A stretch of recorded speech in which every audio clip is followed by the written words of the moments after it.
Chat, good evening, good evening, good evening, good evening. I'm sitting over here eating breakfast, bro. Don't mind me. What's up? What's up with it? Yo, we're here for New Game Plus, the fucking award show that's creator first. Oh, look, we have a new, or not an award show, a game show. Oh, look, we have a new game show. Oh, look, let's put it at 4 p.m. What the fuck? I'm tired, I'm grumpy, and I got 40 seconds before this shit starts. So what's up, everybody? Apex, what's up? Last Day, what's up? Spike, what's up? Potassium, what's up? Chucky, what's up? Nathan, what's up? Nathan, I'm so sorry. I keep forgetting to respond to your fucking DMs, brother. I got you. By the way, Aquados, what's up? Did I say what's up to Spike already? Goofy, oh, what's up? Welcome in, Jay, what's up? Welcome in, everybody. Welcome in. Thank you all so much for being here. Yo, we're getting into this shit, baby. We're getting into this shit, baby. Don't mind me as I eat the rest of these mashed potatoes and my coffee. I'm very excited. Ami, what's up, dude? Right now, I'm about to go to bed, so I'm only here for my streak. My man. Thank you. Why does it say live in 18 minutes? Hello, white boys? White boys, what are we doing? Yo, Tom! But I love you. Don't be grumpy. Yo, let him know, twin. Yo, let him know. Is this shit happening and it's not coming up for me? You gotta be fucking kidding me right now. YouTube pre-roll. Oh, hold on, chat. Sorry, I forgot. We gotta go to this one. This one. Here we go.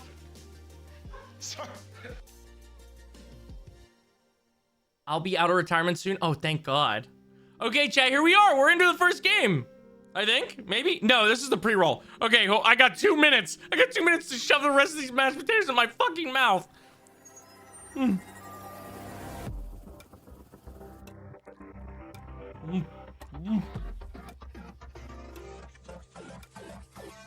Potato, what's up, man?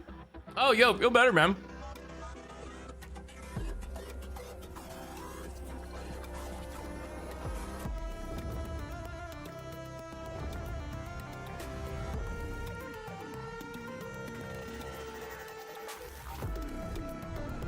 Why the fuck we got the chat in here, by the way? Hold on, let me close this. I don't want to talk to them.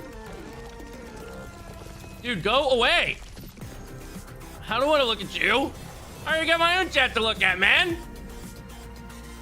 Oh, hold on. We got to go live on TikTok as well. If my OBS doesn't break. Chat, how's everybody doing today, by the way? Let me know. Let me know. Let me know. Thank you all for being here. Sorry we're getting into it so quickly. I literally snoozed my alarm as much as possible. It was bad, bro. I accidentally mistimed my shit and I went to bed an hour, like I went to go get into my bed an hour later than I meant. So I was super high.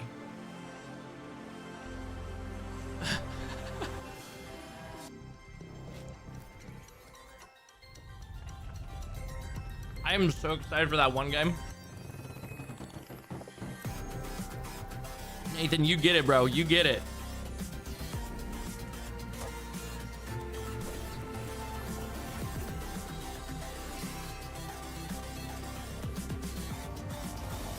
Fucking college football has taken over my life, bro. I gotta uninstall or something. Last night I was like, oh, I'll just play like a game or two. Literally 10 games later in the Discord call, like, oh, fuck, yeah, I gotta go to bed, guys. And then I watched an Oompa Bill video while playing. It was bad. I said, thanks for hanging, brother. Much love, dude. Much love.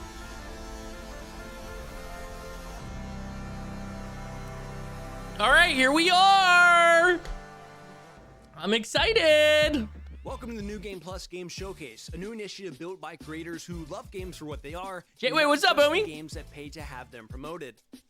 First up, I'm Hunter. I'm normally behind the camera across gaming and esports events, and I work on social accounts for a ton of different games.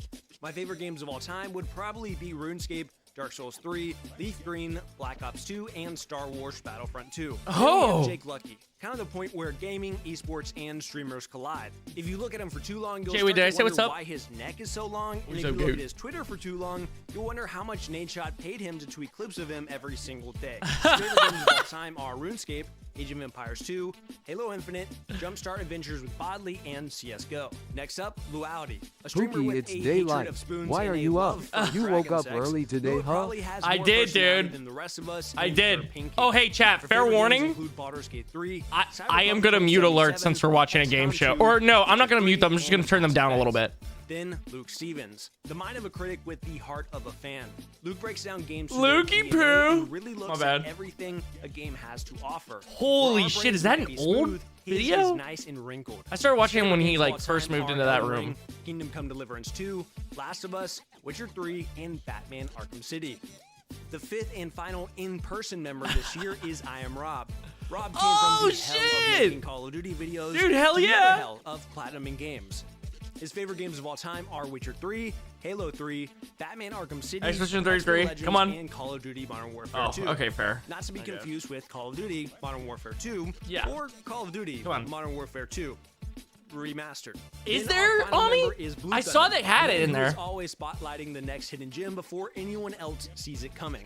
He just Oh, had a I'm gonna have beautiful to tap second in. child that luckily takes after his wife, so he's not here in person, but was a major part of the showcase. His favorite games of all time are Resident Evil 2, Silent Okay, Hill 2, okay. Elden Ring, The Last of Us, This and guy's Metal Gear valid. Solid 2. Wait. Together, Real we're Alex, pressing what's up, how we think homie? Game showcases playing should 3 right now. feel. Azor, what's up? Conversational, authentic, and transparent. We are here to celebrate what actually excites us. Incredible worlds, creative devs, and stories behind those games that we love so much. There's no paid placements, no marketing scripts, just pure passion and excitement for what's coming up in gaming. You can expect a wide range of content, including new trailers, fresh gameplay, developer interviews, behind-the-scenes content, and even some Sorry, I updates was- to your favorite games. I Sit barely back, grab your drink of checked choice, any of my and let's dive notifications into on my some of phone. the I had to make games sure that I we was think are good. Worth your attention. This is the new gotta hit Game the Plus homies back, Game bro. Showcase. Yeah, also, who picked the name? New game. It's a work in progress. Wait, what's the name New again? Game Plus shows the showcase. I was wondering the same thing. I couldn't find this shit on YouTube, bruh. I had to go to Twitter and then go to their fucking link tree. Sick name. Yo, Spike. Love and appreciate you, bro. There's no changing it up. Cheers. Perfect. Sorry, dude. It's 1,000,000,000 degrees in my room. All right, come on. Let's see what's first, baby. All right, guys, so first up, we have 3 awesome games. We have Blind Descent coming from Owlcat. We have Deep Dish Dungeon coming from Behold and Raw Fury, as well as an exclusive Yeah, I got interview you. with the Don Walker creative director.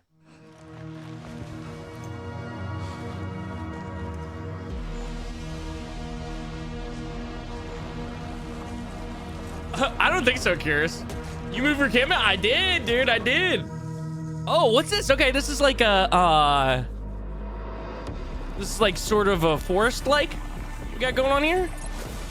Oh, on an alien planet? Yo.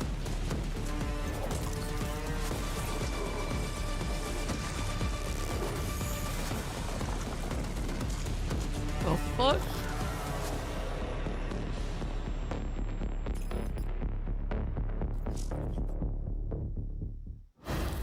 Cool. Okay, what's up with RuneScape first person here, dude? Oh, Raw Fury. All right, I'm in. All right, hold on. Hey, when Raw Fury talks, I sit my ass down and listen. All right. Seriously, Alex? You'll have to send me a link. Also, Apex. I'm not sure, man. To be honest.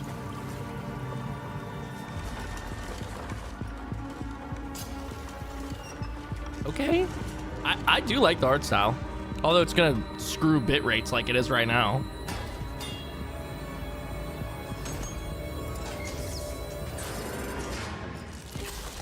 Oh!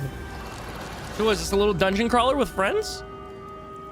Yeah, I mean, that looks fun. Listen, if it's something you can play with your friends and it actually looks good, you know, like quality, I'm in, man.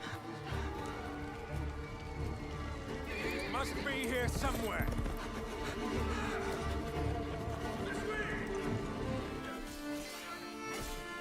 What, can I ask who's chopping this one? A Dawnwalker is like a special kind of being in our Oh, IP. it's like an interview. It's, That's why it was cut neither weird. fully Okay, a sorry. vampire nor a human. It's something in between. What this means is basically that you, as a Dawnwalker, you have underwent a Oh, transformation. it's this game!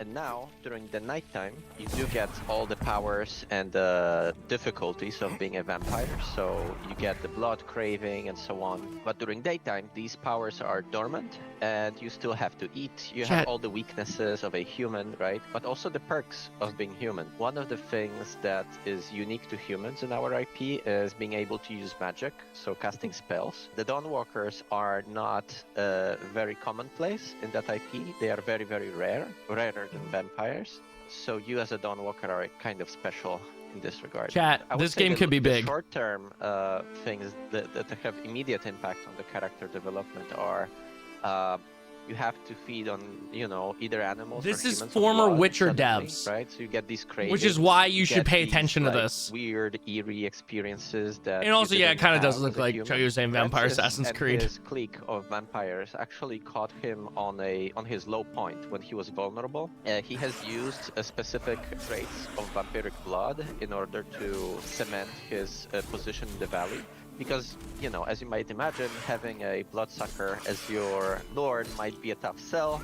However, if the alternative is getting sick and, you know, dying in thousands, actually it doesn't sound as such What's a up, Lady horrible thing. Tanya? He tries to kind of distort the religious beliefs in order to install himself as a savior of the valley. We do explore this in the game, so you might see, like, for example, statues erected to Brensis, new iconography shown what's up? in the local cathedral, for example, and in the castle and so on. There is this whole cult Or of honor or personality chivalry. he builds around Oh. himself.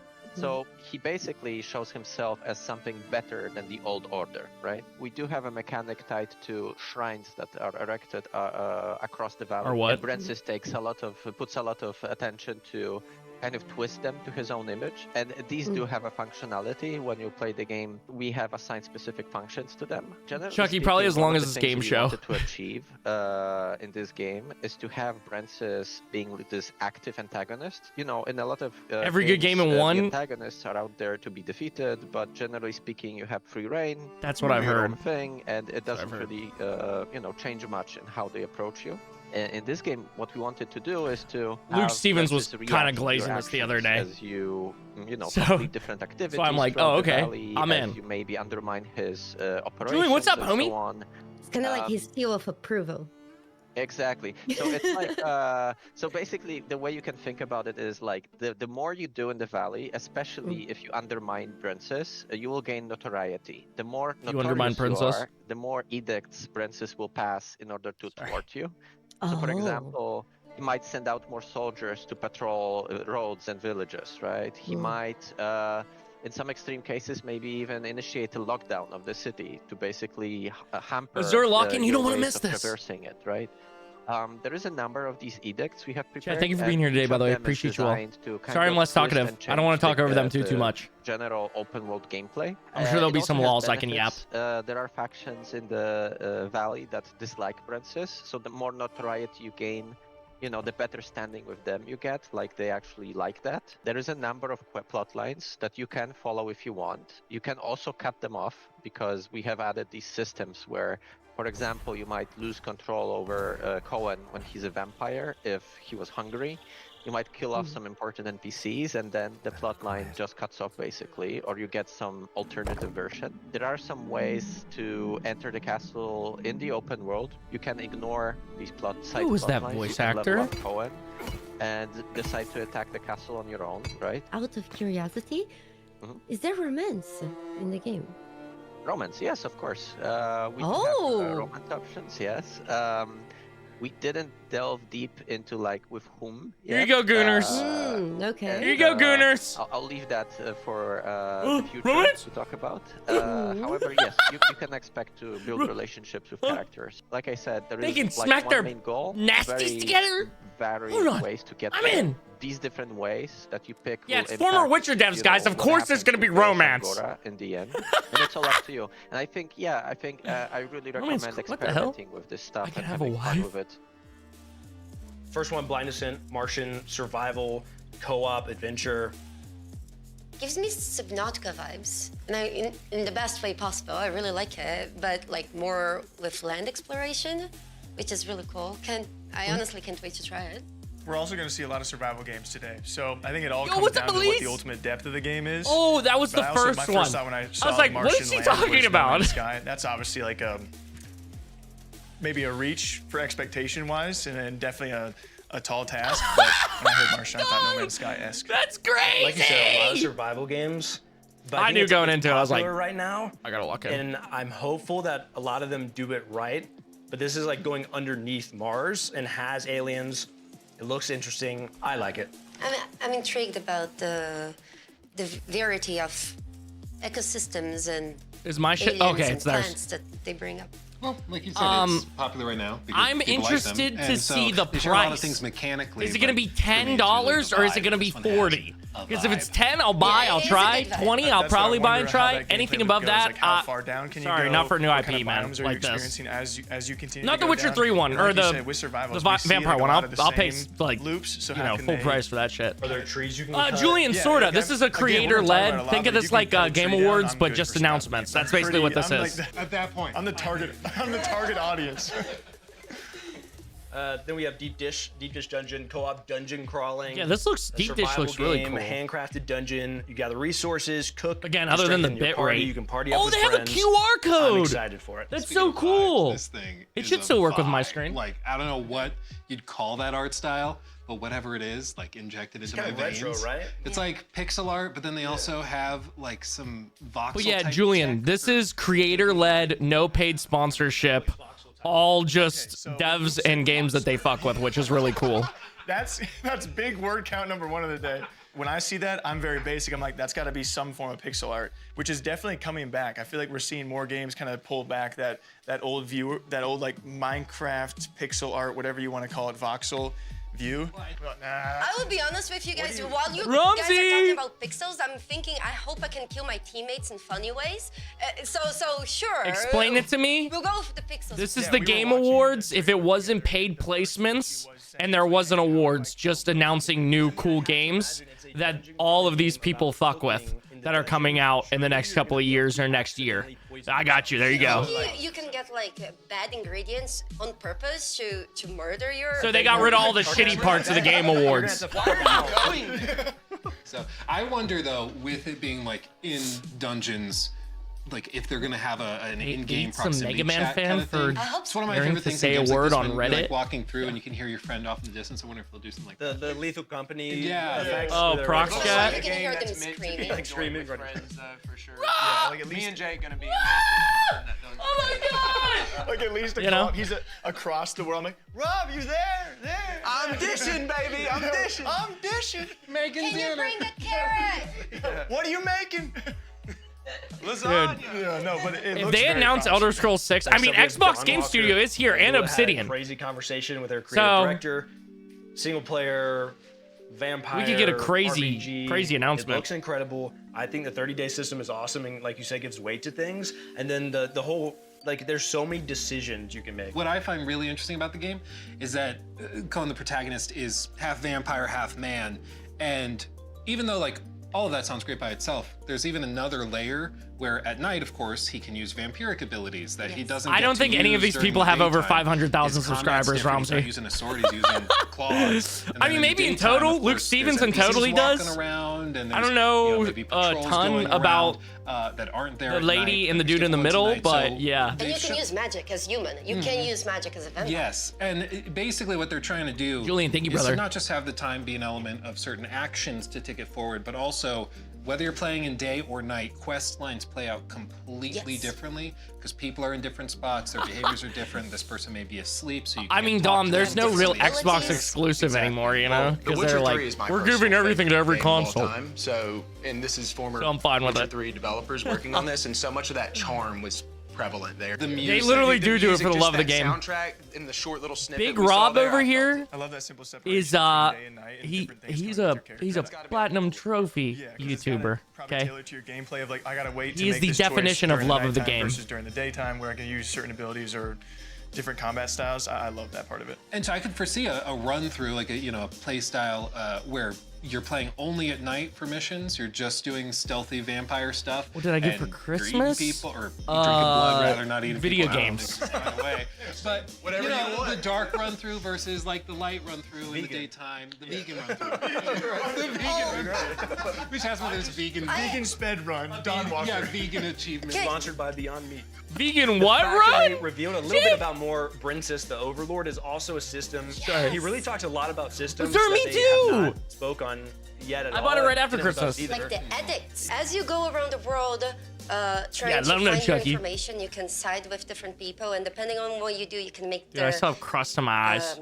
Brensis Oh, it's quite like a upset. billion degrees So he right can now. start making laws and God, rules fuck the daytime, to bruh. stop you from progressing in a certain way. I also like that Brensis as an antagonist is not just like pure evil, doing all sorts of horrible stuff. Like he is helping the people in some ways in order to get control of them. But he's like curing them of the plague. Like he offers them something they aren't getting elsewhere. So he's doing bad stuff, but there's nuance. And that typically makes for really, really Yeah, good stories. Harder choices to be made, Perspective and never a Yeah, clear dude. cut, good or bad. Yeah, because I bet you there's gonna be a moment Three where and it's like, Elder you can Scrolls stop 6 it, gets like announced. his influence in an area. That means they're gonna die of the plague. So it's like, do you like the Dude, bad that guy would be do incredible. the thing that you're trying to stop him to do, or And it's also about perspective. These people were ruled by a very tyrannical leader before, so even though Brensis is a vampire to them, he may as it's well 2 p.m. It's be a Sojover. savior, right? All right. Prologue, go way back. Beautiful For the light, next deep section, we worlds. have Project Shadow. three, Oh, again, Shadow Glass. I'm gonna have to not say incredible games every single time, but we have Prologue, Go Way Back from Player Unknown, Beautiful Light from Deep Worlds, and Project Shadow Glass. I mean, I think from I have about the Starhelm remakes Studios. and them releasing it after season 2 concludes. Oh, another Survivor game, chat. Oh my God, I should have ran the It's just an prediction. infinite map generator. I with forgot. Some game loops on top of it. I mean, you I would have love for a that to be survival true, loop, dude. Which is pretty hard. Get to the weather I'm not getting my tower, hopes you up, do but a map I'm and crossing my something fingers. else, Some basic survival mechanics, and it's a game against yourself. More than Wait, this anything else, looks and kind of literally the like decisions you Firewatch make. survival Then we mode. also have just objective survive, which is just see how long Maybe you can it's just last 'cause you're out in the woods, world, but- and free roam for those that just like a hike. The differentiator, or the thing that makes a difference, is that we can generate essentially infinite maps of 8x8 scale. Like we have a map Okay, editor in give the me- game and stuff like that, but we want to be able to give you the ability to give a deep link to someone. So I can just send you like a HTTP link that starts up the game, loads a map and a seed, and I can share stuff Oh, I built with sweet. you with just a link. That's right? really So cool. It's kind of Go Way Back is just, it's a technological experiment that, or proving some technology we've cool as hell. developed. It's Yo, no what's up, longer an experiment, Cam? It's in production, so it works. But it's also going back to my love of survival games and those kind of emergent, just, I'm not giving anyone missions to do, it's just get there, and how you get there is fully up to you. Basically, if you play the same seed, you get the same weather, I'm pretty sure you get the same cabin layout, Giant and you dogs? maybe get the same loot. So you and 4 friends could technically race to the weather tower and see who gets there first, because you have the same conditions. And while we don't have multiplayer yet, you have Oh. this kind of asynchronous multiplayer that, as long as you Oh. can share the seed with people. And I thought, wouldn't that be a cool thing for events where you have 16 streamers and see how long they can survive? in Right, objective I was about to say, survival, this is like a right? Doug Or Doug see who can challenge race to the game. weather tower quickest, or we can set up the weather just to get progressively colder and see who lasts the longest. There's a weather tower on top of one of the higher points on the map. It's generally the other side of the map. We do have prompts now that tell you what to do in the world, but yeah, there's some simple survival mechanics. Keep yourself warm, keep yourself dry, light fires, board up windows, keep your body in a good temperature, get across the map. And we don't tell you where you are on the map, except when you find a new map in the world and it updates your position. You're left for basic navigation. It's kind of set in the 80s, so you don't have Oh. digital GPS, stuff like that. I want to make sure that the Oh. worlds we're generating have enough depth that when we add story and mission Damn, and thanks for quest the likes, brother. Appreciate you. that the worlds Chat, we feel, popping the Zinson or like, what? coherent and real enough that it makes sense. Like, I want to have pathing, I want to have like infrastructure, like telephone lines, this kind of stuff, so the cabins aren't just Dude, random Cam, cabins yeah, in I'm the actually really forest, liking that this a there lot. seems to be some, like, logical placement of stuff in the I got world. you, Chucky. And once we have those in, then This we might can be more over my easily pay go, grade okay, for we like need to the map and connect stuff. all the, You'd be like, the "Where the fuck am I?" substations to But I like bring it. power to the weather tower so you can get a message or go and do various things. Right now, there's a bunch of cabins and there's survival mechanics, but we want to add a lot let 'em more know, depth Ramsey. to the environment. Hey, Preface is a spread- tech demo. spread I always cheeks, said I not wanted to hate. release a free tech demo of the engine we're building, and that's what Preface is. Oh. And the kind of poetic thing is that my last game will be Preface, because it'll just be a visualization of what's possible with our engine at that W. time. And it's more like Minecraft Survival, that it's an example of what you can do with the engine. What up, Bird And it'll Goat? be open source and free for everyone. So I'm good other you than can do whatever you tired. want. So having this kind of digital space, like How an are you, internet in homie? 3D, I don't see anyone working towards that. Dude, I was- see small bubbles, but I don't. I was see about to anyone say, really this trying is to do literally like large if this scale came for out millions of people. And that's kind of the bigger in goal, early YouTube, and people that's would what be we're calling taking it down into Minecraft games. 2. The aim is that you should be Literally able what to this do anything is. from 10 by 10. I'm sorry, 100 by bro. 100 with 5v5 or 100 I'm sorry you're not 100 doing good. relatively easily and not have any problems. We will Smoochie, build what's up, maybe an homie? upscale terrain, They'll say it maybe here in a second. Smaller. I with forget. Hopefully a network layer that supports millions of Is it- people. That will be kind of a this survival the prologue one? civilization MMO type game. But again, that's just one layer of I the know how world. to make shit better, Like, I though. want you to Fart be able to just fungus. jump around the world and see what's happening, because you should be able to, like, I think if you want to interact with the world, Did this guy talk over there the fart should be a fungus? What the layer hell? of survival you have to do, or a layer of gameplay in order to kind of leave your impression on the world. He did, yeah. Prologue, go way back. Yeah, I think he did say it's gonna be all free and open source. Dude, what the fuck? I'll boost it a little bit. I wanted to make it so that the audio was still there, but not overpowering, but now they just overpowered it. Oh, tactical shooter? What in R6? I'm sorry. Oh, dude, hold on. Hold on. Hold on, we're in.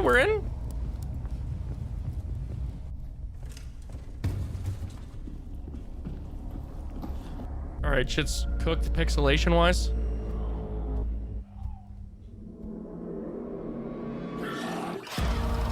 Oh. Hey, little guy. I just realized my capture thing is still a little off. Let me fix that for y'all. Yeah, that's better.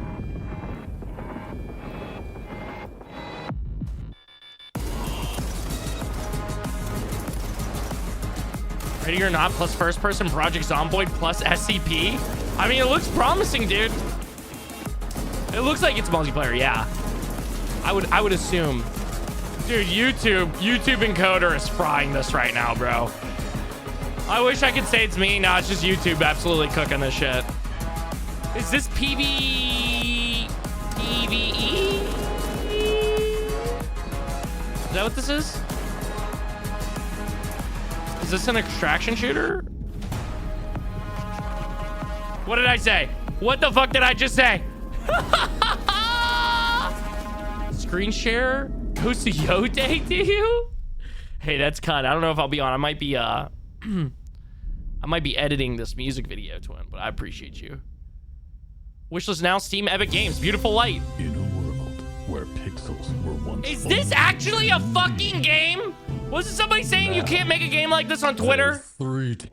Oh, I'm just with you. I'm Yeah. Dominic John, What? the dev behind Project Shadowglass. What? A 3D pixelated RPG that's a love letter to classic immersive cinema. Oh, I'm buying it on release! Let me pre-order it now! Prototype rooms that I've been working on some of the core systems in.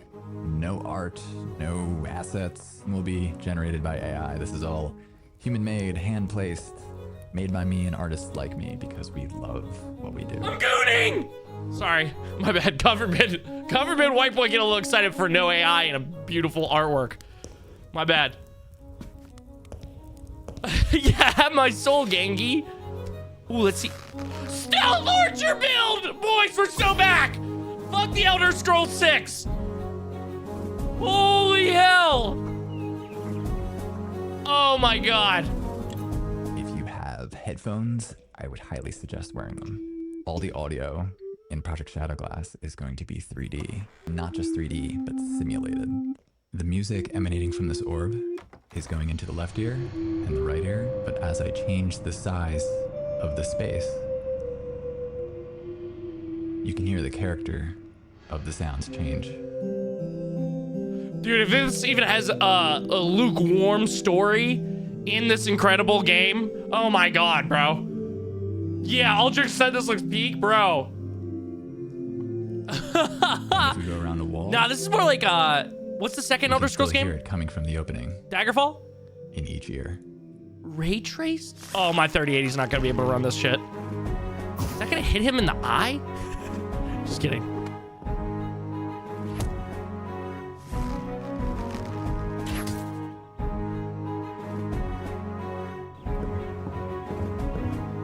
Climbing and mounting? Oh my god, bro. Nah, this is, bro. We launched the Shadowglass Discord today. Kilo, so what's up? If you have any ideas or Chat, suggestions tap or just in. want to follow along, feel free Tap to in. wishlist Project Shadowglass on Steam. I hope you enjoyed this sneak peek on how things are coming along. VR Thank mode? you so much, all the That'd be crew nuts. at New Game Plus for having me. Be well, my friends. Lokirk and Lee Goonie. I am too. Demo coming 2026! Yes! Dude, let's start go! Prologue go way back, another Yeah. survival game that we're seeing, and we were talking, it's a bare bones survival game where there is no common enemy. Dude, Your bangers. enemy is the 3 elements, bangers. where you just have to try and survive Actually. and make it to that point. So if you guys don't know Brennan Green, he not only was behind the Battle Royale mode of H1Z1, which we talked a long time ago about, he was also the creator of PUBG. So people have a lot of faith in him and what he calls his 10-year plan.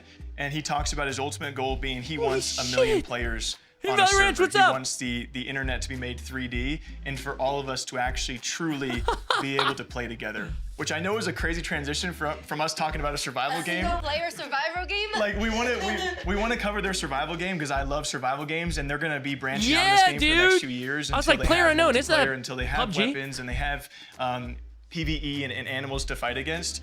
But it's also part of a much Also, bigger a picture. story. He mentioned they will be adding also a story to the Things to world. do, yeah. Yes. That's got to be like A the most Daisy Legend? ambitious- one of the most ambitious projects out there right now. Yeah, I mean, it's crazy to What's so think funny about. about him is that he's like, yeah, I want like millions of players to be playing together on like a gigantic map, but you know, not to undersell it. Shoot for the stars, brother. Shoot for the stars. No one's done that yet. Next game we talked about was Oh, Beautiful really, Light homie? by Deep Worlds SA. That's a I didn't know that. PvE tactical extraction shooter. Also, There are Smoochy, you were 6 saying three-person during this squads. game's There's also trailer, a lot what of if phenomenal extraction shooters became the new battle royale? I think with like Arc Raiders, there is a like I'm really chance. scared. Like it's getting into such a more mainstream audience. I don't know if it'll ever be quite as big, but yeah, that's like kind of where the space is going. I agree with you. Thing over there. Yeah. And speaking of big words, I actually looked up what that's Yeah, called. dude. It's Yeah. called diegetic UI. Yeah, you're 100% Did you right. say diegetic? It's definitely breaking more into the mainstream right now. Write that one We're down. all Write that one thinking down. of that word. But it's really really cool in games like this, especially because it's like hyper immersive. There's no UI popping up being like, oh, attack incoming. It's just no, you are in the moment, you're in the game. Listen around you, look at the thing on the character itself. I love that. So you can play as a monster, Yeah, or Oh, as really? You can play both. or as the What? soldier. Is there controllers? Oh, I don't know. Great question. Duality she just threw up in her mouth. I have nothing against controllers, but I believe there's a right time for mouse and keyboard and a right time for keyboards. And he believes that the right time for a controller is when you're playing shooter games. I'm not gonna lie. I do love this Obviously better DualShock. than mouse and It's keyboard is changed my better for life. that. But not for him. I would edit my own YouTube videos with a controller. Yeah, he said that earlier. that would be awesome. Just in Premiere. Is a patently insane thing to say. Yeah, then we have Project Shadowglass. Voxel art. I really enjoyed the Yes, dude. This is Starhelm Studios. It's an immersive sim.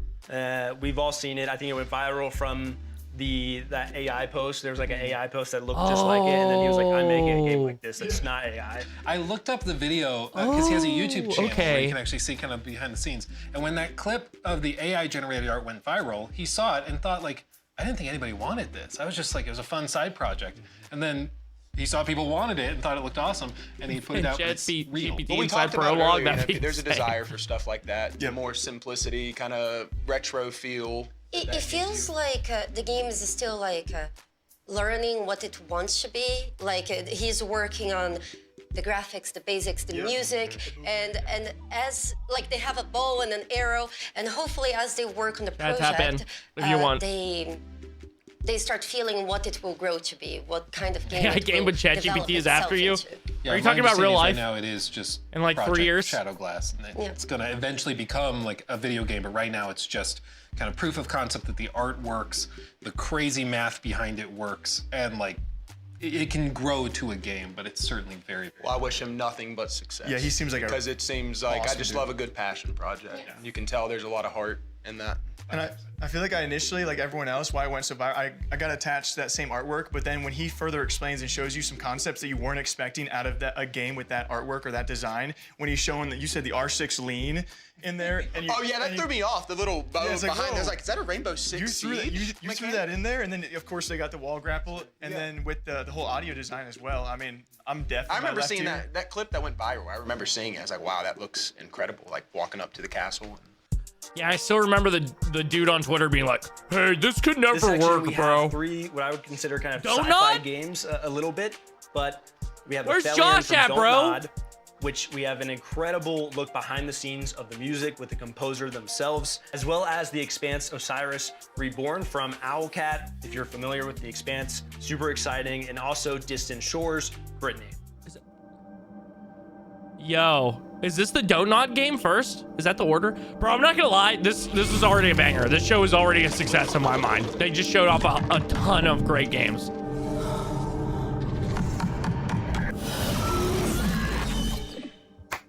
My name is Amin Bouafa. I'm a film music composer. Yep, this and is- I am this is the Donut composer game. for Aphelion, the video game. Right? I remember having a message from Talal Yeah, saying yeah. that he loved the score of Summit of the Gods, and they are working on a new video game, and inviting me to come to This the kind of looks studio like and Don't to- Nod is trying their the team. It was very important for me to they're handled almost like a understand almost God of War style world the music gameplay would like be type thing. Do you know what I'm saying? interactive. So how to You guys know? compose, how to write music that would be interactive. Donut, yeah, Models, literally. with stems, with separating the different elements, and at the same time, how could the music, how the Uncharted, structure that's a better of comp. the music That's a better comp. would be an evolving structure. It was very important for me first to have the story of Ariane and Thomas, like that. The log line is the story. Oh, is this- both of them? So there is a theme that conveys Red. this emotional relationship. Soggy bread, between them. soggy biscuit. And then the frozen aspect of the music. I mean, for me, it was very important first to feel the cold in the music, to feel Ooh. the wind, to feel the Okay. ice. We love an It's autistic instrument that has producer. been invented by the Bachet brothers in the mid 20th century. For me, it looks like an alien instrument. When you see it, can you not even predict that it's a musical instrument? To play the instrument, you need to get your hands in water, and then rub crystal buttons that are in this metal structure. Could convey this frozen identity of the score, and at the same time having Real dumb, real. this magical sense of in the score.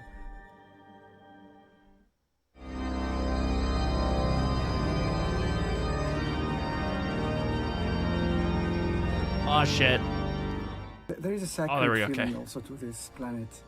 It's a huge planet, but I wanted to get this huge instrument and that it could also play very soft. The organ has a lot of sounds. It could be very soft, it could be very aggressive, it could be large, it could be I'm already fucking with the intimate. For me, it's the violin. planet. The planet could be very welcoming, and suddenly Same effect as the very, Expedition 33 music, how to say, and it's by very Don't Nod, dangerous, so you know the story's gonna hold very up. sacred at the same time. So I thought that the organ could be this. Yeah, this could be a give this game majestuous that not a lot of people are feeling talking to about, the but comes out of nowhere, like Expedition 33 did.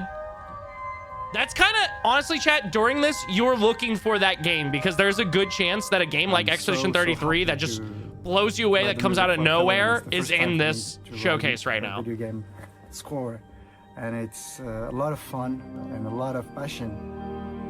Because every year I feel like there's at least like 3 big like indie or small team games that come out of nowhere that like blow your socks off, you know?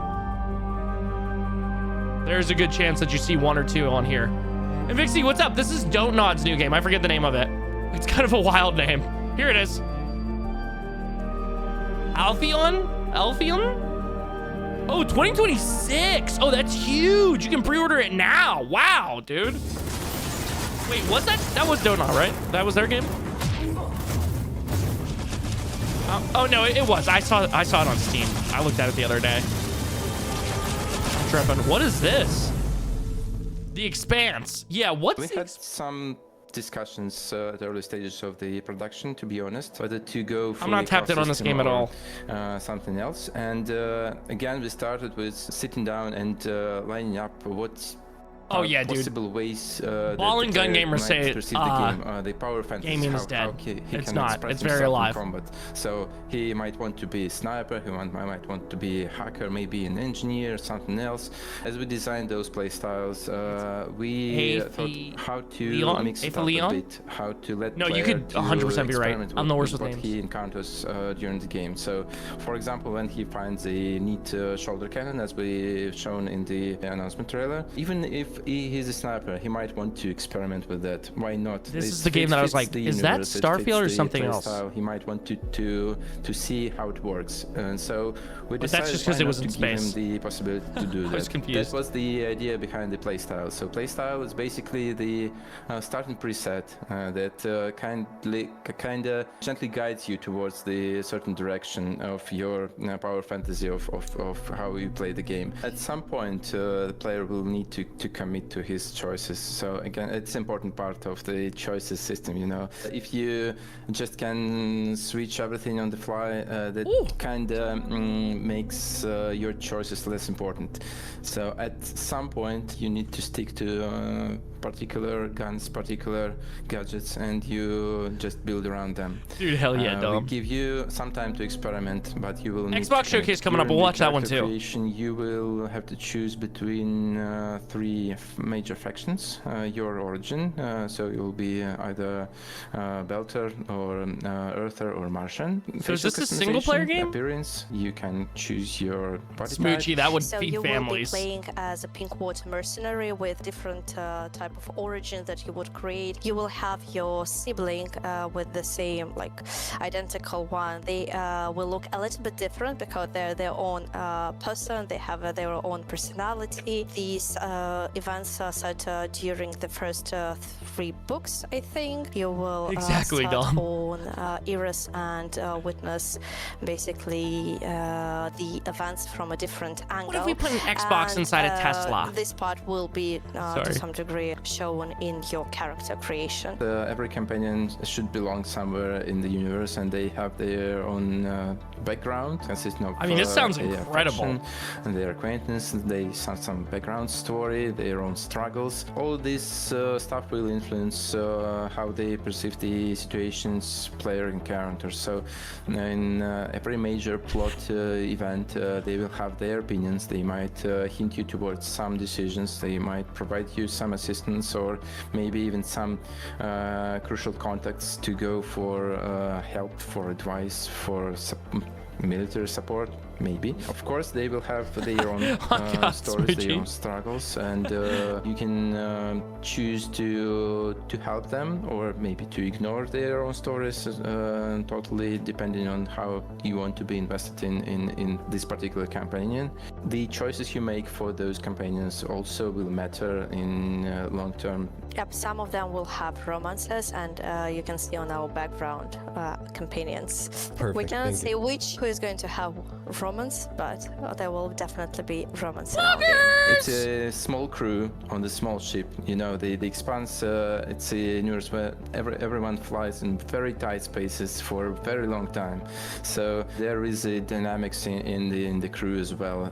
We have a few layers of the combat system. First of all, it's obviously the gunplay. I'm not sure, Ami. A few classes of weapons that you can use. Is this supposed to, like, scratch a Mass mostly Effect you itch? do 'Cause it I'm from here the for it. covers, so it's a cover-based gunplay Oh. game. And the second layer of the combat system is that's your abilities. That they might be more like offensive ones, maybe something like a grenade or a, all fun and games till they're like, yeah, this shoulder extraction cannon, shooter. I'm like, or maybe something more defensive. good like for them, a man. shield or maybe a protective drone. Hey, and a good lot for of them. gadgets, that you can choose Not from. for me. depending Good on for your them, though. play style. And as Julia mentioned, Nah, I'd there still are try some it out. play styles that are mostly focused on using your gadgets rather than using your weapons. Third layer, but still very important, that's obviously your companions.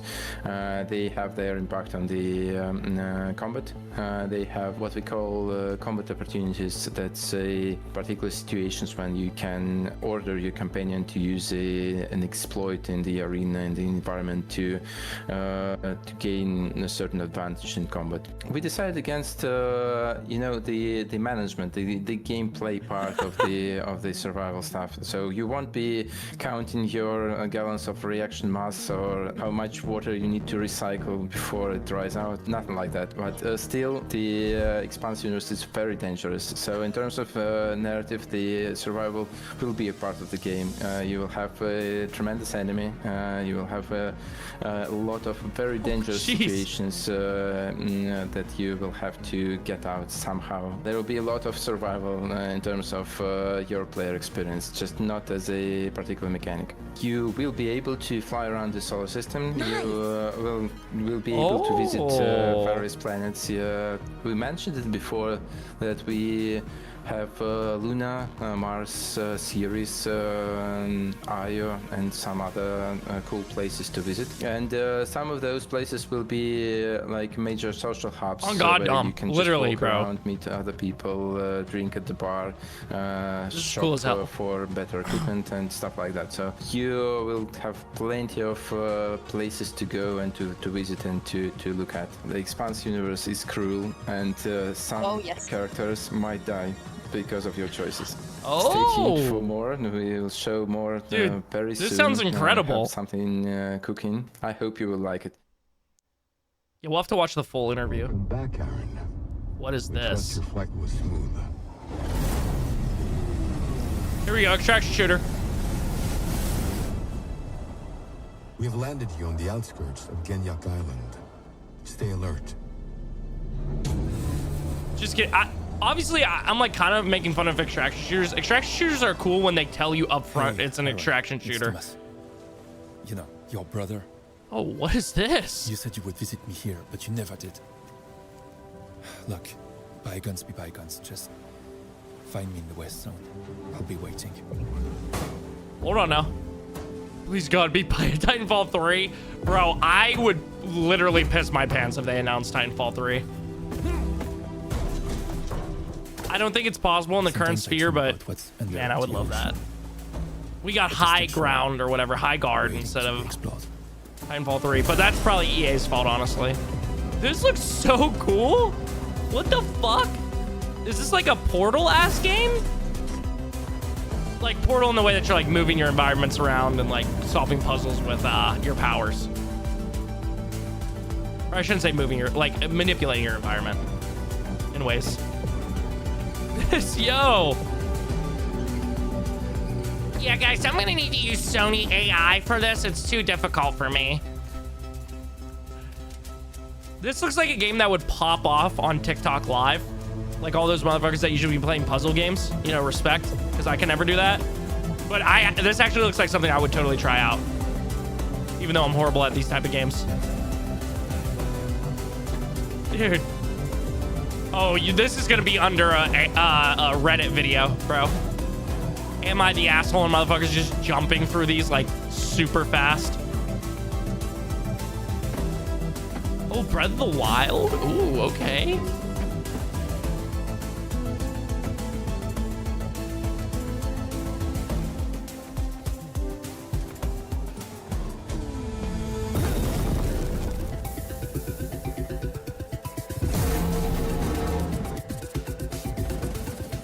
Yo. Whoa, calm down, Oompaville. Sorry.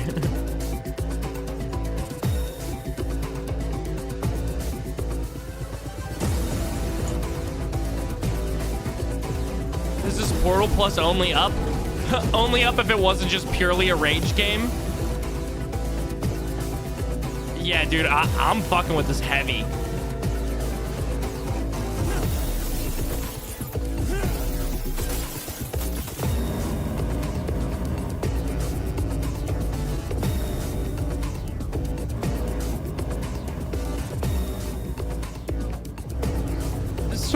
This is a really cool idea, dude. Only up was the demo for this game. Oh.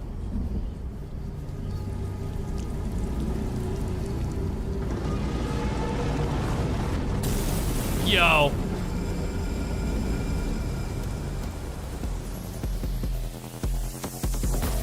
Oh shit.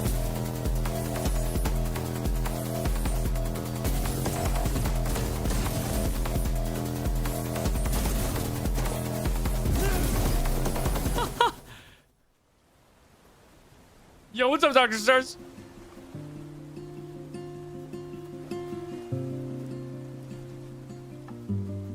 Yeah, this is gonna be someone's comfort game. I can already tell by this music, bro.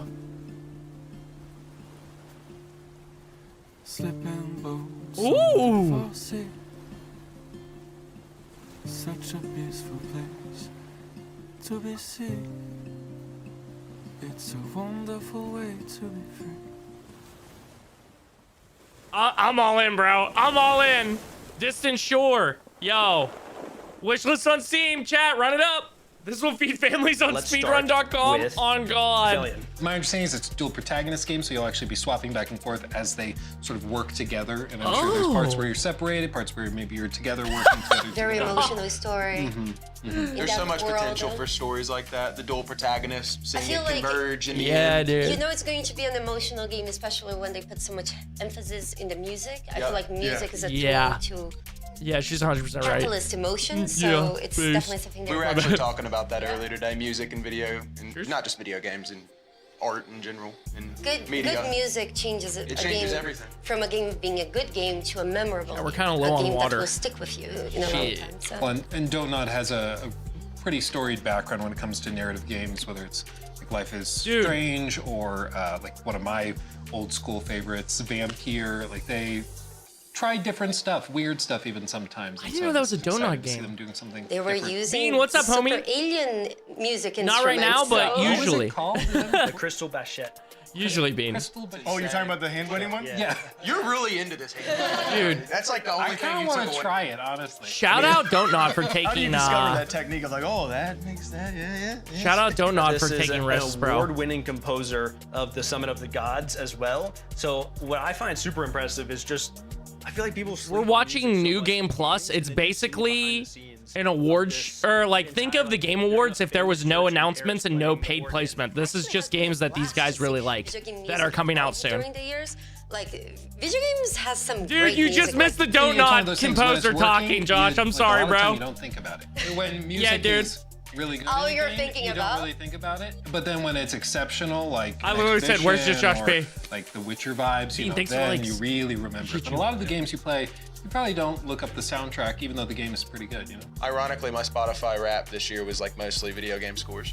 I think there's often Earn correlation three, though, thanks for the whenever gifts. a developer does take the music Oh, I very mean, this is a seriously. new game, Josh. In a game, it The often reflects one in- taking other parts where out. it's two reflects in characters. Every other, I mean, think about it. All the games that have, like, you think about the games with the best scores ever, like you just said, The Witcher 3 or whatever. I mean, it correlates to everything else. Every yeah, other Don't Nod aspect has a of the game is coming out taken this year. seriously, so.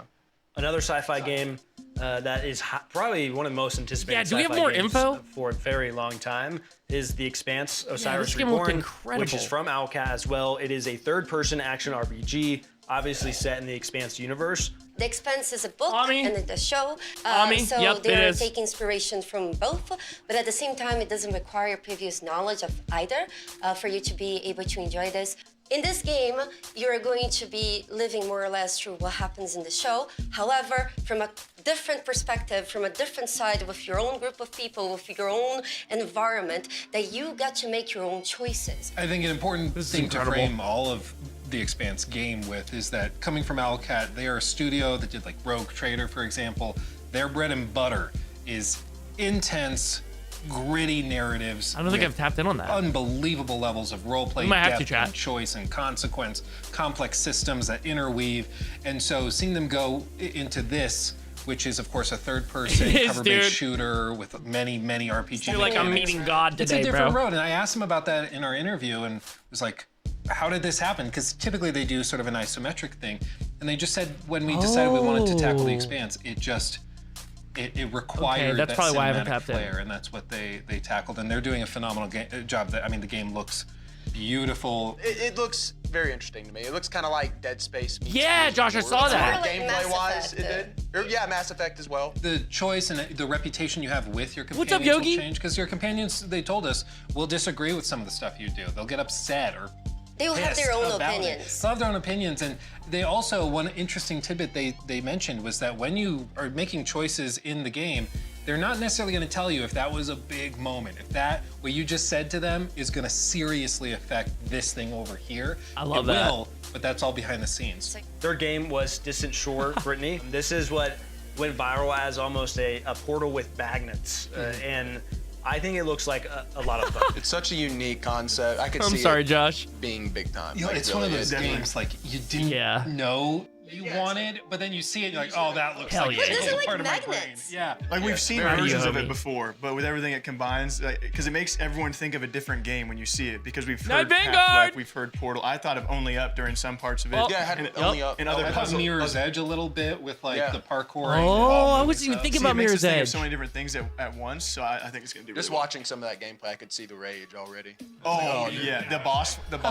Oh yeah, Not happening. Well, and I think Yeah, it's I'm also gonna crash really cool out. that they have boss mechanics, because like you can tell it started with the idea of using magnets to like manipulate the environment, but then they're like, okay, well we could raise the stakes, take it up a notch with these boss fights that are organic in the space and It build on also mixes up because it's not just a puzzle game, so there is more to Yeah. it and more that you. Yeah, there's a world that he even showed as well. It's more than just a puzzle game. Like there's a narrative behind it. Exactly. Like they could have just stopped with the puzzle game. I think a lot of people would have been perfectly happy with that. But then they go and build on that with a story, boss fights, all sorts of stuff. Yeah, if it's not just reach a destination or do a final thing, but it's actually a narrative, like you said, that's really cool. I think it's one thing. Curious, I'm sorry to. Yo, shout out Josh for the 60 stream streak, by the way. All right.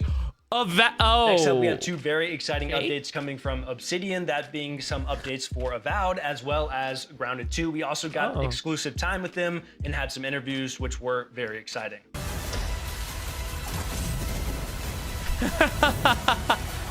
No, this is cool they got Obsidian on here. Maybe not for games that I'm particularly passionate about, but let's see what they got. Avowed is a Obsidian first-person action RPG. I've set heard in the world Avowed, of if you Pillars go of into it with low Eternity, expectations, where it's the actually player good. plays as an envoy sent by the Emperor of Adir to the But living lands to investigate maybe I'll try it at some a point. mysterious plague that's kind of spreading throughout the lands, causing chaos, and you play as the envoy trying to figure out what's kind of going on down there. Do Don't worry, things that man. We affect know it what in it is. Positive ways, negative ways, or in between type Don't- of ways. hey, with that type of don't worry, choice we're and aware. consequence. In terms of the post-launch things we've been supporting on it, Yeah, here we we've go. gotten a bunch of abilities added to the ranger and fighter trees to kind of more fill it out comparatively to the wizard tree. Aspects about it that are like arachnophobia mode, that was like a big community requested feature, as well as changes to progression, improvements there, gear improvements, and as well as bug fixes and crash fixes. And you can play now as the different species. Yeah, we've added different species. Yeah. All the Amauin, Orlins, and Dwarves are now playable. A lot of our decisions we make are revolving around the player community, so we work, really closely with our community management team. We get like a spreadsheet. kinda Mr. see Brett, what what's the up, things that are bro? bubbling to the top. Like an example, like quarterstaff was something where we wanted to feel like more like a wizard, right? That kind of wizardy vibe, as well as playing as Orlins. Like I think players just were bummed that we didn't include that in the base game. So I mean, it really comes down to. To like, be fair, the sorry to cut time them off, but to be fair to Obsidian, the fact that they've been able to put out like notice, like, players 4 really 7 out of enjoy playing 10s characters in the for game. Microsoft So we always within wanna basically give them like as 2 many years, options as we it can is to, like, actually customize incredible. features or Like character, the fact they've been working on kinda so many have different this games and they're at fantasy least in this okay. world. As the Not journey to through the dick story, ride, we because I just have been wanted to pretty give 'em as many vocal about possible Obsidian options kind as of we can falling to off. really make the character It's still they crazy. want to make. It's and just okay, make Chris it cut off just Obsidian. their own. Stuff like all the playable races, we discussed it early on in Avowed. It's something both previous Pillars games had. It's Dude, a lot Mr. of work Bread, how have you and been, bro? a What's new? difficult thing to really nail down, especially in Avowed with its parkour systems and its combat mechanics and all the weapon types and stuff like that in the game. Our different races are different sizes, they're different shapes, they're a very Josh, they unique have literally game said that in like experience when 2 you of play these as already. Each one of them in a first-person game specifically. Why is the bar not So going it was away? something like new to Wrangle for Avowed. We had no time to finish it. Sorry, as I we're got making autism. Avowed, and now we can give it to the players. So Maybe that'll it's a fix it. more rounded experience compared to the original Pillars games. It should be a whole new way to play the game. If you pick an Orlin or an Amawa, it makes you feel completely different in the world, especially if you use third person or first person. It changes it again, how you feel and present in this game. So it's pretty awesome that we can finally bring that.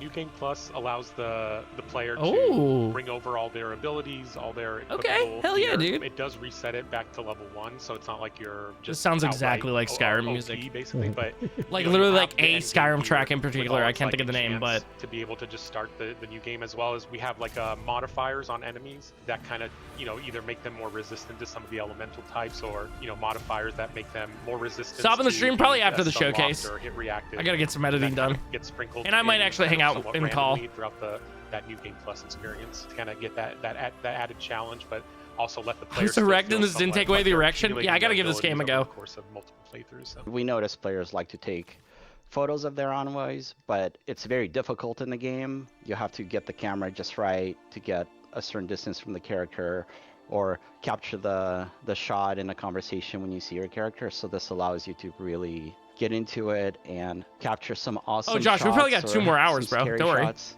depending which way you're I going. would imagine this We're is 3 super hours. excited to announce that Avowed's finally going to come out to PS5. Pre-orders are going to be live Oh. today.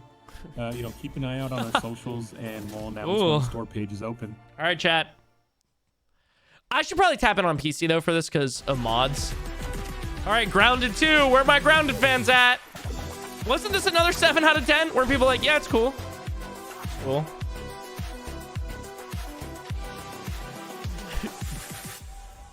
Josh, you Grim 2 missed is the a bangers, bro. They had a survival bunch of game. bangers It so is far. set in a gigantic city park.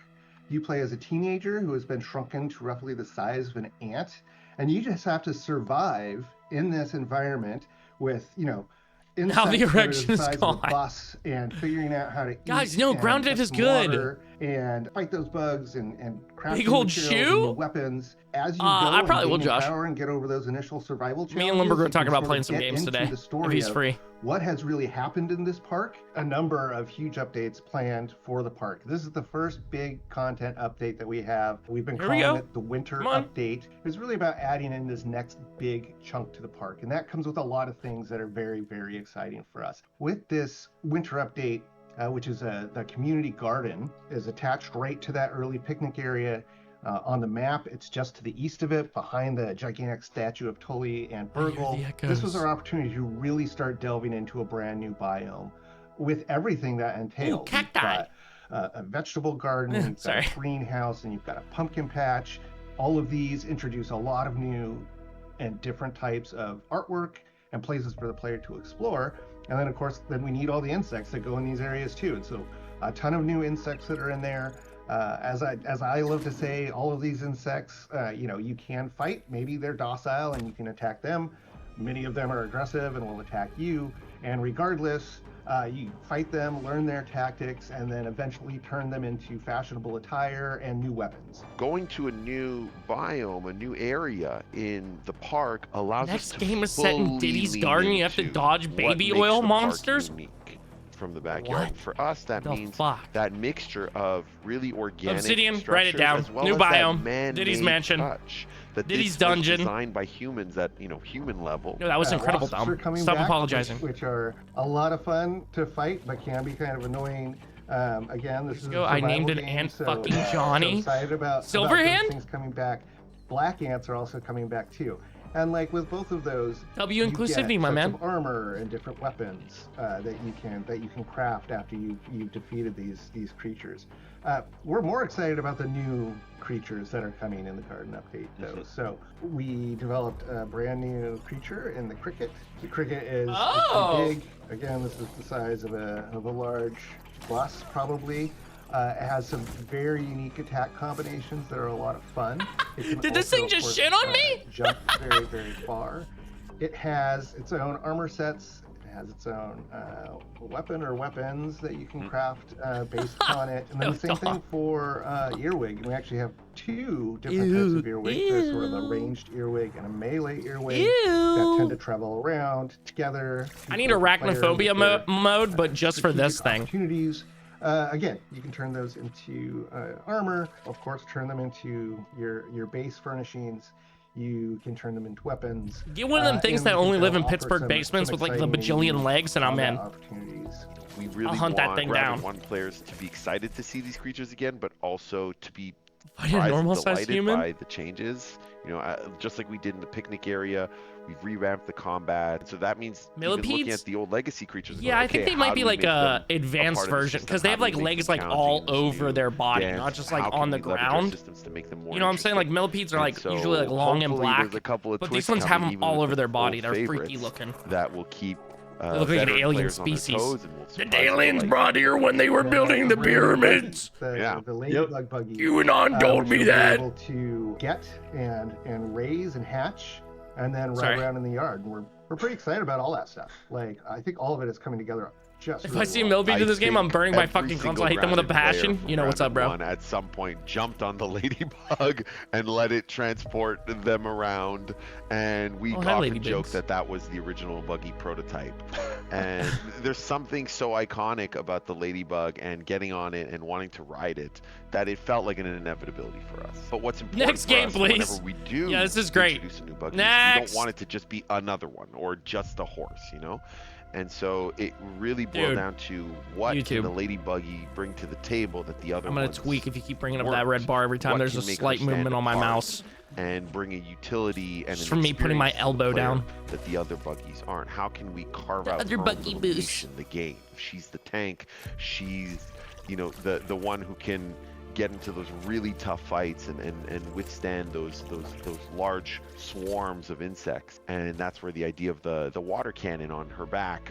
And, Can ladybugs players bite? being Like, do able the normal to ladybug shoot bite? at their It doesn't, enemies. right? And that ended up, you know, providing a ton of gameplay opportunities and a really unique experience. Being able to shoot down the aerial insects that are often a bit more challenging and a bit more frustrating for players. Well, now you have this, you know, ranged weapon that you can take them down with that feels super satisfying, almost You can like an shoot the anti-air. ladybug For us, goop. as soon as we Orange ones do. cracked That it makes felt sense. like, The red okay, ones there don't, the she is, orange ones that's her do. Okay, niche. word. And now Because we it's used to have something hella that just, like, ladybugs where I used to finding live. moments in And the like forever garden, they were chill, you just pick them up, and then people would start to be really like, "Watch highlight out, that they and let bite!" that And I was like, shine. "What are you talking about?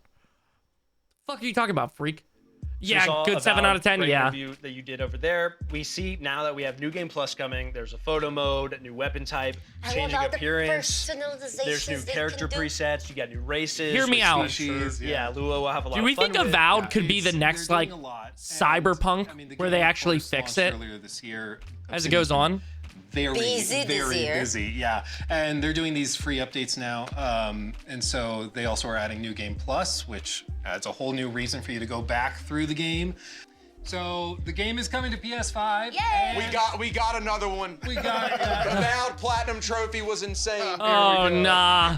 yeah, but yeah, but My it's poor coming, boy, bro. And it's available for pre-order as of this Right show now? going live. So right now, Oh. check it out. And when I talked to them, they were saying how important the community is to them, how they've listened to a lot of their Boot feedback. up the like PS5, adding white boy. Arachnophobia mode on Grounded. I was gonna say, Luke, if I'm scared of spiders, what do I do? Yeah, there's arachnophobia mode.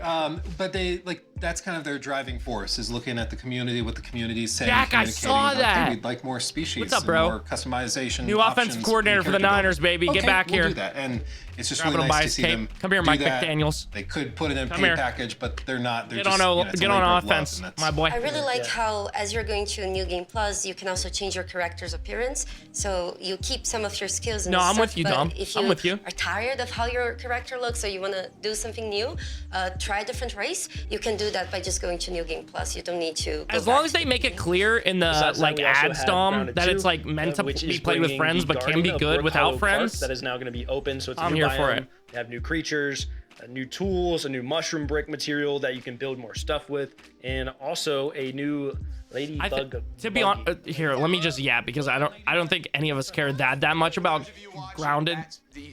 Respectfully, unless Chucky's lurking in the wings. I think my biggest gripe with gaming right now is like if you look at the Concord trailer, it's like they were building out all this like story and lore for like a shooter game that like you're never gonna learn any of that shit or care about, right? But they almost like showed it like it was gonna be an RPG, at least from like the shit that I saw of it before it came out. Is it docile or docile?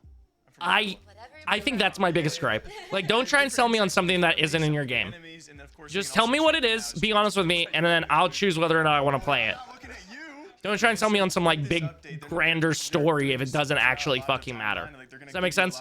And don't tell me, like, oh, look at this incredible world we built, and then it's just, like, with all this lore, and it's just, like, a normal, like, new sauce extraction shooter. You know, does that make sense? They have a lot on Sorry, I'll shut the fuck up. But because of the way the game is oddly like scaled down, you know, it's from Also, Honey, Jack, Shrunk the I Kids, agree, like, bro. The way it's shrunk I down, agree. they have so much they still want to do and will be doing for a long time. I think Alice Strauss did the well because the lore. Yes. terrifying. It's fun without the lore, but also it's there. What's he doing? What's he doing?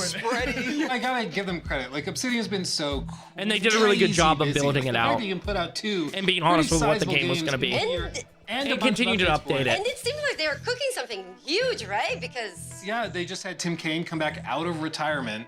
He's one of the creators of Fallout back in the day, and he didn't he also was some of the original creators of Vampire Bloodlines? I think he did. I think so. Yeah. Yes. He's Damn, kind of bro, a legend go. of the industry. He in At time, 2020 went and started Chat, doing tap in on the consulting work YouTube, with the Obsidian. Discord, and add me on He's, PSN. In his words, semi-retired. There's your ad time. I got you, But he's twin. actually gone back to Obsidian to work full time in office. Oh, moved that actually just to the reminded me. studio on some project that's unannounced, and he said, "Don't bother guessing. You will not guess it." Oh. So, new IP. New IP. Something crazy. Who knows? But they are. Or he's busy. trying to throw us off. It's hard to not see like Which hope, let me at adjust least my with shit, Fallout man. Stuff, because you know the TV show being excellent and everyone itching for more Fallout. So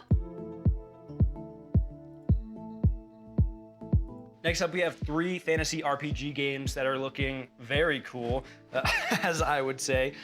This is going to be Outward 2 from Nine Dots Studio, a follow-up to their other survival game, Outward, obviously. We have Varen's Call by Titan Rock, and then we also have Dragon Twin by Draconic Interactive. Chicken tenders W. Oh, what we got here? Hold on. Sorry, I was messing with my Twitch ads, trying to turn them off. Outward is an open world RPG, which for once you're not some kind of special superhero or the last child from a prophecy.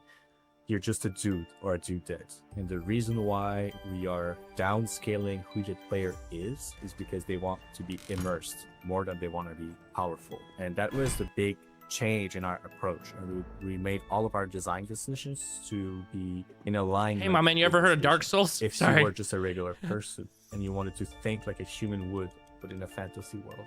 It's when you are aloof, when you're just like, that's not so dangerous, I've done it before. And that's when life just snaps back at you, right? In real life, that's like that. It should be like that in the design as well. So one gigantic thing is the character creation. In Outward 1, like we had very ugly protagonists. And we didn't have a lot of options. You know, you had like 3 skin colors, a handful of faces, a handful of haircuts, and that was it. It feels like really drawing yourself into an RPG. You choose a background, you choose traits, you have a very granular system to modify and customize your character to your liking. One of the big thing is you choose one of 3 starting locations. So as a regular person, what justifies throwing yourself into danger? How do you become an adventurer? Well, we have 3 different You quests. like the first game, Mommy? Depending on Hell which yeah, city dude. you choose. Yeah, I'm So intrigued. If you are in Simeon's Bastion, you are a homeless person. You're desperate. In Tramontaine, you are Hell a yeah, dude. miner and you're trying to like improve Co-op your too? status and your quality of life. In Haboob, you are just a clerk who just bought a house. What could possibly go wrong? You know, and very mundane situations, like you're not special or anything, but something special happens to you, and then you have to live up to the situation. We want a weather system Okay. that is very dynamic. So now we have a year-long calendar with seasons, and you just go Oh. through all that. So it's gonna be winter, and then it's spring, and then summer, and does change, like what kind of stuff can be found, what kind of armor you need to wear. Dual wielding is gigantic, so now you can combine anything that goes in one hand, and that opens up a lot of possibilities. In Outward 1, like you had your offhand, could I'm only dual have a set wielding amount of staves. things, and you had your main hand. Now you can just interchange. You can have 2 shields if you want. It sucks. Oh. I don't recommend, but you can. Of course, like just visually, and the fact that it's much more lush, it's more filled, it's more visually vibrant. That's going to be something that I'm people in. will notice very quickly. Just like in Outward 1, we have 8 skill trees, and all those skill trees have some exclusive skills. So if you take one, you can't take the other, and you have a maximum of 3 breakthrough points. So there's only 3 skill Guns trees too? that you can learn. All in gun from gamers. to the This is maximum big of for the you. abilities. You Otherwise, can finally have the experience an first RPG. few layers of skills. One thing we've added were No, bro, I played RP GTA. I attribute played an points. RPG. The core stats, so strength, agility, constitution, willpower, Sorry. intelligence. We added those. We're gonna track a lot of different things that you do. They're Nah, all bro, I gonna played have, Skyrim different once. thresholds. So let's say I know you RPGs. dodge attacks successfully a certain number of times, you unlock a node that will give you a passive trait and increase your agility. So very small incremental changes. We start with very simple things, and it expands us in more and more circles. My butt did So last you won't night. be able from the very start to unlock all 3 Once skill I beat trees Georgia just in the because national you have championship. cash My to bad. do it. You will have to have experience. You will need to have practiced the life of danger in Ori to be able to understand, like, Oh, get God, to the Dom. next level of the skill trees. Other than that, well, I think it's important to note that all 4 regions are new regions, so it's really Ooh. just completely new environment to explore. That's awesome, dude. No, I'm in. Is this out already? Is there a release date on it? Today, we're going to be taking a deep dive into our upcoming action RPG, Varen's Call. Oh. The world of Leda is entirely shrouded by darkness on one side, while scorched by endless sun on the other. Oh. These incredibly hostile areas are known as the Forsaken Realms, which, as you may have noticed, is the name of the universe we are meticulously crafting. Josh, Your first steps I'm within gonna the kill Forsaken you. Realms will take you to the Vale of Varen, a city on the brink of collapse, and the first of our narrative-focused adventures. Dude. You'll step into the boots of a lone mercenary. Where is seeking to Skippy? answer There's so Varen's many call good to aid, RPGs and being maybe earn some shown gold right and now. glory along the way. Skyrim RPGs. Although, I think that's the problem. A lot of times people go into these. I think that was the biggest problem with clear that Avowed. Varen needs a People hero, want it to be Skyrim. and every hero needs You know, a way to we got to slay give the these countless games space fantastical to beasts do they'll their own encounter. things. Varen's Call aims to cater to a wide range of playstyles, offering you the Ooh. freedom to combat the unknown in a variety of ways. Whether you prefer to be a nimble-footed archer, flinging fireballs between arrows, or face your foes toe-to-toe as an axe-wielding whirlwind of death, the choice is yours. Yo! The game's classless system means you're never locked into playing a specific way. You have the ability to adapt, alter, or completely switch playstyles. Josh, midway they're through your game dev adventure. nerds. They don't know how to Unlock talk to a and spend camera. points to obtain new skills and abilities, and level up your mercenary's core stats by gaining character experience. Hidden chests throughout the world will reward you with a range of weapons, armor. I'm and sorry, you want me to unique get Todd Howard on here for you? Some Let me call him providing up. unique effects to Todd, help you get gain on an here edge in your and next use your combat encounter. aura. Josh wants you to aura farm. The local hamlet of South Vale acts as a hub, a safe space that provides various amenities for you to further develop your character. Dude, hell yeah. Use the forge to upgrade the weapons and armor you find throughout the world, and the dismantling bench to deconstruct items for materials. All right, chat. If Fable spell sucks, crafting this table is what's gonna can be used save to increase the save power of your it, magic. dude. Everything from an area of effect Are there freeze silly attack that characters in stops here? the enemy in their tracks, to ripping up the ground from underneath their feet with destructive force. Swordplay looks stiff. Use the trap making bench to upgrade and unlock new traps and gadgets. A nice Aiming butt complement to swords? your arsenal, allowing you the opportunity to catch your enemies off guard. And finally, the Alchemy Cauldron. This can be used to custom brew a multitude of mixtures, from replenishing health and restoring stamina. This is to big curing for the yourself sword from and nasty stats spell effects. gamers like me, These bro. concoctions are sure to aid you on your journey. I'm coining a new phrase. Sword Okay, and great. spell gamers. So you've Big upgraded your hair. helmet, purchased that Woke liberal slightly game. overpriced magic spell you always had your eyes on, and upgraded that new Polybuster barrel to the volatile variant that has even more boom. You're ready to get back into the fight, but maybe you want a change of pace. Yes, you're supposed to be the hero and save the city, but heroes need breaks too.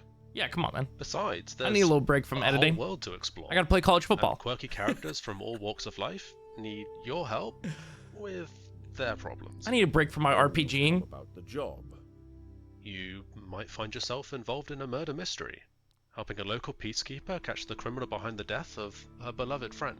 Okay, but do I have to do a quest for You're on a mission Mara to get some play? rid I can Varen finally of get my the necklace. Gnomi scourge that plagues the city. There's a All love because a crazy triangle guy in an outhouse? Riverwood. Go figure that out, then you can get some play. Maybe we should stick to the main task at hand after all. Varen's Call is soon to release on PC with full controller support, with the aim of releasing on consoles at a later date. Our game is inspired by classics like Fable and The Elder Scrolls, so if this sounds like your kind of adventure, consider heading over to Steam and adding it to your wishlist to stay up to date. Until then, we'll see you mercenaries soon. Dude, that was basically a fart on that guy, bro. Football? Why the fuck autocorrect can't even say football? Dude, it was bad last night. I was up till like 7 in the morning. That's why I'm still a little sleepy. What is this? Dragon Twin? Oh, yeah, we saw this in the you play as a dragon? Goal is to create the ultimate Dragon Rider experience. Create your own dragon. Skies can command armies from the back of your fiery flying friend. What the fuck? I'm gooning. I'm gooning right now. Focus at this stage is on the tech and systems needed to bring the concept to life at an level of fidelity. Sorry, I'm a sword and spell gamer. I don't know how to read. Full scope for the game will become more clear over time as it depends on the future funding and the shifting nature of game development. The grand vision is a M&B inspired kingdom builder, but the core concept can easily be adapted to smaller scope. Okay, sorry. Hey, get the guy back on the mic that don't know how to public speak. An early access demo is available to Patreon supporters. All right, let me get 1 month.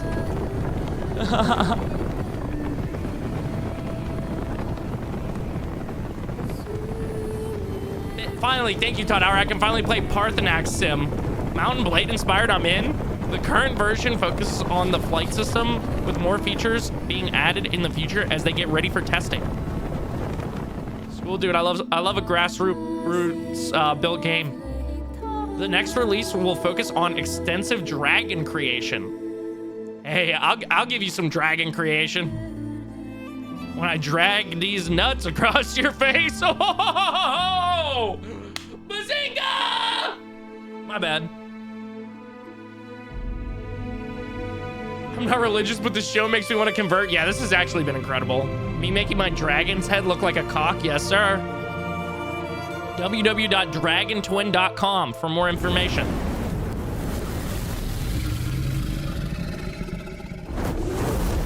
Dragonic. First Thanks question for I had watching. was, how hard is this game going to be? Because the most common Yeah, question about the original Outward. Outward was, okay, this is like, does it have to be so hard? I actually got to play the game in the alpha version, and I got my ass kicked. Uh-oh. This might not be for me, bro. Deserved. But it's actually amazing. Like, I actually really enjoyed it because exploring this game felt very rewarding, and there's like a camping system, so you can camp like right outside like the enemy zone, and then you prepare like your weapons and everything to wreck the enemy, because if you don't prepare, oh, you're in trouble. It's known to be a very, very hardcore survival. And when I was talking to Guillaume, he was like, if you die, it is likely your fault. And we all heard him say, like, it's not hard, but it is demanding. And they always at all times want to live up to those words, which is really awesome. And they will have a pack mule, which he said, of course, shocker, can die if you don't take care of it. Of course. But it's, one of the big struggles was with inventory and spacing along other struggles that players had to really try and, play out this game. Like you were saying earlier, you can't dilly-dally in this game. You have to really know what you're going to do, and eventually you'll get a hang of things. Autism. But another big one was dual wielding. So you can dual wield, he says, anything in the game. You can even double shield it up, which he says is not recommended. You can attack with the shield. It's super cool. He really loves to stress all of these niche things. There's a lot of Like you can sprain your ankle, you can perforate a lung. She has clearly sprained. You can sprain her. I also got brain damage. You can have a concussion. It will all impact you, and all of these ailments take different lengths Cassium on the of time bus to tech. recover from. I got a concussion in game as well. Sorry, that one was for your chat as well. What were you doing? What were you doing out of game? It was kind. No, it was just kind of like a play on, because whenever I told people I got a concussion, brain damage in game, a lot of people in my chat would say like in game. Sounds like the most hardcore of hardcore survivals. It was really fun, and No way we can simulate the life of a 49ers player. Hey, they didn't say you could tear your ACL and be out all year, okay? So you're not, okay? With your friends, and it's really nice. Especially because then, like, you get beaten up, and then your friends get beaten up. So, and then you know, can get digital concussions together. Yeah. Next up, we have Forsaken Realms, Baron's Call. We were all sitting here saying, this looks. looks I'm in on Most this. importantly, controllers. I can play now. I was trying to put my finger on what the vibe was, and at the very end of the trailer, they say inspired by games like Fable. They really struck an interesting vibe. It seems like it's got a lot of soul. Yeah, I'm in on that. We talked about music a lot today. I just want to say that was something I noticed right there. That flute. Fable doesn't hit, and even if it does, that game Forsaken is. When the flute started playing, he was like, "Oh my god, just I'm ready to go to war." No, the game looks really nice. It looks very well detailed, and I can't What's wait the to try under it. over on Camo Hat being a fan of They Nelk? angled it that, like, hey, you can do this thing. Jake You can really Lucky? focus I on fuck with combat, Jake the Lucky. main quest line, the main story. Even though but this is Dr. also an Disrespect expansive doesn't. world where there are a bunch of little side stories where you can go to these individual side characters and help them catch their chicken. Or murder mystery or whatever it is. And Dude, I that's feel like awesome. that's what builds out a world and makes it feel more full. So I think it looks great. Third, we had Dragon Twin. I don't even know if we're. Let's ride! Dude, you can make your own dragon. There's a character Cool. created Old for your school dragon. Did you see RuneScape, the cool. neck customizer? I mean, like Jake was like. To be fair, is very early in That production. is They're Jake working on Lucky. all these systems for Dragonflight, and as they mentioned in the trailer, it's still a work in progress. They're Yeah, Josh, I remember. finding the game and what it's going to be based on funding, Patreon support, things like that. But I mean, just like imagining the vision of a kingdom builder, Dude, that's where, awesome, you're in Josh. command of dragons like Khaleesi. Like, inject that into my veins. It's another one of those games I didn't know I needed or wanted, but Never even came across your mind. You're like, wait a second. so you see and you're like, of Jake course. Lucky? Of course I need that. I can't wait to see how Jake they Lucky progress is this, giving me the because they're dude already bro doing that's something actually progressive. amazing. That's what his fit is saying right now. Pretty open-ended. Like, He's we like the saw dude some bro that you would like go up to scenes, and be we like, saw oh yeah, this guy's gonna tell me about how like Trump's gonna save the economy, but he's actually gonna be like, hey, we need to really redistribute wealth between workers and CEOs. I'm gonna be like, okay, wait, I fuck with you. Next up, we have Atomic some Heart, here we exclusive go. content coming from Munfish, a What the comparison of the twins from Atomic Heart. Now in the Cube, a very exciting game. I think we're all Oh, looking the forward Cube. to. And for Atomic Heart, some new screenshots from their DLC number 4. On top of that, there is also Immortal Gates of Pyre that we had an incredible interview Oh, shit, with I didn't mean to do Jake that, sorry. hosted, where we talk a little bit about the making trying of to the get YouTube game, to close the people fucking behind bar. it, and RTS in general. Bloodfish, what? Is this an RTS? I'm not a big RTS guy. Oh, this is Atomic Heart. Sorry. I'm a little stupid. Forgive me. Oh. Chat, stop gooning.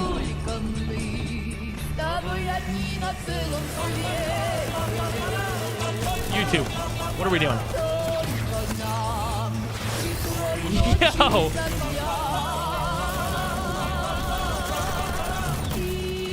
Wouldn't an AK have more recoil?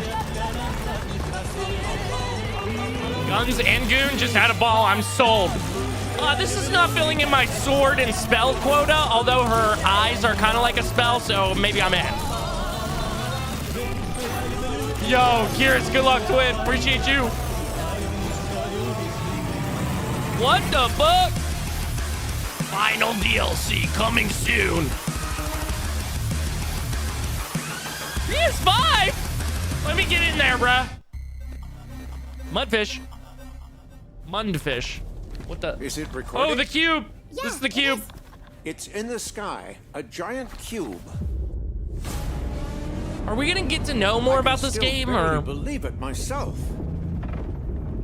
This guy, fucking Luke Stevens. I was watching his stream. He's talking about this game. He's like, we don't really know anything about it. I didn't even see Literally it. like a week ago. You know, I felt that same fear, Motherfucker, though. selling me, bro. A terrible sense of my own powerlessness. We don't really know anything about it. How did the All right, whole chat, of calm down. humanity miss it? And did we actually? Yeah, this miss is it? a Rubik's What Cube if in the cube sky. Didn't appear, but revealed itself. What if it was always there, and we've only just started to see it?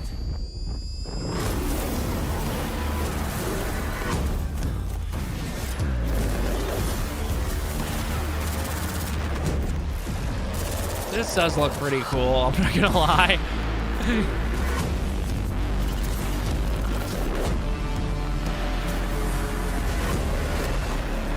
Yeah, this is in the Atomic Heart universe, right? What the fuck? Oh no, are they doing the Gooner bait? Don't Gooner bait us, the cube.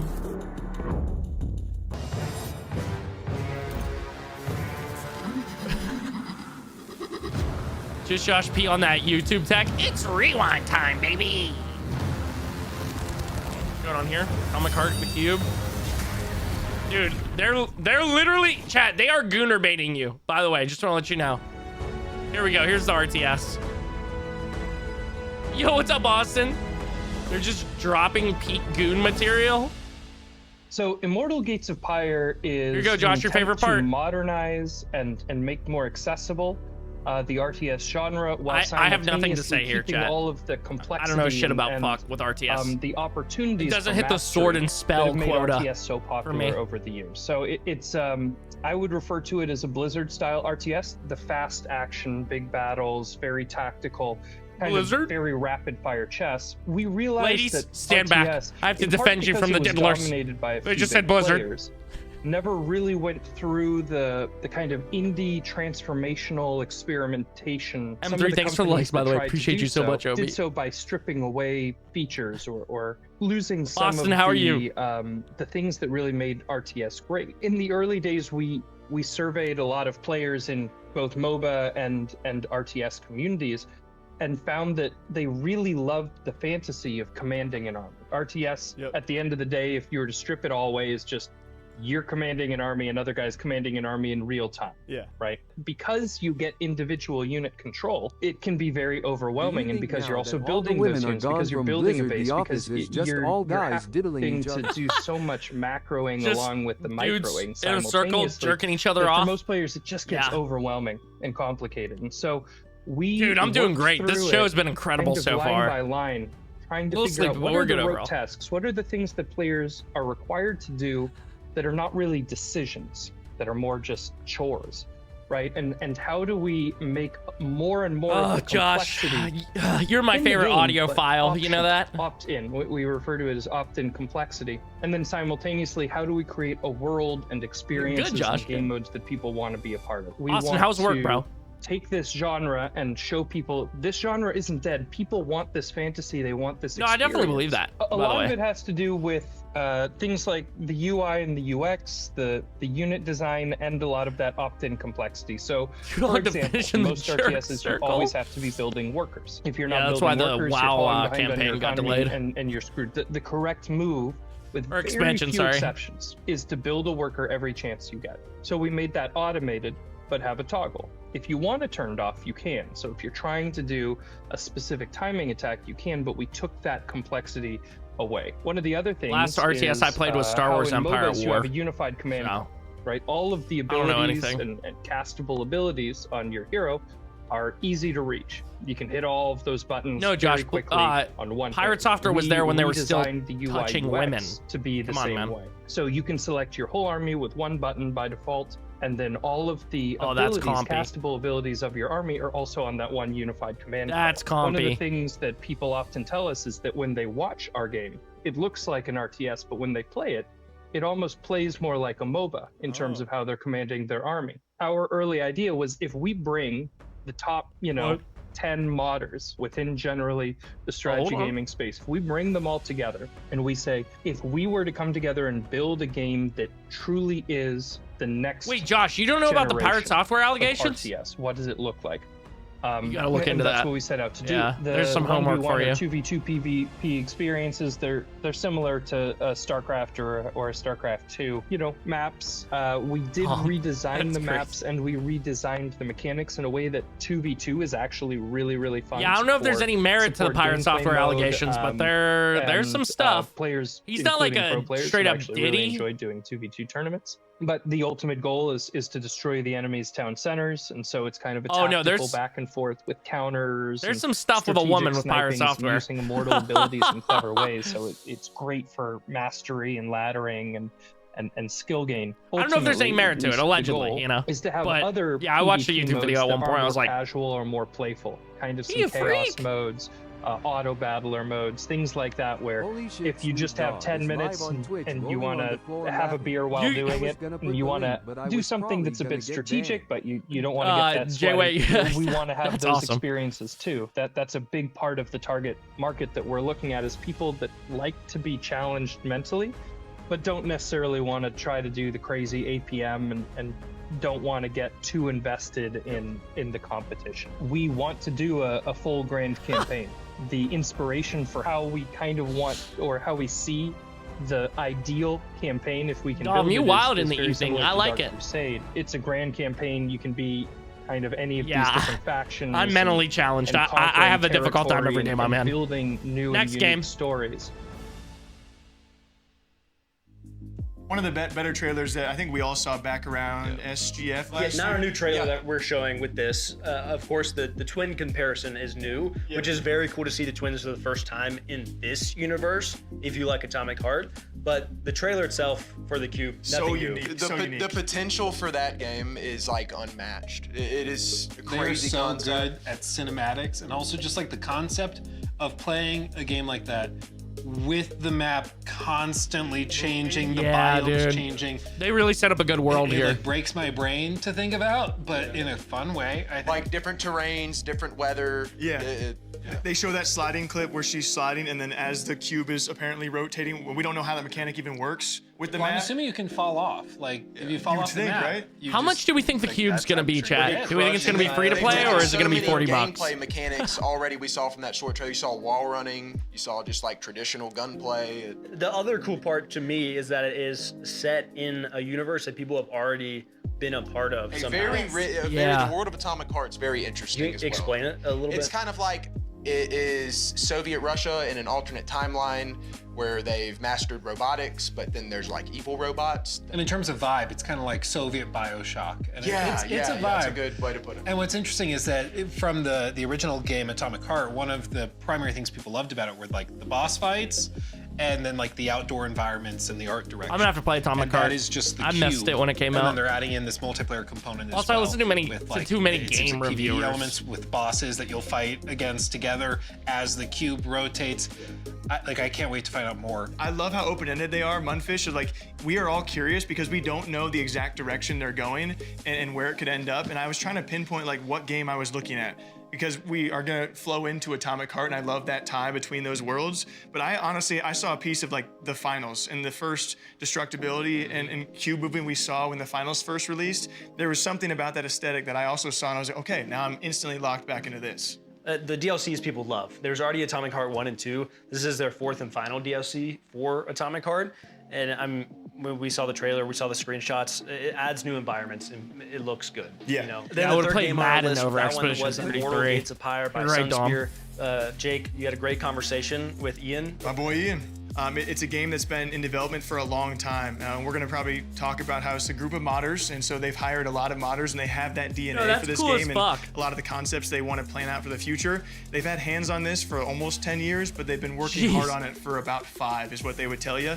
And they really want to try and combat, as we all know, like the RTS genre is really hard to get into because high barrier of entry. I agree, because it's like you see these games, you know RTS games, and you're like, I don't want to do that. I don't want to work on micro. RTS game is cool. And, Next! you know, all those movements per second and whatnot. Soulja Boy And they streams wanna old try school and combat RuneScape the sometimes. pillars that have That's already hard. established themselves in the RTS genre. We know Age of Empires, but we also know StarCraft is the one that people kind of go to. And he was saying they've had these games in the genre that blew up so early on that it's been hard for companies like this to make a new RTS and survive and branch out and be somewhat unique to what we already have kind of attached to. I do like that they're kind of emphasizing accessibility because I think it is pretty intimidating for new players. That's why a lot of people don't want to, you know, kind of They turn seem to off have a by good strategy. RTS. It's just so overwhelming to look at. It's awesome. I'm one of the people who haven't played RTS because, like, I don't want to go against Sweaty Joe, who's been playing this his entire life. I know he lives. Yeah, I don't know how to do it. I live for macro movements, This is bro. cool. And then you can have the sweaty experience if you want, or you can have the experience where you just sit at home Jake's and behind you. have a beer. I did when he said that. I Natty was like, Light. "That's my guy." Exactly. This game was made for. But I do want to really support him, and you know, when it comes to cracking through whatever the current. You know, played Persona and fell in love with it. Yeah, no, that's real as fuck. stereotype in that genre is RTS they're just, trying like, to innovate, they're scares trying to me do things so much. differently. And one last thing, they are very, very community focused. Very So, big brain. like a lot of the devs we've spoken to, they love their community. They found their diehards, and it really has shaped the project. And so I hope we see it in the near future. Bon, what's up, homie? We got oh, is this the game I've been Next up, we have what I'm calling kind of a Western What is this? section. We have some new footage from the game X Killer. That's going to be Paradox Studio. Yeah, Whereas this is the Far game I've West been excited from about. Evil Raptor and Erosion from Plot Twist. Yeah, dude! I've been wanting to see more of this game for forever, bro.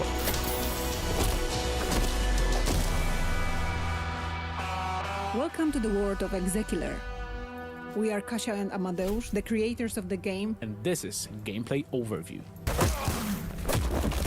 Execular is a first-person action-adventure game that encourages exploration, rewards curiosity.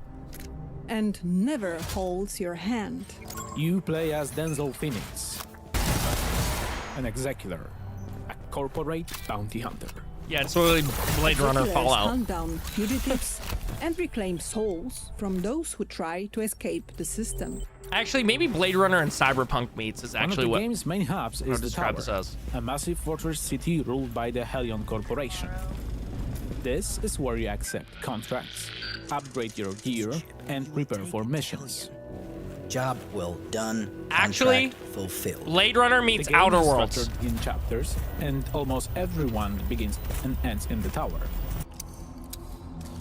And that's a compliment for both. Outside the tower lies a harsh, scorched desert. Mello, what's up, homie? You travel through This is it New Game in a Plus. heavily modified car. The designed Game to Awards, protect but you from extreme no conditions paid placement, such no as awards. heat and radiation. Inside the vehicle, you have access to your computer, storage, and a working radio. I should just say Summer Games Fest. Actually, I don't know why I keep saying the Game Awards. Dude. Ooh. Oh, yeah. The shooting looks compy, bro. Oh, my God. Oh. Slow down time ability? Oh, my God. I'm gooning.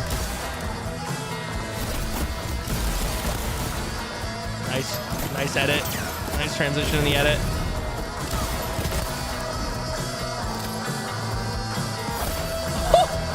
Holy shit! Oh, we can do our Stealth Archer playthrough. Awesome. Survival is a core part of the experience. Inventory space is limited, and every item matters, forcing players to make careful decisions about what to carry and what to leave behind.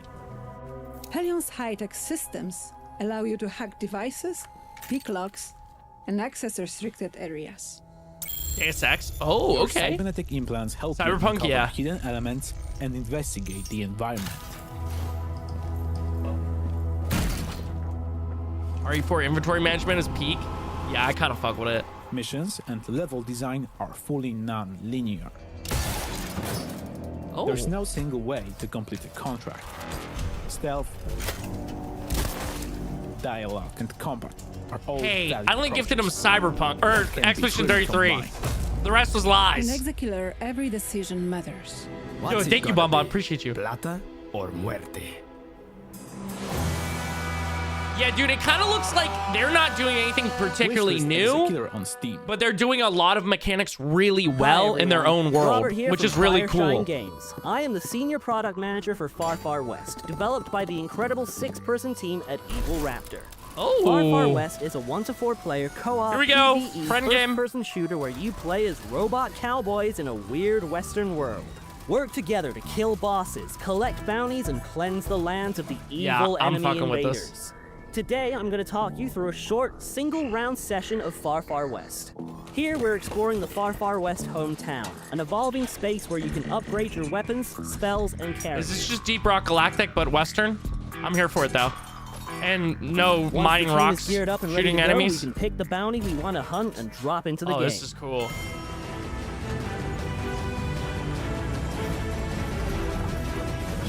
Wait, is this already? Is there like a playable thing out for this, Austin? Is that how you know?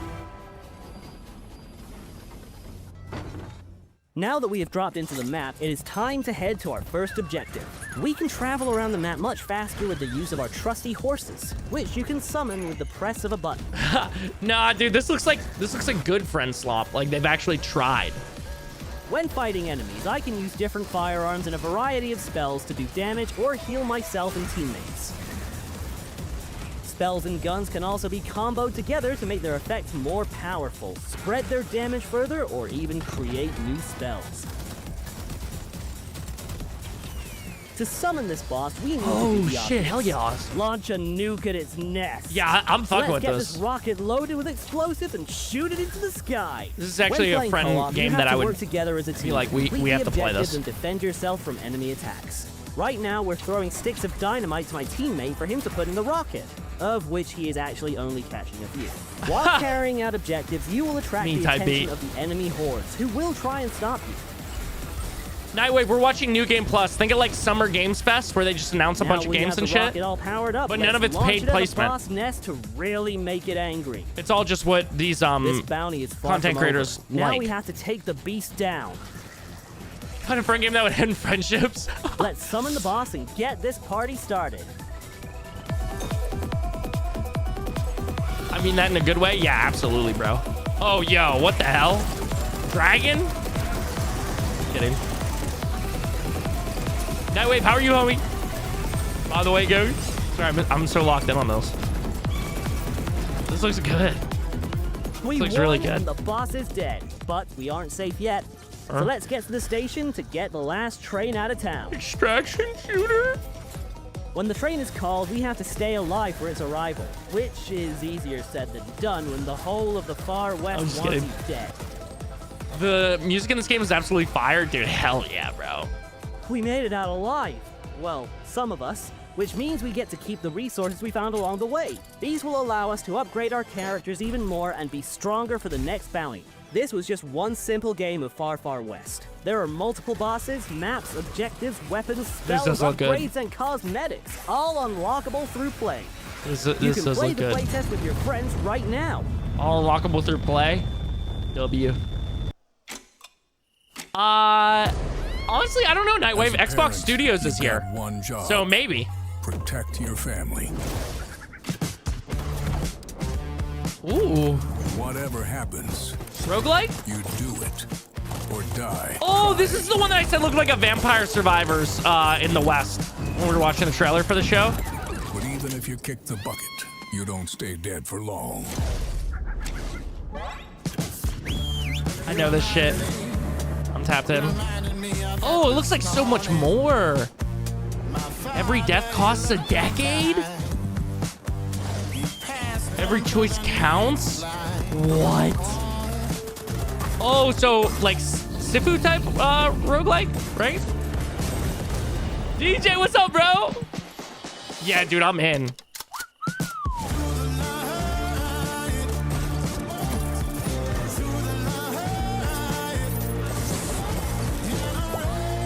Yeah, dude. This is way more than what I thought it was.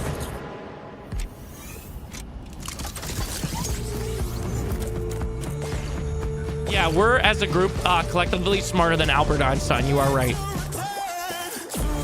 We have the breast and brightest on this. Dude, this looks great.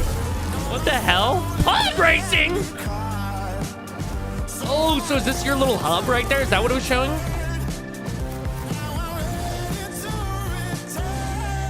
To save her? What if she's old as hell?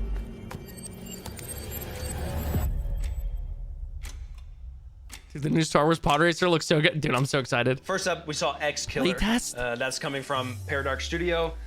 Yeah, when the fuck is that coming out? I mean, the vibes look great to me. It was reminding me a little bit, you disagreed, but like a cyberpunk in the wild. No, I West. just see it. I just see it. And the animation work was crazy good, like the world building. I think the way it's described is a post-apocalyptic Western-style FPS with a bounty hunter vibe. And so we even saw in the trailer they were picking up bounties. It kind of reminds me of Fallout as well. Yeah, a little bit of Fallout there. So I think it looks like a lot of fun. That could be a new kind of like staple in those types of Yeah, games that's to Luke me at least. and Big Rob and it looks fantastic. and Jake Lucky. I don't know who the other two are. I'm not familiar. Sci-fi cowboy, I'm in. Yeah, done. Say less. Money. Then we had Far Far West coming from Evil Raptor, Yeah, Western dude. themed action shooter project. The way I've been describing it, to be honest with you, is Western Sea of Thieves. There's a lot of depth there. It looks like that's not a bad comparison. Sea of Thieves was very fun to me. What if Sea of Thieves but cowboys, basically? Well, it's that, but also with specific hunts and like bounties. We're going out and doing boss fights with each other. It seems very teamwork based. I'm not gonna lie to you guys. Where they were fighting the boss on the ground, and one of them was. There's like already at least like dynamite up, caught it. there might be 8 games already that they've done in these 2 hours that I would play. Western. This game is pretty mind blowing. I think we're all on the same page for that. The art was style is Erosion. divine.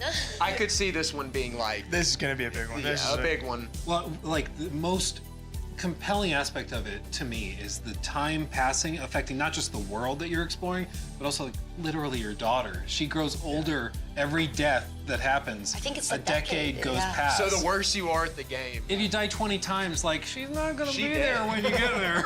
You're gonna be talking to a gravestone. But it's just a very captivating art style, like you It's also mentioned. open world. Open world roguelike. Yes. We're gonna have people that are gonna want to go deathless runs of this. I hope that maybe there's a glimpse of hope of like if you have a deathless run or maybe a one. That's death like run, the true ending or something. There's a happy ending, but I imagine that most other endings are not gonna be so happy, or at least a bit sadder. Exciting stuff. Yeah, It looks exciting. really good. We're gonna see a lot from that game. For sure. You're gonna have to play that shit like 16 times. What is this? Alpha Next Response, up, we have Last a Man very Standing, exciting Sand Raiders section of... for people who like competitive games, shooter games. Oh, here you go, we have chat. an awesome interview that Jake did with the executive producer of the Division franchise. We also have Alpha Response, a game coming from the original creator of Counter-Strike, Min Lee, or Gooseman, whatever you know him as. Last Man Sitting from Pixel Pizza, and Sand Raiders of Sophie by Holygriff.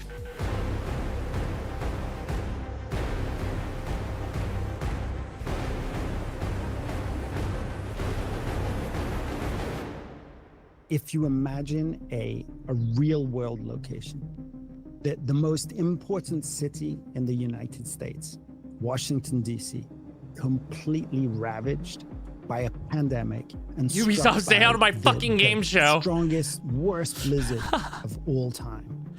And you are going to have to survive Ubisoft and extract. My the boner most is leaving valuable now. resources. Thank you. And of course, that leads us Yeah, to me either, Austin. I had Survivors. no clue this shit was What still are we kicking. doing? Like, we can't rest on our laurels, our 10-year-old laurels from survival.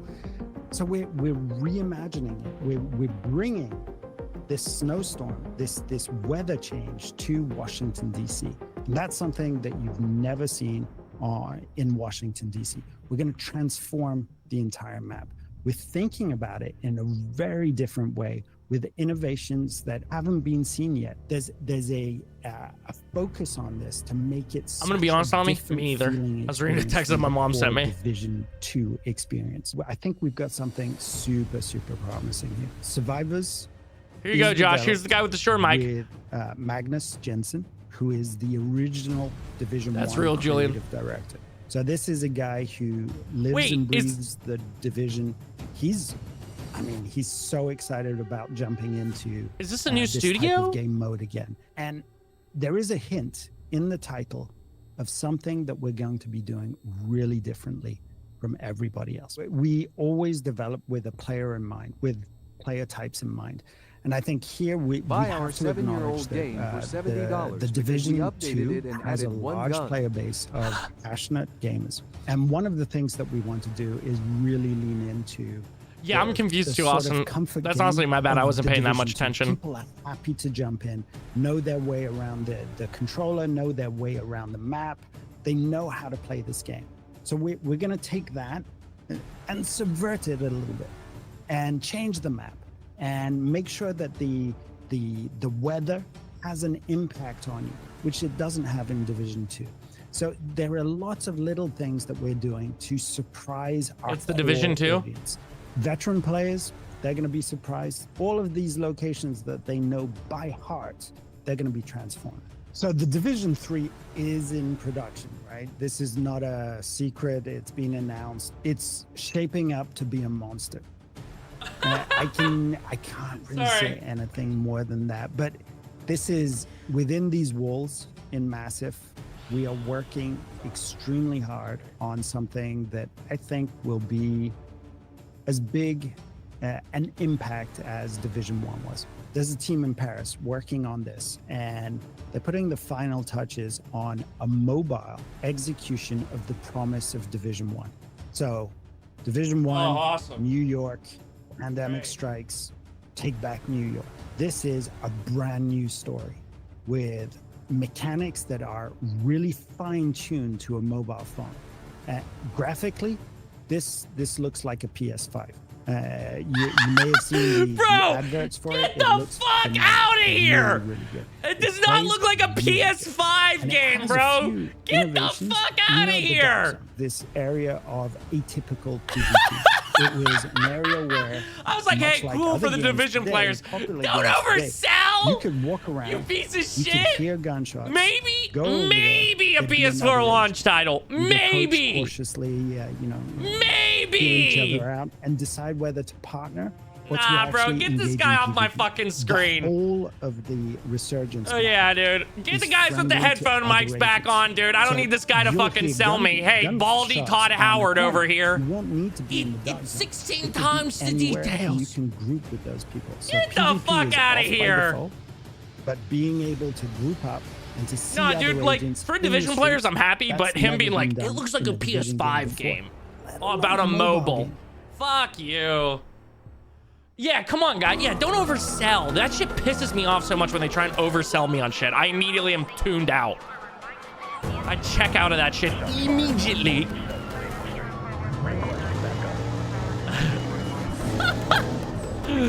Yeah, Dom, you know what's up. All right, here we go. Here's a game that probably won't oversell. Hopefully. I mean, good for New Game Plus to get like a big name in here and whatnot, but come on, man. Can you stop talking? I missed all of what he was saying into the Shure mic. Oh, my bad, dude. Oh, we got a payday, but you're on the opposite team this time. What's going on here? Okay.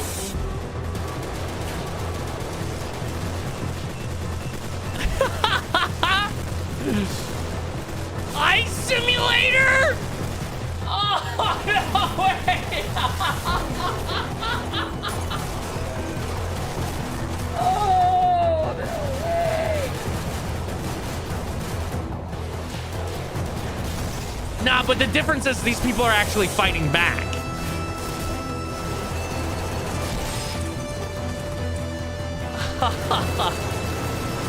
The only thing I want from Ubi is a new Splinter Cell. Yeah, I feel ya. Drive vehicles. Oh, here we go. Speaking of vehicles.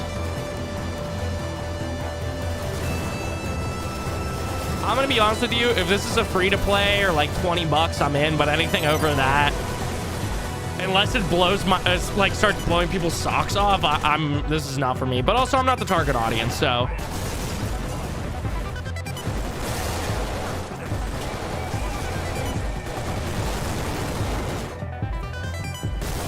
Is this payday? Dude, what's up, Frown? I literally said, is this payday, but you're on the opposite team?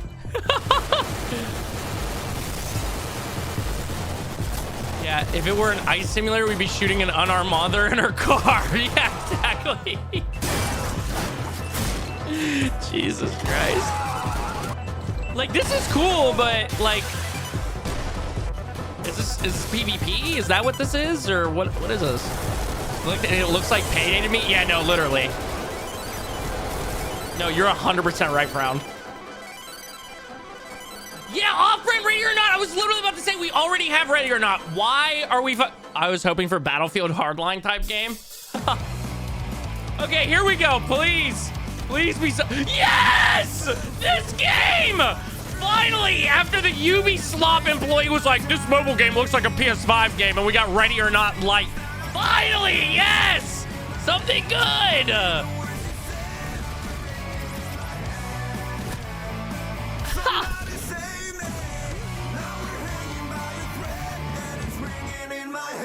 Yo. Multiplayer open beta in January 2026? Are they running it back? Oh no, this is interview time. Sunset Overdrive, but you kill your friends. Way better than Ready or Not. Hold on, what? Last Man Sitting is a game where you blast through the environment. Bro, just use your nasty, messy ass background. I don't want to see your camera clipping through your fucking head. Freaking gun. So movement-wise, it sort of feels a bit like you're skating, but it's also most definitely a shooter. And you guys also described the game as a battle royale. So does it lean BR? Is it more shooter? Is it a mix of both? How's that go? So many years ago, there early like prototypes of the game. It was a battle royale game. And it sort of went viral and got like a lot of followings based on some short videos of the game. But then as we developed the game more, we found that we wanted to gravitate away from that a bit. So we saw some limitations with the Battle Royale gameplay. Eventually the game became more like more of a 4-player chaotic PvP shooter, more like a shooter version of Super Smash Bros, which is like one of our favorite games at the office. There's like different maps. There's different modes also. We worked on the PvP mode. We also made a PvE mode, which is more like maybe best compared to Swarm survival games. So it's more like a... Why don't more games do this where they have multiple modes, by the way? And you like go up Arc Raiders with like a arcade shooter type vibe, you know what I'm saying? There's more and more. Wouldn't that be cool? I feel like, I don't know, maybe I'm talking out of my ass. More ridiculous as time goes by. There's mini bosses, there's main bosses, and you level up, you get power ups, and this is where you get even more power ups when playing the PvE game mode. So that's when it gets really ridiculous. Okay. Then you can unlock, of course, new weapons, new characters, new yeah, abilities. I'm fucking with this heavy. I'll probably buy it online. My questions. So we looked a lot at this like early 2000s aesthetic. Oh, true, Dom, true. Which we thought was like really cool, especially like when we started designing the user interface. We felt like, you know, what if the whole user interface just felt like Windows Millennium Edition or Windows XP, and you have that those little square windows, and you have the font that we all remember. So eventually the game sort of became more. I need help players to keep game with multiple modes alive. True, that's true too. We also have a lot of like Counter-Strike players. Do all the developers just like robots? Yeah. Something that talk like robots. Had its imprint. Guys, they're socially awkward. Okay, come on. 2002, and you're listening to punk music, and you're playing on your Windows XP computer. That's sort of the feeling that we want. A skate update? Oh, thank God it's not, dude. I'm good on that on this show. We already got Ubisoft man in here. Oh, is this another one? Oh, yeah, this was in the trailer for the show. Unless you had bots like Fort, yeah, dude.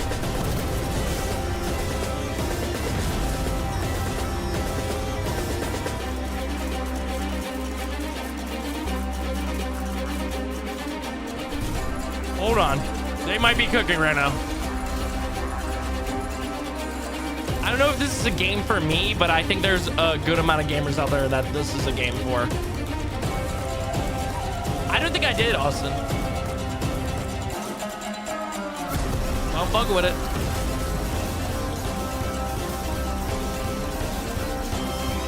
extraction with your robot shooter? Question mark? Or your big, not robot, whatever the fuck that thing is? A better Sea of Thieves? Oh, I wasn't even thinking about that comp, but you're so right, bro. Sea of Thieves on the ground in a desert. Sand Raiders of Sophie launches March 2026 on PlayStation 2. I'm First up, we're going to talk gooning. about the Division interview. Of course, we weren't able to get a ton of new information, but they are working on I'm going a to take lot a of piss. different. I'm going to take a piss. I don't know if I've ever talked to anyone else who has 26 years at a single company in gaming. So talking to him, he was, I was doing a bit of glazing because everything he said felt like a storytelling experience. And so we're talking about Survivors, and this is the kind of redone version of Division 1's original Survival. And so it's a snowstorm impacted, weather hit Washington, D.C. And it's what he kind of also alluded to as like one of the original extraction shooter-esque like games. But yeah, you have to fight for survival out and weather the elements. He says it's really, really shaping up. And also original players of Survival are going to experience, he couldn't tell me everything, but they're going to get to experience, you know, remastered things and things that are updated from the original that they did want, but he couldn't tell me too much as to what it was, besides that it's really shaping up and it's really interesting. And both new coming players, you don't have to play Division or Division 2 to stumble across this and love it just as much. I think with the success, obviously, of games like Arc Raiders right now, you even mentioned that, it's an interesting conversation around, do you try to chase those things and copy stuff, or not even copy, but take inspiration from it, or are you having to come up with your own ideas that you've been working on for 10 years or however long is? It's just interesting how they've been working on this for a long time, and now there's a mega popular game in the same exact vein. Yeah, and he said it a lot more eloquently than I can ever represent it as, but you know, he realizes it's probably a mix of things. Like a lot of other games are doing extraction shooters with certain things here, but they've also had an image Oh of my where they God, want to be they're and where still they want to go talking for about quite the some time now, Division? and now they're finally getting to I should have pissed breathe that longer. new I should have existence taken my slowly. phone to doom They also scroll. talked a little bit about Division 3, which Fallout Sea of when I Thieves? say a little Yeah. bit, I mean, like, Just give me the Elder Scrolls 6, Half-Life 3, and Team Fortress 3, and my life is yours. Julian said this. Spikey Boo, welcome back! To be a monster. So I have an And email I said, I'm gonna support clip ticket that, I made with Julian. Thank you Ubisoft, and very it took much. them I would say 4 highly months to anticipated game that respond. They can't share a lot about, but we were excited just What's to hear wrong with the that it's a Division? monster, Oh, nothing. as This much as guy people was love just specific way games. overselling the mobile game. He said it looks like a PS5 game, and it Anyone who pissed doesn't me know off. Min Lee, the original creator of Counter-Strike, I love this guy. We've had the chance to meet him on a couple occasions, also sit down and talk with him. He went to his first Counter-Strike major this past year. It was an incredibly rare experience to see like such a notorious dev get to see what his game has truly become, and he was there since the very, very beginning. Well, they were talking and about an then to update, see, and then like, they an plugged esport the develop mobile out of it game. was crazy. Not to go on too much of a tangent, but he still has that shooter DNA in him, and so this is kind of a mission-based. Is he from the US? Shooter, might you? And you also play as law enforcement, but the goal is to complete a series of missions. Oh, that's his game? And yeah, definitely remains true to the whole shooter Gooseman DNA. It looks like Counter-Strike meets Payday, but you're the good guy. I mean, you're the law enforcement. Then, speaking of Counter-Strike, we talked to a guy who was highly inspired by Counter-Strike, which is so cool to me to have in the showcase. So, like, we have the OG who made this game, then we have a guy who's inspired by that guy. This was Last Man Sitting. Yes. It's so ridiculous, and I love it. We need games like this. It feels like a mixture of like Tony Hawk's Skater Pro, but replace the skates with chairs, and then And give them all weapons. and give them some guns. Why not? The clips are going to be insane. Yeah. You're going to see some wild stuff come out of this game. The things people are going to be doing. And they're still working on a lot when it comes to PvP versus PvE, but at the core base of it, they want it to be PvP based. It's going to be a round-based game, and so I believe 4 players, so super competitive lobbies. But I think you can It's also a chaotic shoot. very, very chaotic, and it progresses round by round. So their unique feature in competitive balancing is it's the first player to win 5 rounds. But if you lose a round, you get a power up. So you They're get an talking about ability, Last and that Man is their Sitting, way to Dom. balance. Even the odds. Not that one. You can even upgrade your chair. Yeah, so by the end, which you can, and by the end, it's going to be pretty hectic because, of course, if everyone's taking their turns and winning 3 rounds, 4 rounds, whatever, by the end, you're all going to be super OP. And so the ultimate goal is to win that 5th round. You're going to have to beat some pretty high-powered people. My favorite part of the interview is hearing him say, you know, we're inspired by Counter-Strike, Super Smash Bros, the Call of Duty era. He just Rewind wanted time. to see people 360 no-scope others and like made a game out In of an it. office chair. And if you see the trailer, you'll see the agents or the characters, and you'll be like, "Oh, that looks like Counter-Strike," and he'll say, "Yep, that was kind of." We're all big You just Counter-Strike know he fans. grew up on the quick scope montages, 360 trick shots. Well, and I love the idea of like Phase they're adapt, sitting 200 brainstorming the game. sub, and he's like, I uh, want to make a shooter. kill cam? But what's our unique spin on it? Guys, get in here. You're never gonna believe this. You might want to sit down. It'll make sense. Then finally in Millennials, that section, we have jeez. Sand Raiders of Sophie. The developer is Holly Griff as well as Yo, Tower what up, House, dude? but the publisher is Tiny Build, Is it who we're 6? all Oh my very God. familiar with. This is a co-op action adventure. You're in a desert world. Honestly, it reminded me of another. I don't remember it. They were like sailing in the desert. in laugh some like other that. game. But this- Millennials. my favorite part about this is that you could see them building your ship. That you're then like traversing the desert It's and kind of like a fighting base people. building. Yeah. Yeah. Well, it kind of reminded me of Sea of Thieves you meets go. Base Builder, Rust. where you're like, you're building your own Rust. ship. Yeah, it's very cool. Rust on legs. There's also normal gunplay too as well though, which I found. At first I was like, oh, it looks cool, but then I saw there were like normal guns too. So. I like it's a new concept. I feel like where they were probably, I have to assume, fans of Rust or fans of different types of games. They're like, okay, what if we make a moving base in the desert, and then you can explode people's bases? Or I'm curious. We didn't see it in the trailer. I'm curious if you can raid other people's I'm bases. pretty sure you. That'd be the coolest part. If you Pretty raid sure- their like their jump base. off of yours. Pretty onto sure you theirs. can take other people's bases. I'm pretty sure. Oh! Where's Ami? Next up, we have a section that a couple of us are definitely going to be Ami! very excited about. This is the 25th year that Jagex has been making RuneScape at this point, which I'm is seated. extremely impressive. I know Jake and I have been playing it our entire lives. We've got old school RuneScape, we've got RuneScape 3, and we have Dragon Wilds. The Trinity. Right, so 3 games, massive games that have been around for a long time. A lot of people have heard of. I think we should just give the room to Jake. We I just, love like, it here. This use is the my- bathroom real quick. This is my favorite part for all you RuneScape fans. When we all arrived here, the first thing I saw was Jake on his laptop and RuneScape was pulled up next to Twitter. Like, Sometimes you gotta do what you gotta do. Did you see how dedication. Hunter has like a side monitor just? He does this. really? I didn't know that. Yeah. These guys are real Total level? fans, Yeah. though. Yeah. I'm north of 1800 now. I'm over 2100. I knew so that's it's- why I didn't want to answer because I knew you were gonna lead into it. Anyway, Jagex has given us a variety of exclusives across all 3 games. We're super happy to talk about it. They've done a lot of very impressive things over the past year, I would say. They did Varlamore with Jake's favorite, the Gemstone Crab. Just AFK there, it's awesome. Has the Delve with Doom.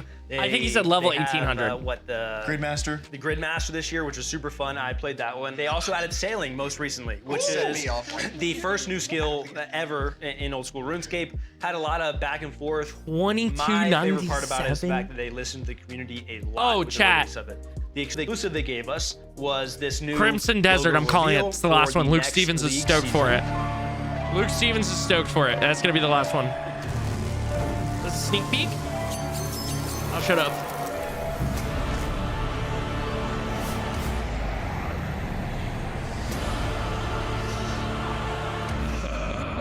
So that was League 6 Demonic Packs.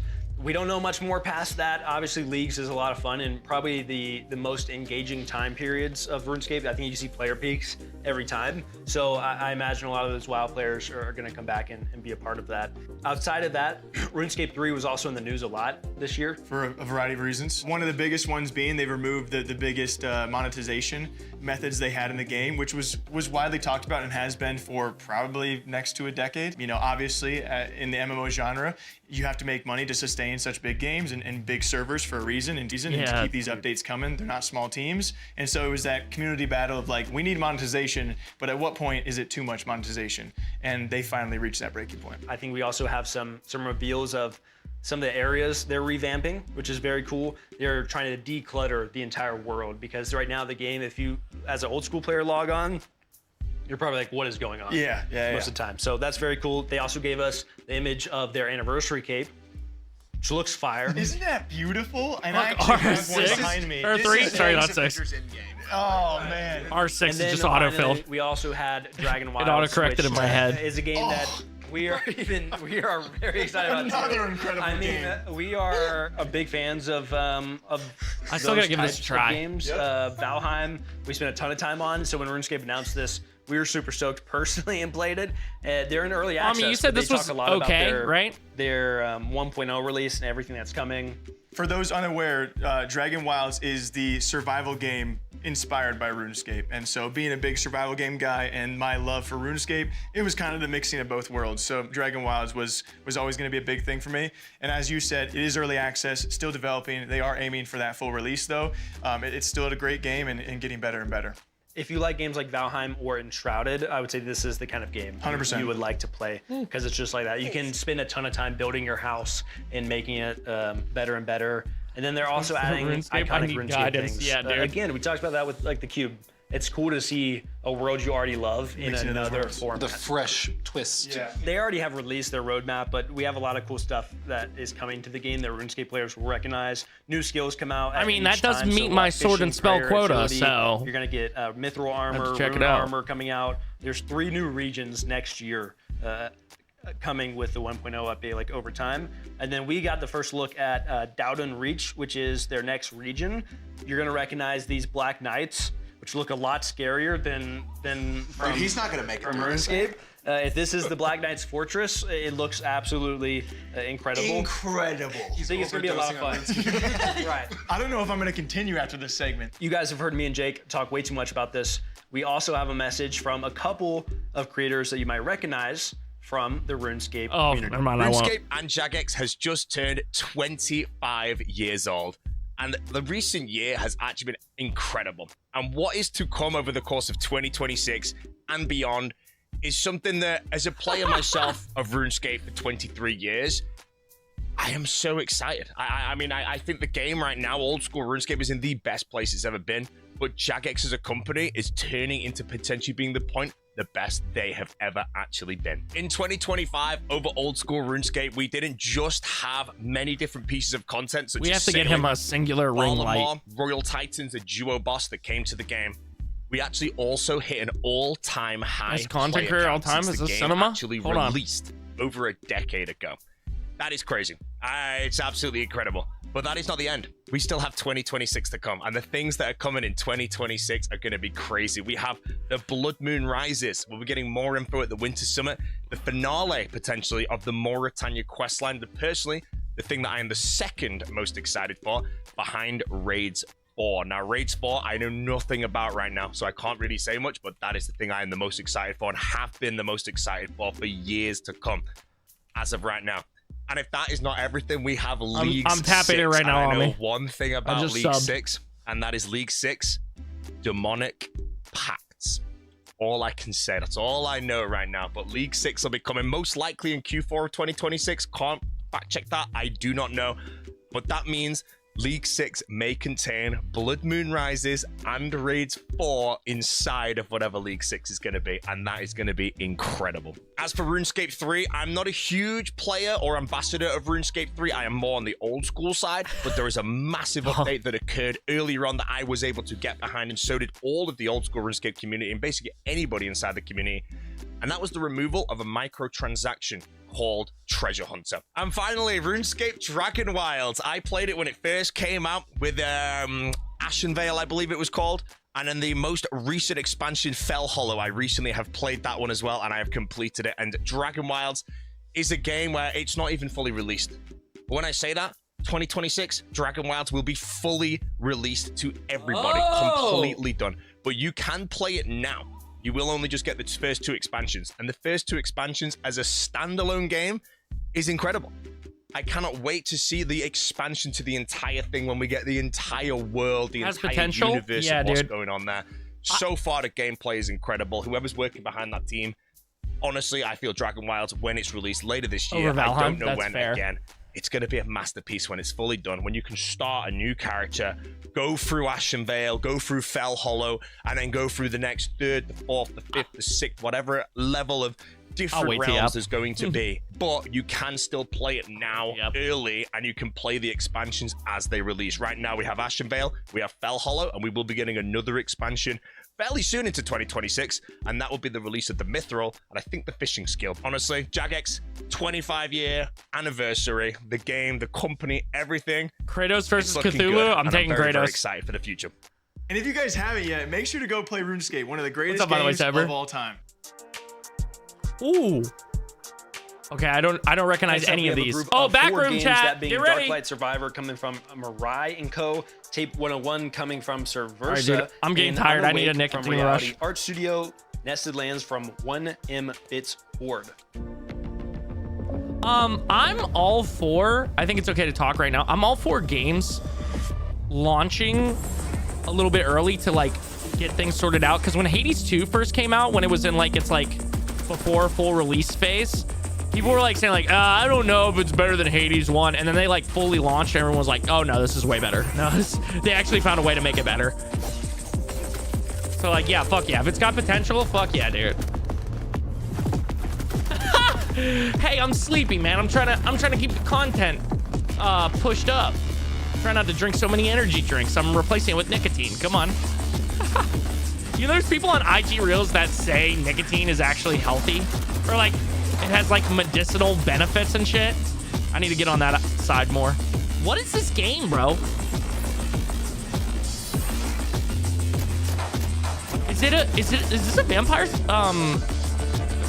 what is it called again? Vampire Survivors like? I mean, this looks cool. This looks like something I'd get high and watch a YouTube video and play. Like I did Mega Bonk this year.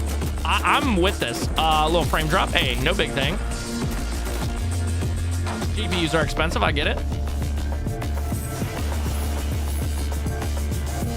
Wait.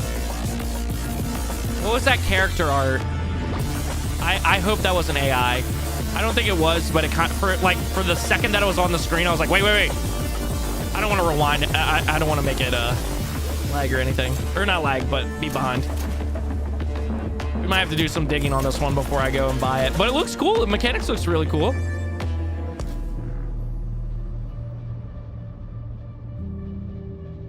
Dark Light Survivor. Coming soon. Ooh. Is this Kingdom Come? I traded a wedge of green for a vamp last night. A vamp? You on that vamp life? What's going on here, bro?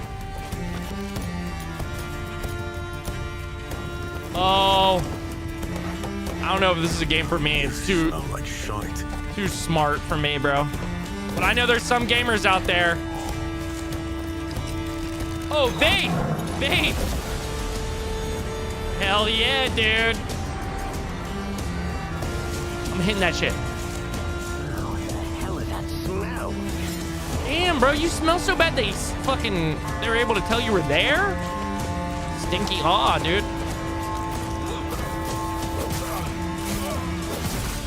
Damn, they just dominated your villagers. And now they're all dead.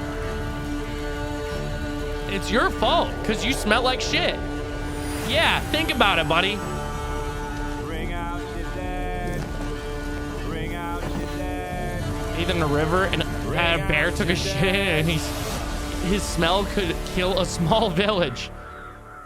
This looks cool. It's not really my vibe usually, but I got 2 last night. Only paid for 1. W. Oh, chat, backrooms! Woo! Backrooms! Can't wait to watch cartoons play this with Delirious, bruh. Nah, chat, I could be down to play this. I feel like this will make fun content. Okay, it looks like it's a little more expansive than a lot of these backroom games we've gotten.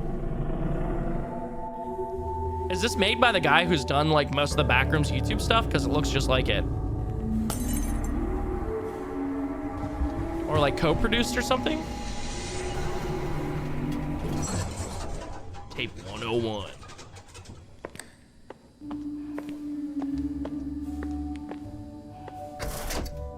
Wishes now, play the demo. Cool.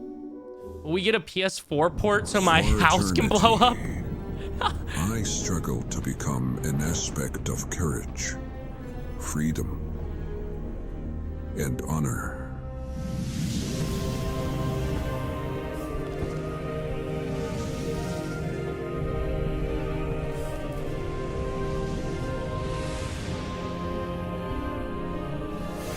Diablo expansion?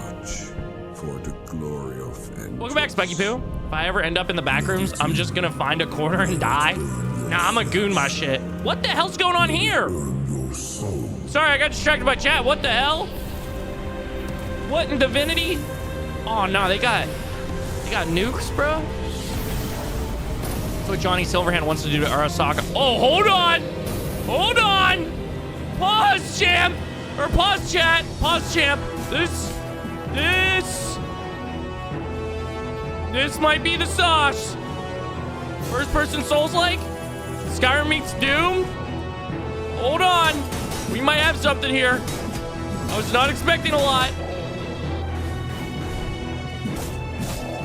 If we could turn off the motion blur for this trailer, it would make my life a lot better. Or turn it down a little bit. It's kind of making me feel a little nauseous. Could be the nicotine, though. Got the velo in. Oh, okay. Okay. Oh. What the fuck is that? Unawake? That was me 3 hours ago, chat. I was like, I'm going back to bed. Cool, I'm in. Count me in. Another First one. up, we saw Darklight Survivor. Maybe one of the games we've seen that kind of blew our mind a little bit. You had top-down, you had third Sendu, person, what's up, by the way, Go? And something else. Oh, the instantaneous switch, of course, between top-down and third person, but then the pixel art, being able to instantaneously adapt yeah. to. That's it's insane. really, really sick. Yeah, combining both those features, because you said it and I was like, wait, is that what it's doing? I had to. Yeah, you can sort of like just toggle it. That's such a crazy. My understanding. Such a crazy feature. So it's a game like a roguelike game. Yeah. And a little bit kind of like Vampire Survivors Yeah. in the style of Megabunk. So Yeah. you can either have the top-down view, first-person view, whatever you prefer, and you swap That's all the fun. time. I like it.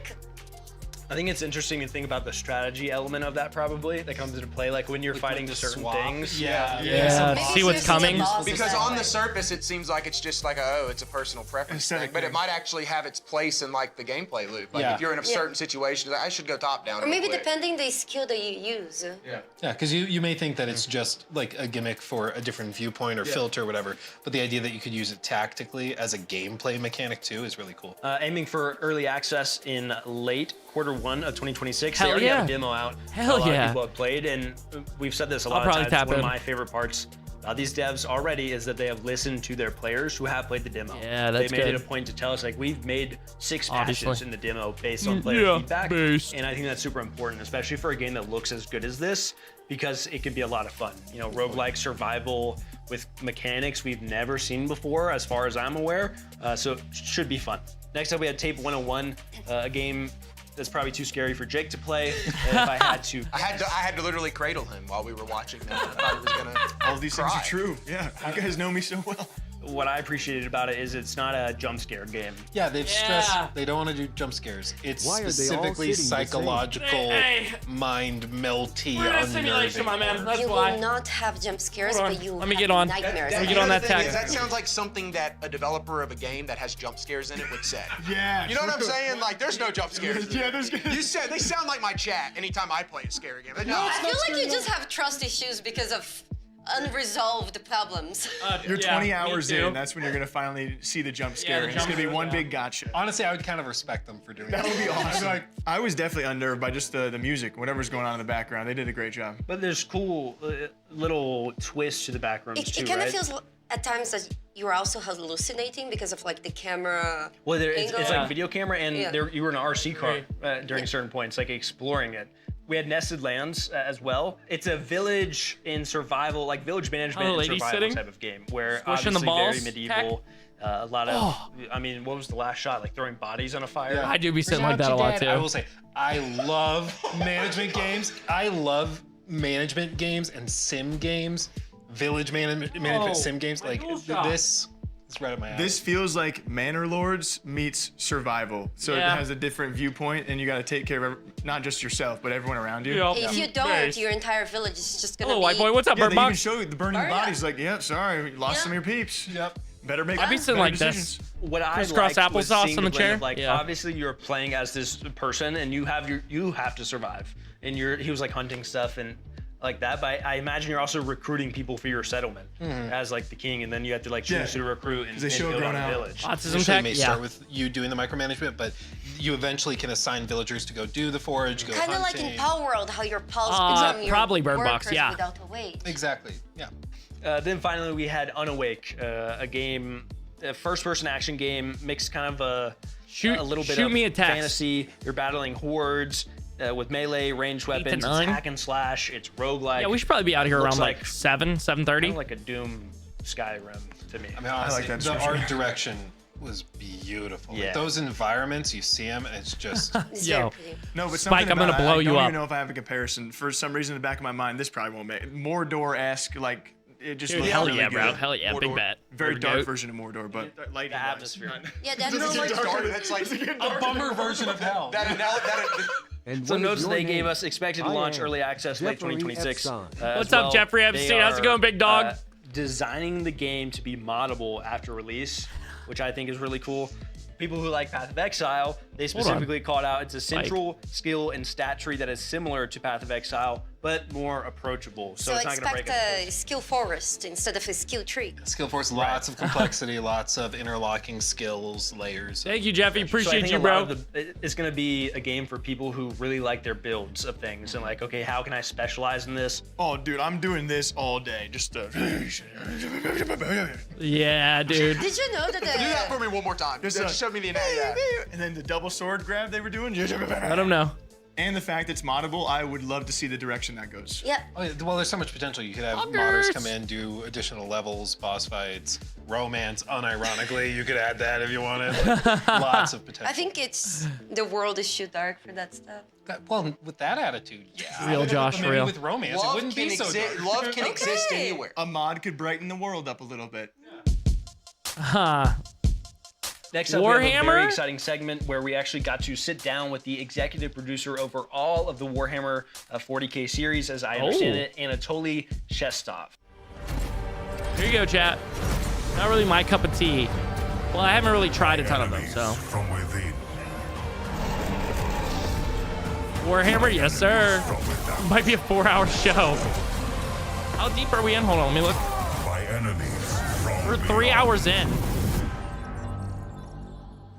Imagine you're playing inside Warhammer universe by the guys who can't use the army, who need to find this particular person in charge of bad things to make Imperium stand for one more day. Oh, yeah, I before got you, dude. grumbling I got to you. dust. That's basically how I would describe it. Just imagine the true Warhammerish stories where no choices are good, but you don't have an option to go away. You need to get your hands dirty, and it's just a matter of how precisely you will achieve this. One of the most significant changes that any player would experience compared to the Rogue Trader would be more stakes, more value in a surrounding, in any environment that you're playing with. The covers, the line of sights, we read how they are calculated, how they are working, and how much benefit they providing to the party. So it's basically would be more playing around the environment. We abandoned the step up mechanics. So if you're ending your turn behind some wall, you are behind some wall. There won't be one circle around you that allows you to step up of this cover and to shoot at anything.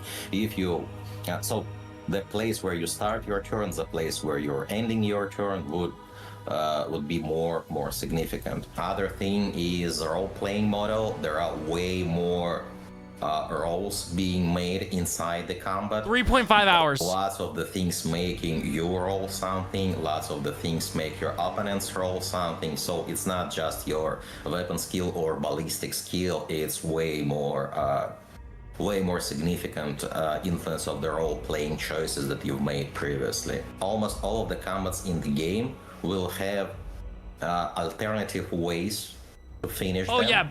Not Bird just Goat, I'm down. killing all of your enemies. We are allowing player to target specific Our last trials parts vid of with the Muck would body be of the enemies. legendary. And by doing this, we're allowing to make your opponent lose. This guy doesn't even have a headset mic. Or lose the option to use abilities. There are different ways how you can tactically approach your desire, your design of how to proceed with the combat.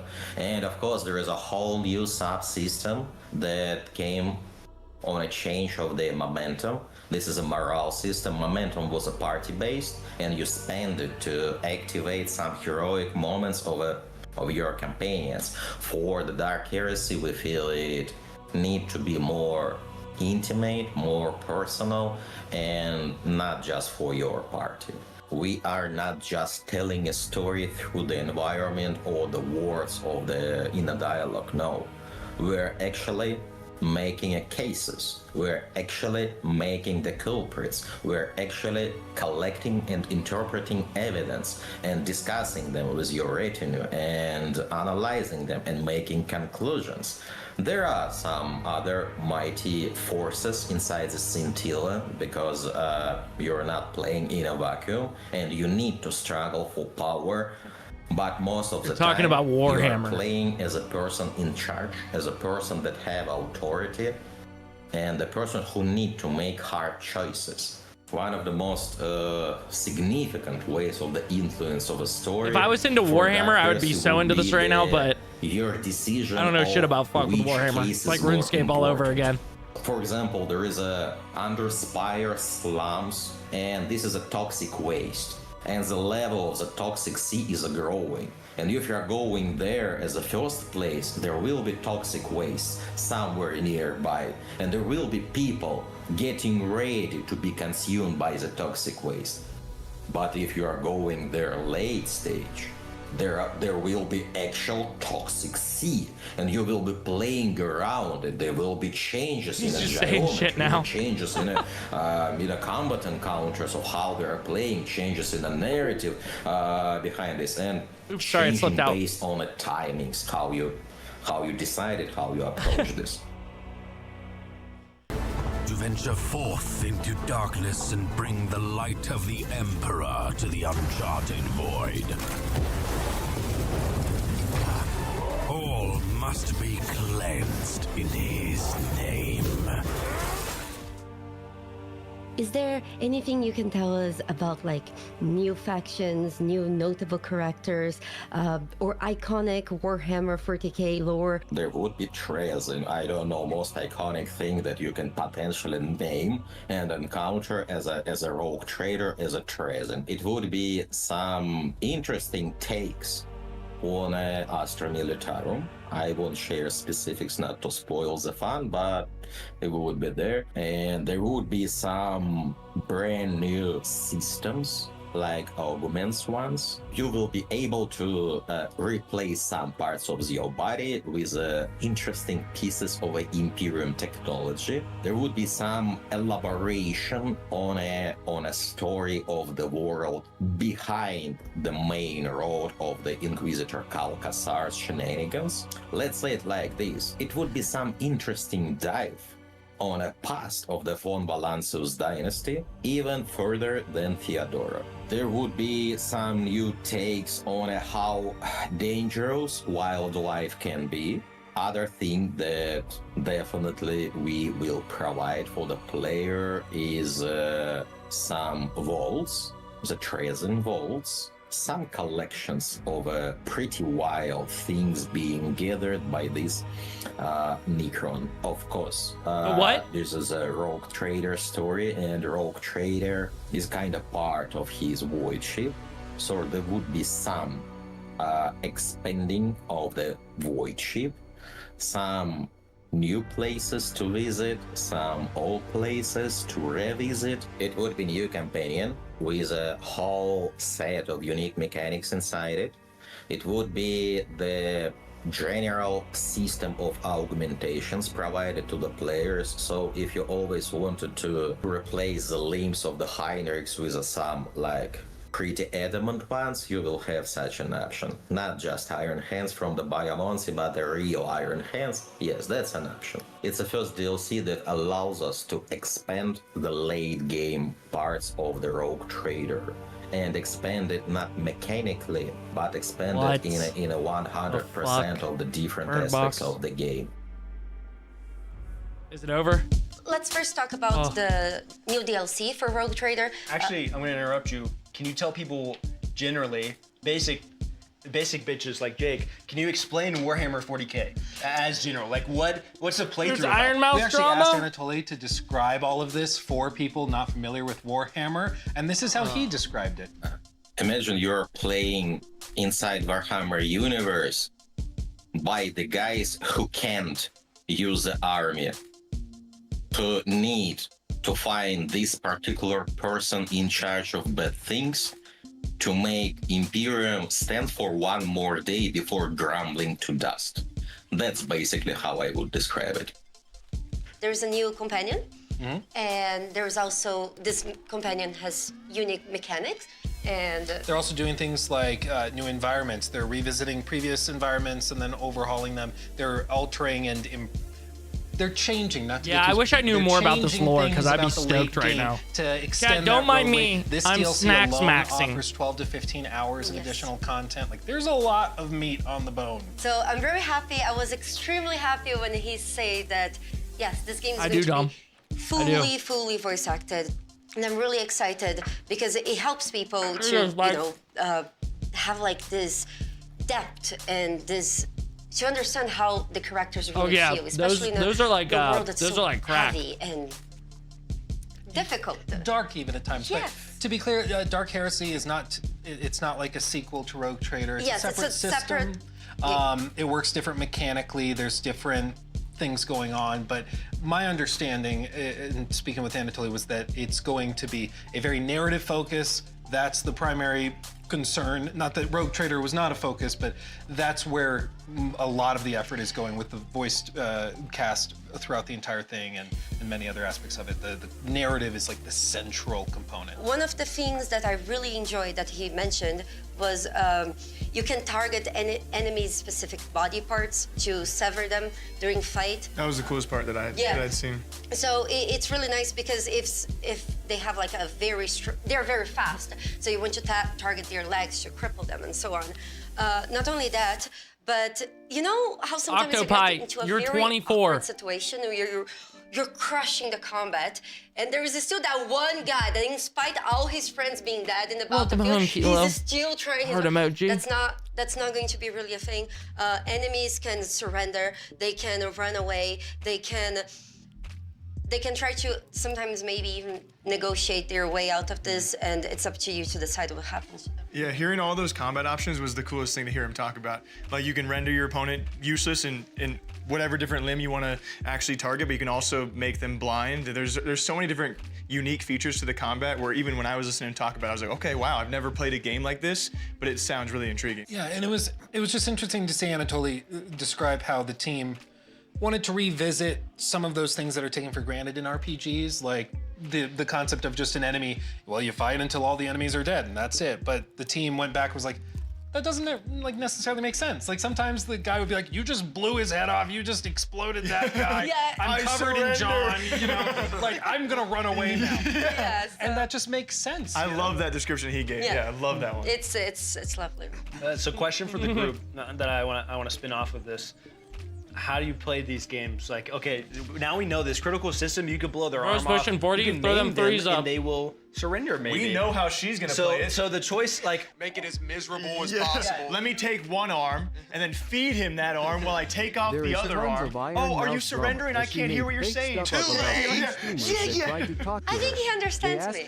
Oh, There's some yeah, I did things see that. are really Hold on, I'm exciting about this game, and I cannot Thank you, Jeffrey. wait to try it. Thank So you, I John. hope you guys are as excited as I am for this one. And I can't stress enough, Owlcat Games, they know what they're doing when it comes to CRPGs. Like, they are not to be messed with. They know what they're doing, and I think this is one to keep an eye on for sure. Oh, more announcements! Yay! Next up, a few games that I would consider kind of couch co-op games that I would have fun sitting and playing with people, like at a party or with my family. This is going to be Towerborn, coming from Stoic and Xbox Game Studios. We have Sprint City from Double Dutch Games. These are the creators of Speedrunner, and Dinch Attack, coming from Undercoders.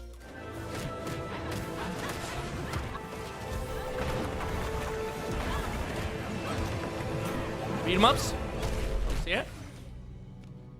I would describe this as a brawler meets action RPG. This is an awesome entry into the brawler space as somebody who tends to play a lot of RPGs and MMOs. So I have a lot I can't of wait to play brain this. space and, like, I want Woo! to make really cool Good boy. builds. Little less so in like, how do I actually dodge and get out of things and find my openings? Early on, I was Look at able to kind Discord. of compensate for that by finding nice little gear and little pieces to put together to eventually build my brawler skill set in. And I find myself kind of going Who the back fuck and is forth as we Ebot? play test between like, oh, I'm finding something that's a little difficult here. Well, what can I do with my gear set in order to tweak things, or like, is there a different skill that I should pick up for this particular encounter? And then be able to go dive right back in. The player is an ace, which is a deathless defender of humanity, which is currently sequestered away on the Belfry, which is McLaren's background over there.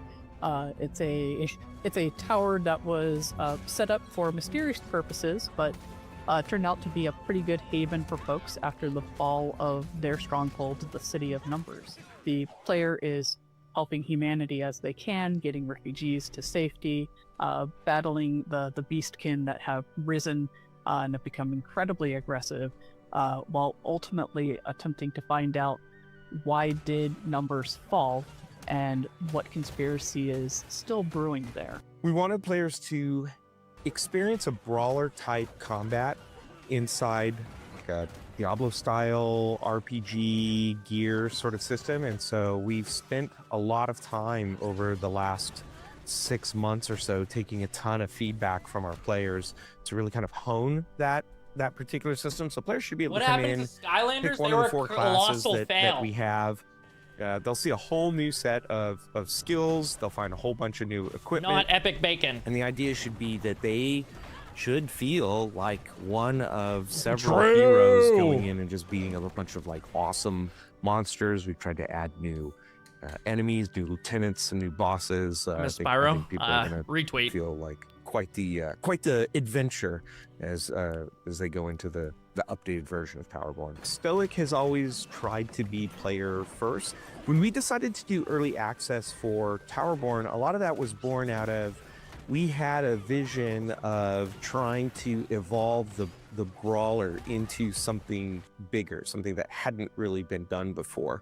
You can see other games have taken different routes. You know, some have taken kind of the roguelite route, some stayed into the traditional. We wanted to kind of expand into more like the true action RPG. And in order to do that, early access was very, very This important. motherfucker got 2 to short mics. figure Is he out what flexing was his gonna wealth work on me and right what now? wasn't.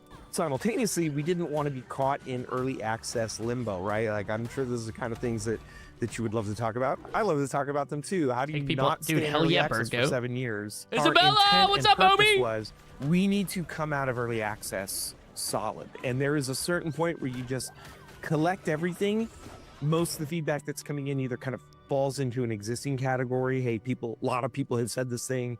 You know, maybe you might get something new, but you look at it and you're like, yes, it's new, but it's not reaching the, kind of urgency that some of these other things are. We have a good list of things now. This is kind of what the players have told us. Hey, let 'em know, Jeffy. We need to really deliver on that. And the best way we can deliver on that is just, put your head down, focus, and create an experience that I believe is worthy of coming out of early access, that people should look at that and say like, oh, okay, I see why you did it.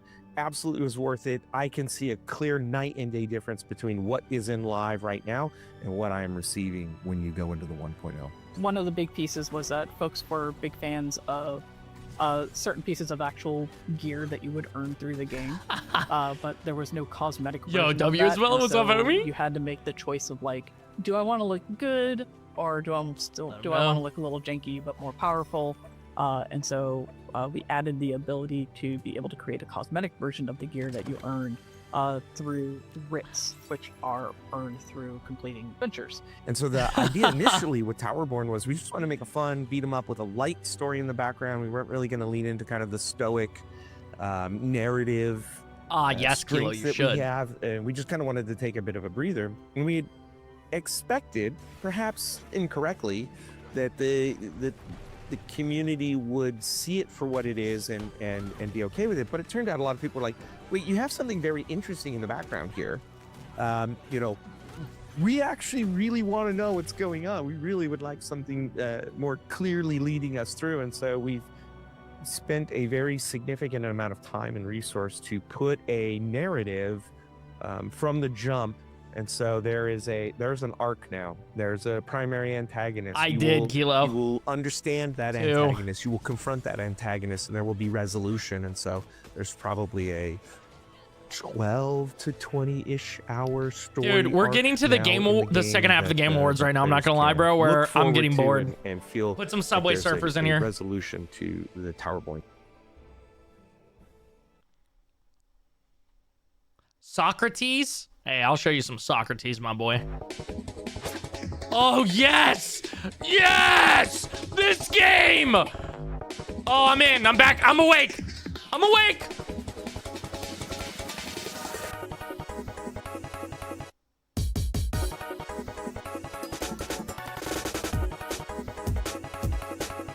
What the fuck? Hello, we're Undercoders, and in the studio based in Barcelona. Recently, we've been focused on developing 3D platformers, but our studio is heavily influenced by arcade classics, Japanese culture, and extreme sports games. And Densho Attack is our dream project, a step forward for the studio combining everything we love. Yo, I'm in. I'm in. When can I buy it? You already got me. When can I buy in it? Densho Attack, you'll discover a not-so-distant future Japan in which local railways have been abandoned and are now used by underground gangs to compete in illegal contests of train acrobatics. You'll have to rack up points by chaining tricks, explore huge levels, race against rival crews, and uncover a wild story as you travel through Japan taking the railways back. We're taking the railways back! It's not just about what you do, but how you do it. It's expressive, stylish, and totally up to you.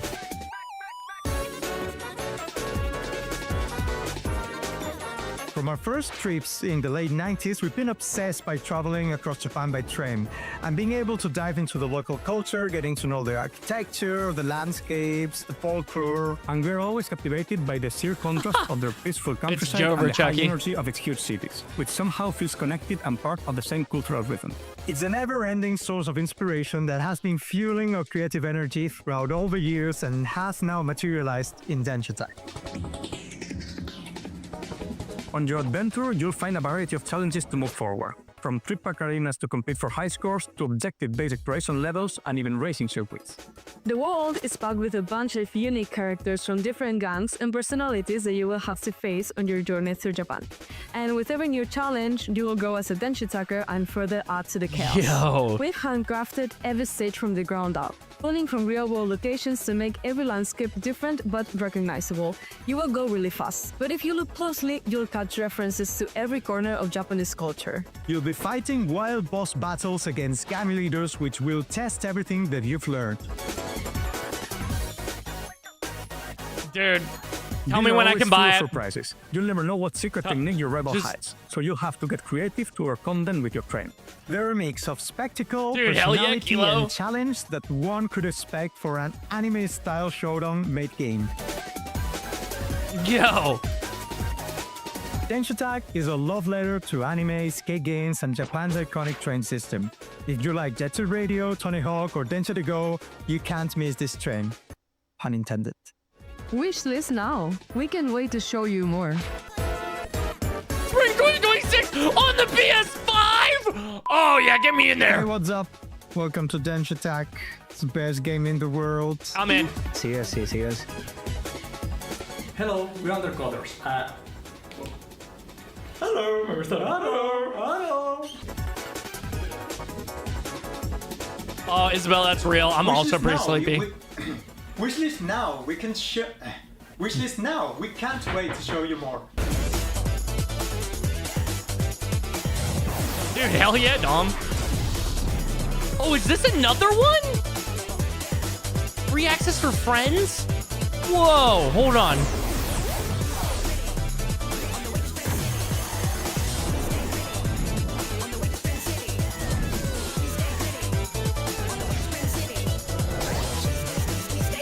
Hold on, guys. Did I just find the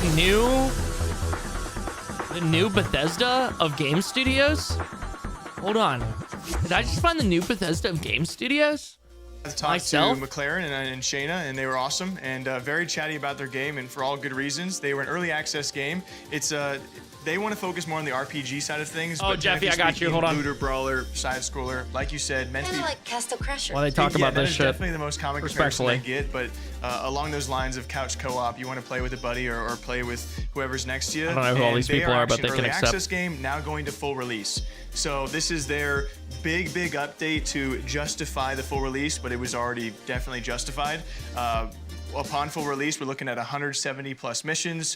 What they say is probably around 20 plus hours of content, and they also want to focus on these builds, which lead to an ultimate Near the release of Xbox replayability. 360, So really? there's also a difficulty bar they're going to be adding to all of this. They have a level that is going to be called, I believe, Brutal. And from what I'm being told, it will be extremely difficult, but the game is meant to be replayed plenty with you focusing on what builds you actually want as you play through it all. There's definitely a huge market for co-op couch gaming right now in a world of like online multiplayer. I feel like that's kind of a lost art. You saw successive games like Split Fiction, stuff like that. So. For those of you who are lonely without friends, I relate to you. I actually played this game by myself every time I have played it, and I still had a blast. And for those who haven't checked out the original, with this big update though, also introducing a new biome. You have new bosses. The enemies you fight against have new styles of combat. So they are really introducing a full-fledged game that was already pretty fleshed out to begin with, but they're wanting people to be like, okay, this is technically a new game. So for those who are expected to stumble across this, you are getting a brand new side scroller with so much replayability. And it's another situation where they took a ton of feedback from early access. Yes, heavily community focused. Again, Oh, you were we've hitting said it the, many a I'm Han times. Solo. A lot of these devs I'm Han know Solo. how to listen to feedback On the because Kinect? those are their Me diehards. too, man. And they have definitely done that. Next up, we Playing that had Star Wars shit, Genshin bro. Attack. I Yeah, yeah, everybody's in. The sharks are investing. I love Who these doesn't guys. like trains? I love these guys. This is my favorite Japan-inspired game ever. I had seen this game before, but I didn't really understand what it even was. But now I understand what it is, the inspirations. Like, it makes sense. As weird as it is to say that an acrobatic train game makes sense to me, it makes sense now. Yeah, because we were talking what, like Temple. That is a game for the new generation. Like yes. Temple Runner X, like TikTok. Yeah, you Slack. see it's under a Joe Rogan clip on TikTok. Like, just keep people's attention. But in the best of way, because also I love doing this kind of format because you see a different side of those devs. Like they went out of their way to send us that stuff, and we get to see a different side of them, and to see and connect to the faces behind it and see their enthusiasm. They're kinda, so fun. Yeah. How could they not make a fun game? Yeah. It's impossible. The boss, the mecha train The mecha thing. train and, like, boss But is when I sick. heard there's gonna be a boss fight in the train acrobatics game, I was like, At first glance, you're like, what is this? And then you realize you see more of it. I Like, can't wow, wait there's to a know lot the more to this. storyline. Exactly. So it seems fun and engaging, and then there's like, oh, there's a story behind this. And you're there's like, real okay. bosses and real inspirations. Like So they, it's a they soul- show you what has actually inspired them to make this Japanese style game. Yes, I think. Lovely. Train out of 10. Next up in that group, we had Sprint City. That is coming from Double Dutch, which was the creators of Speedrunners, which is another very popular different couch game studio. that people have played for a very long time. They have Speedrunners 2 already coming out, but this is a whole different game, but from the same creators. This looks like a game that, in a good way, would really piss me off to lose to other people. It looks like a game that would ruin friendships. I would. like it. It looks like one of those side scrollers that I would fall so far behind where you can't even see the others, and it just kind of leaves you real upset. first jump and you're gonna get it Turn the console off. Get a bigger Start over. Get a bigger TV so I can see where they're at. To me, Sprint City is the game that you are over at like a party. You know, it's like the Super Smash Bros. Effect. Yes, It's like we've played a round of Pong or something, and now we want to play a video game together. We're gonna go Second play Nelk this. Boys If you were gonna reference get of the pissed, day, and bro. Jake and Rob are gonna get in a fist fight probably. And like, He doesn't want that. And who do you think's Did gonna you win guys that ever fist play? fight? We already had this Who do you debate think today. would win that? Just look at the size of the feet. Pretty close, aren't? Yeah. Did you guys ever play Overcooked with your families? I did not, but I've watched people and I've seen it ruin relationships. I feel like. I gotta play It's Overcooked, the bro. ultimate test of communication. In this case, my understanding is the game is much bought more that shit so competitive, long where you're ago. playing against your friends, Still haven't not played really it. working together. But Yeah. yeah, these types of games, I just It's momentum based. It's Sprint City literally in like speedrunners, and so I feel like it's one of those games that's also probably very satisfying to be good at. Yeah. And to be like once it clicks, But you can't be too good. Once you're hitting all the Yeah, but you proper can't be too places. good What or the your fuck is friends that won't emote? play with you. right. Yeah, that's the thing. Okay, now we have a set of beautiful games, in my opinion. This is going to be Eternal Life of Goldman from We Appy Studio and THQ Nordic. We have Dust Fade from Weird Beluga in Fireshine. They should have done these earlier, Fireshine honestly. game with Pugstorm called Core Keeper. Have you hydrated today? I have a good amount. I'm not gonna lie to you. But I'm down to hydrate again, my man. But yeah, honestly, they probably should have done these like in between the other, like almost Skyrim-like. You know what I'm saying? Or like just earlier in the show and then had those here. What do you mean? What? What do you mean he smashed? Because I feel like we were at a sprint and now we're just kind of at a walk. Yeah, but he couldn't have. For me, at least. Did he really die? I imagine he was crushed to a pulp. It's Do you over, think they'll Grandpa. ever find his body? Mom! Okay. I was just making sure you were paying attention. Wake up, Grandpa. We got shit to do, Santa Claus. I do fuck with the art style, though. Cheers. If Aquanos was here right now, he'd be stoked on this shit.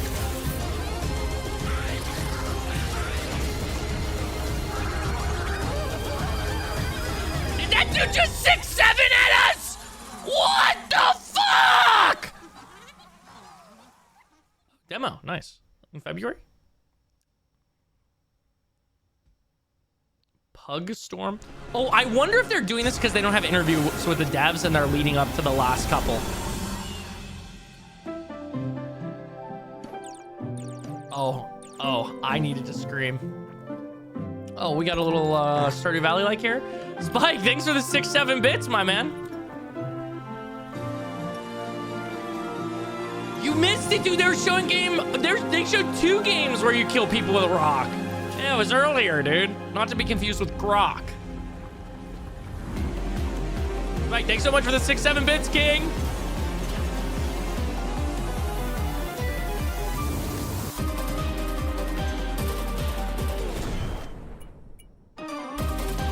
They're waning? No. Grok, is that true? At Grok, spread my asshole for me in this pic. Oh, Core Keeper? Yeah, isn't this on like Game Pass and shit? Is this another one or is that just that they were showing their logo again? Cuck-oo? Cuck-oo? Do you want to die? I'm good. At Grok, put white cream on Krista's face. Oh, wait, no, that wasn't Core Keeper. That was a different game. This is Core Keeper. Sorry, I'm stupid.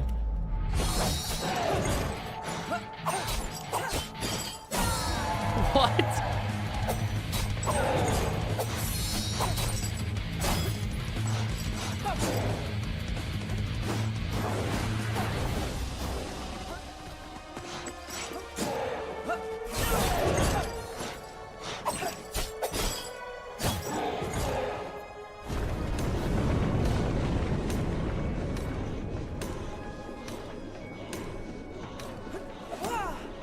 Oh, raw gameplay. Cool.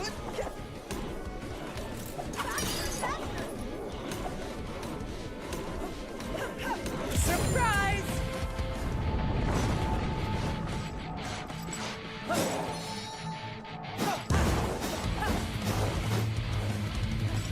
Are we dead ass? There's no way. I would have loved this game 17 years ago. Can't turn back time, my star. It looks cool. It'll be The different, pacing on but this trailer is you'll just... both be okay.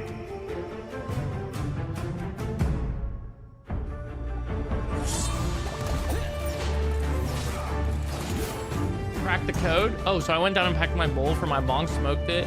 One hit, now my chest hurt and I'm fried. I might have cracked the code.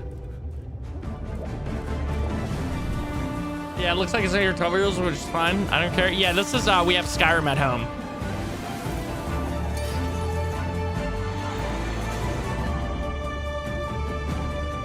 Dude, there used to be a game on Windows that I would play that you had limited time to play that I really liked, but I forget what it was called, bro. I was like 11, 12, so it had to have been like 2012, 2013. I forget what it was, but yeah, they gave you a trial and then you had to pay for it, so I was upset. Bro, you even smoke. First, we had He smokes Eternal Life of Marlboro Goldman Reds. That we just watched that trailer. It looks so good. Art style is crazy. The Tasmanian Tiger. Oh my God, bro, you're talking about peak. It looks like those classic. It looks so good. Classic animation. It gives me also Cuphead too. Cuphead, it's like Cuphead, Hollow Knight. Cowboy Killers. The Amara. So they've had a previous trailer that was very unsettling because the narrative, Yes. the narration went from like comforting, Happy, and then it got really to like dark. and scary. This one, it was much more. I miss the lighter, murder harder, rides. but like it works. I'm so excited. I think it looks so good. It's gonna be emotional. It seems like an emotional game that like people are gonna get tied to. Like you said, Hollow Knight. What was it? Celeste, sort of, Yes. maybe a little bit. I mean, game of the year. I don't know. Whoa. As people like to say about any game. Yeah, they have a free demo launching in February actually, so people can actually try it. I love the We'll probably check it out, narration, chat. and I can't wait to see more behind it. Like we touched on, I think it's one of those games that people will play because it's like a challenging platformer, side-scroller type game, and then you're gonna be sobbing by the end of it. Yeah, I it just get that seems vibe. very like they tell you just enough to pique your interest. They don't tell you much in the trailer, And then they're gonna emotionally. They're talking about a it seems lot of very stuff dark, right now, and you're Amara. like, This is the hopefully eternal sets you up life of for Goldman. There's been like, you never we're know. probably like 20 game announcements. No, probably like 30 or 40 game announcements I don't in. know how you do We're that. right at the How end, do by you the way, hand chat. We got drop about 30 minutes left. It's supposed to be 3.5 hours. And we're 3 hours and 15 minutes in. Oh, wait, no, that was the pre-show. What do you? We missed the pre-show. I didn't realize that there was one. Cool to go do a We're dive 3 on hours in, the chat. studio. Like, I want to Just to see. see, I want to see what Call how you did us. this. We Yes. want to come and see. We'll go. We will fly there, I promise.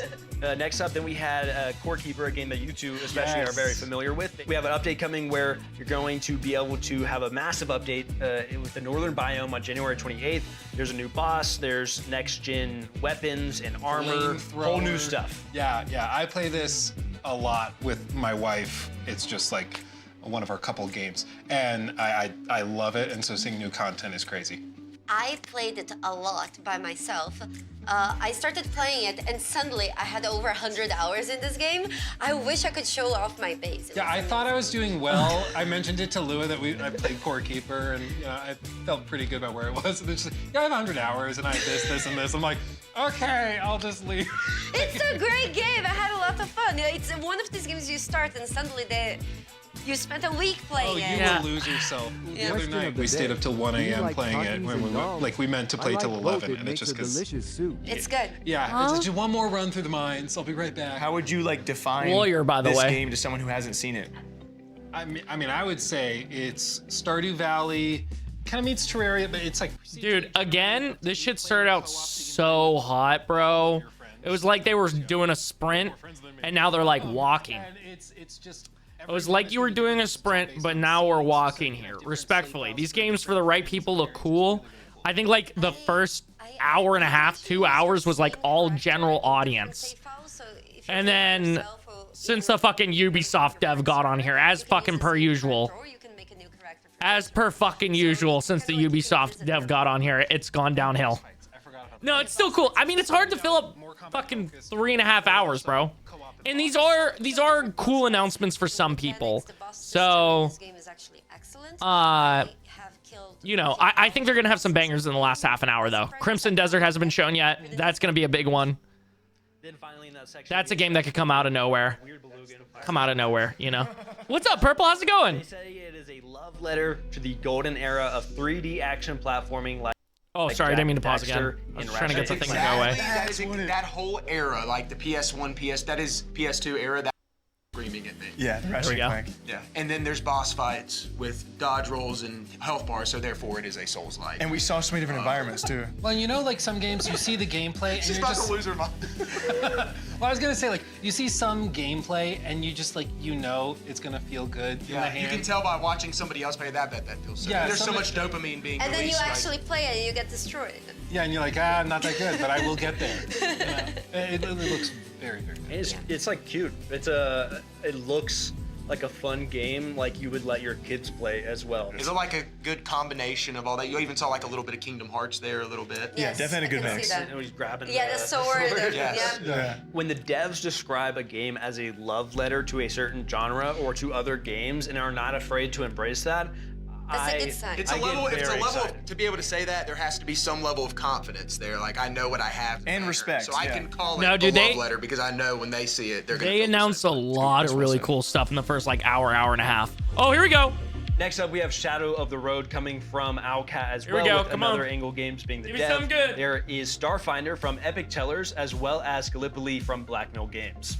Citizens of Nippon, a new dawn rises upon your land.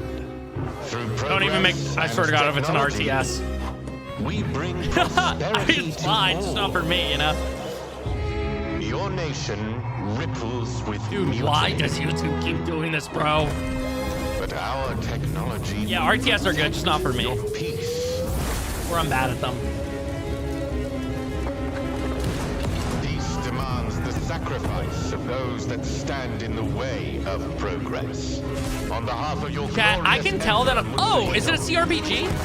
I can get down. bring light where there is darkness. Together, we march into a brighter tomorrow.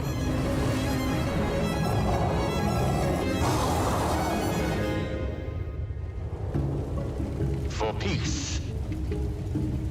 For progress. Real-time strategy, Kilo. But I think this is a CRPG.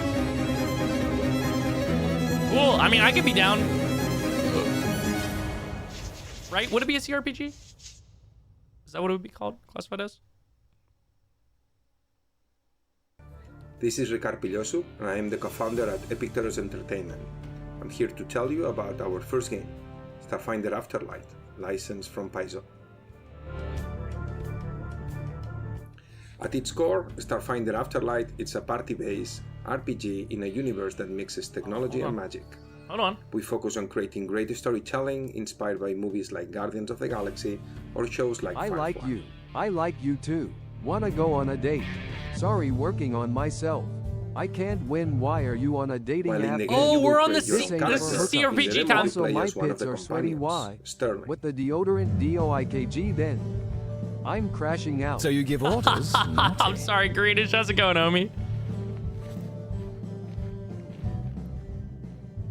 Thanks to the success of our Kickstarter, our game will have full voiceover. The dialogue system is the main way to introduce the player to the lore of the world. God.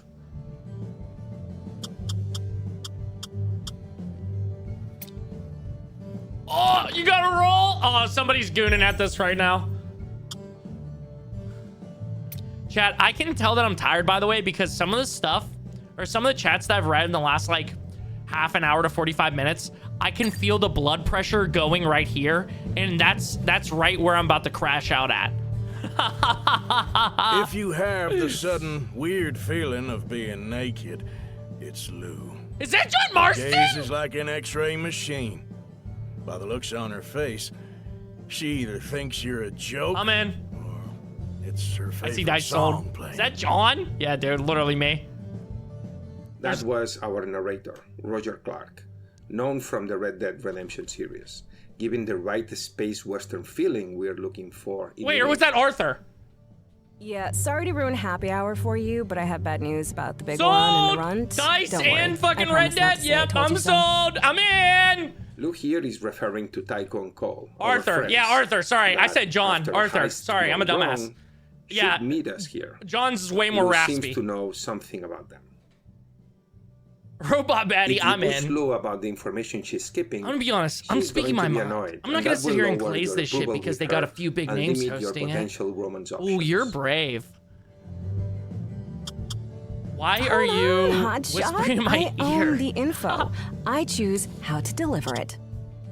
Well, guys, watch the whole. Why don't you watch the whole thing and then speak your mind? Hey, Chris, I've been here for 30 fucking minutes, and now I'm gonna tell you this shit is ass. Okay, lock it in.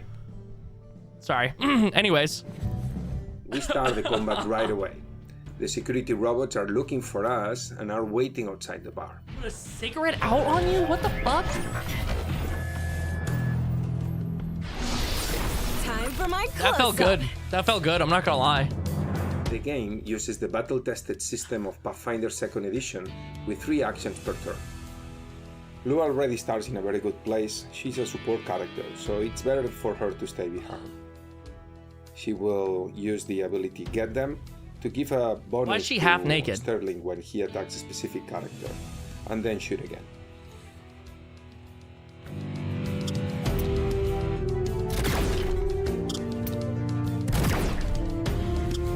Now, for Sterling, what makes more sense is to close our distance and use our energy weapon. Crash Out Party? I'm in. Chris, when are we gonna play some DBD with Brown and Chucky? When pigs fly? No one's gonna play this game, dude. I'm gonna be the one to play it. Me. For combat, we decided to stay away from a grid-based brain from the system ceiling. that gave the feeling of a tabletop simulator.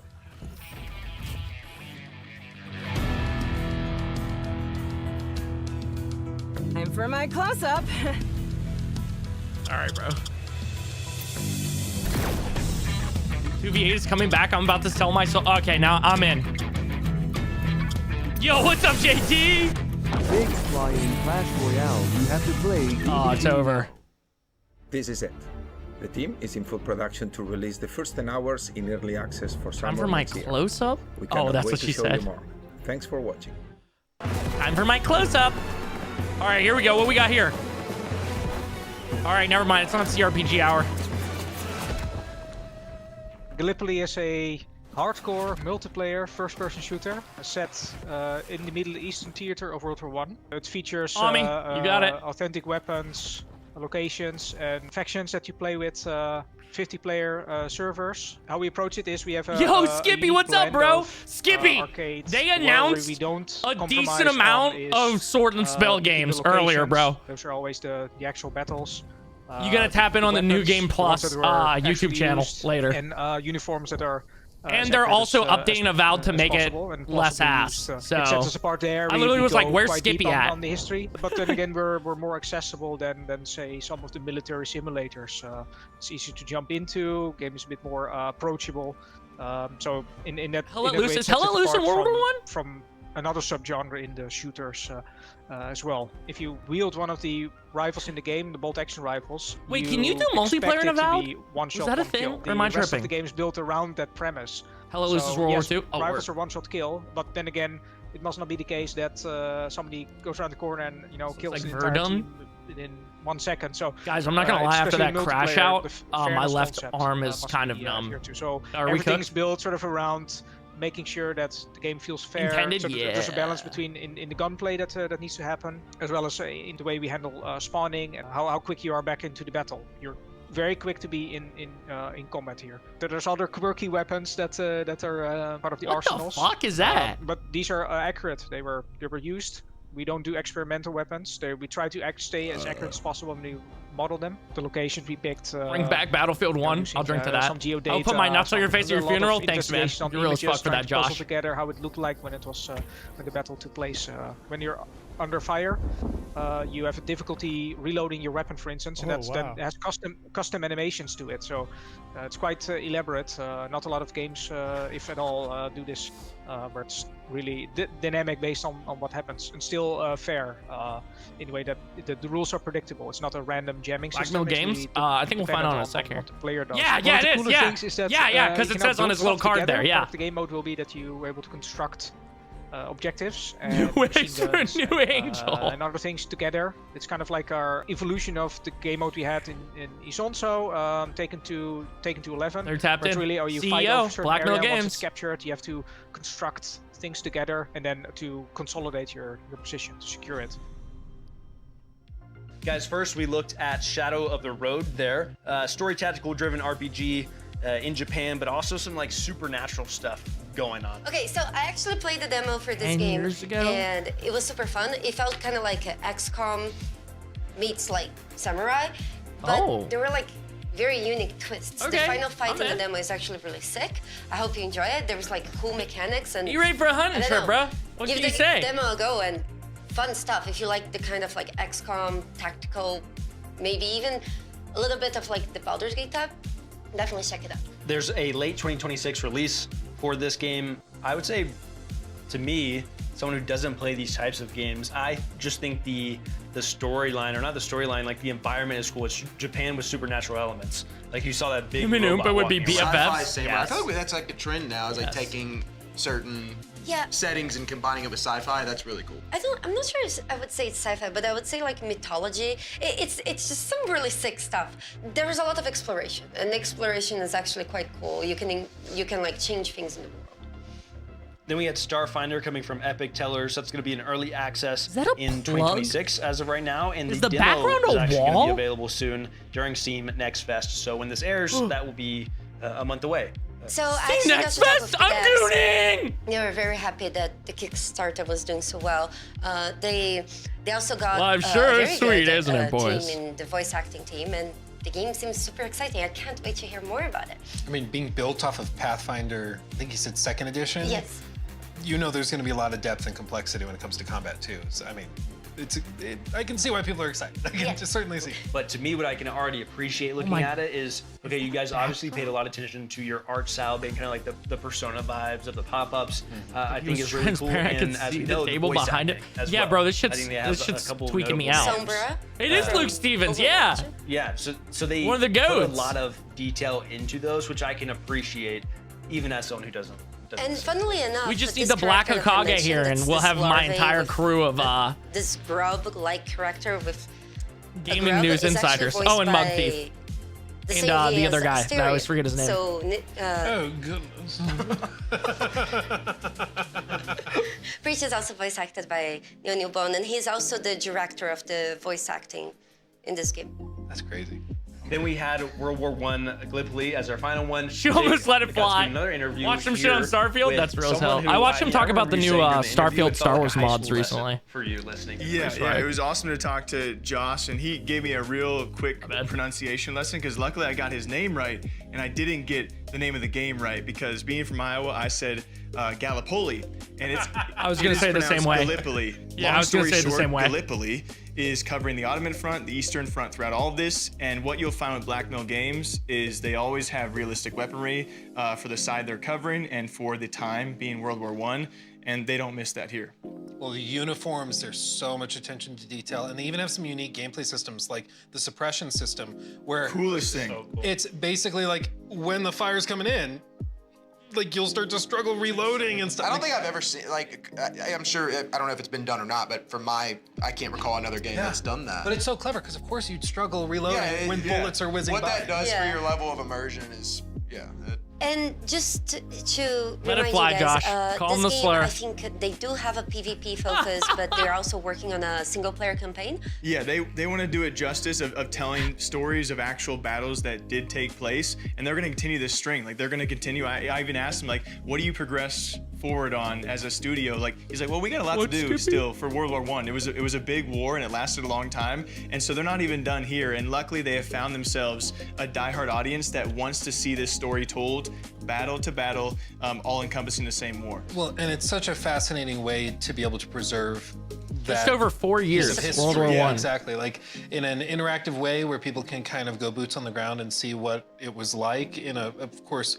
a gamified version, but I think it helps educate a whole new generation on something that would otherwise. Waka flocka flame. Prince, yes! Okay, now our final section we have Yes! here, a very exciting, a very And cool Dino one, Blade! if I had to say and use a word I haven't used For the so first far. time. For the first time, a very cool section here. First up, we have Where Winds Meet, a game that obviously is already out. I love it. But we are getting a brand new boss coming to the Western version of the game in Dino Blade, coming from Team Spino. Incredible looking game. And we also have exclusive interview content with Crimson Desert. So was Xbox just Obsidian? Is that why Xbox Game Studios was here? Do they have nothing? It's a very good samurai game. I've heard, Jay. I've heard. Yeah, and it's free. And the only paid shit is just aesthetics, right? Like cosmetics. Dunblade originally being a joke or some shit, and it just turned into a whole ass game. Dude, that's what they did with the pixel art game. Yeah, I might have to download this on the PS5 now that I have some extra space, dude. See what it's about.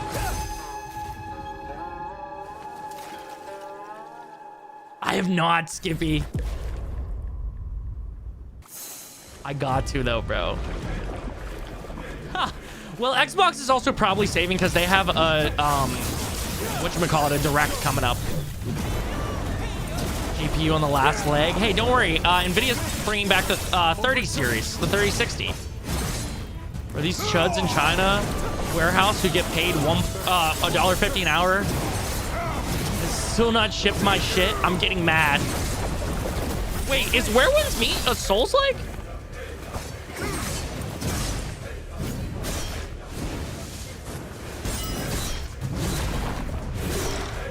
Hey, let him know, Kilo. Xbox has no games and PS5 has like 5 games. God, I love console. Yeah, you gotta love the console wars this generation, bro.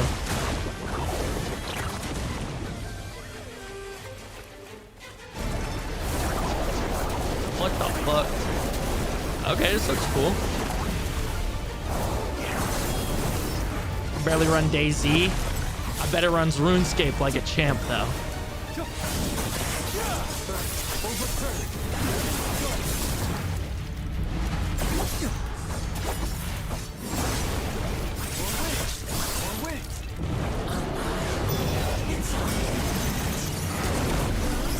High key, dude. I heard Luke Stevens get this take.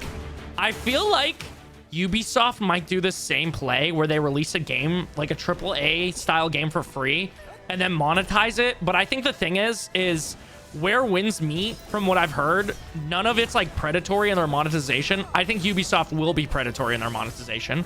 And then it will flop and they'll blame the player base for not being interested. And then everyone is literally going to say, hey, dude, not the player base's fault that you guys don't know how to fucking monetize a game. And then Ubisoft will have another thing that they can blame players and the player base and their community about instead of actually taking accountability for being a shitty company. Is that a crazy take? Because they are French. Remember when you bought a game that was the game? Yeah, dude. Remember when there wasn't microtransactions every 5 minutes or microtransactions at all? Remember when you couldn't upgrade shit or update shit in a game? Crazy time to be alive. Last time Xbox actually had anything of note was when they announced Starfield. It makes me shudder every time I say it. Well, and Starfield wasn't even like an Xbox exclusive, right? It just came to Game Pass. You made something on Discord. Is it in group chat? What the fuck?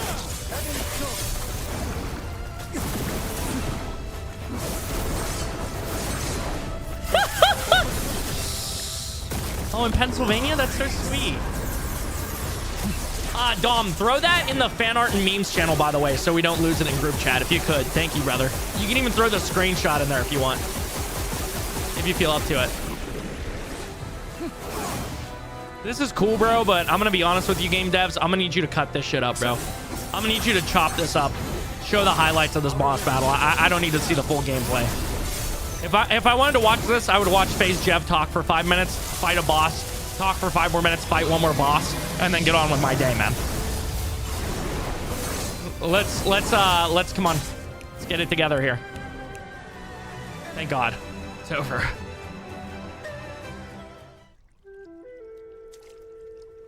Chinese Elden Ring? Yeah, pretty much. Free Elden Ring now. Hold on. Yeah, the art style is nice. Again, it's literally a AAA game that's free and doesn't have like super predatorial microtransactions, which is really cool. Is he about to kill her? Available January 9th. Nerds probably want to see the fighting style. True, you're right. Dino Blade! Here we go, chat! Who's ready? Oh, the slow walk up? Hold on, he think he in an edit right now. What the hell, bro? Bro, what? What the fuck?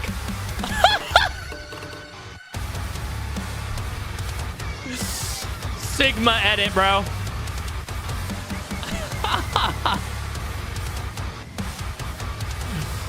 Oh. The T-Rex using Lil Dude as a weapon? The soul's like you didn't know you needed. Favorite dinosaur? I'm blanking on its name. What's the one that's like chill but has the spiked head? Yeah, that's my favorite. Extinct. Rise again. Dino Blade. Yeah, I'm stroking it too, man. Yeah, I'm in. All right, Crimson Desert, chat.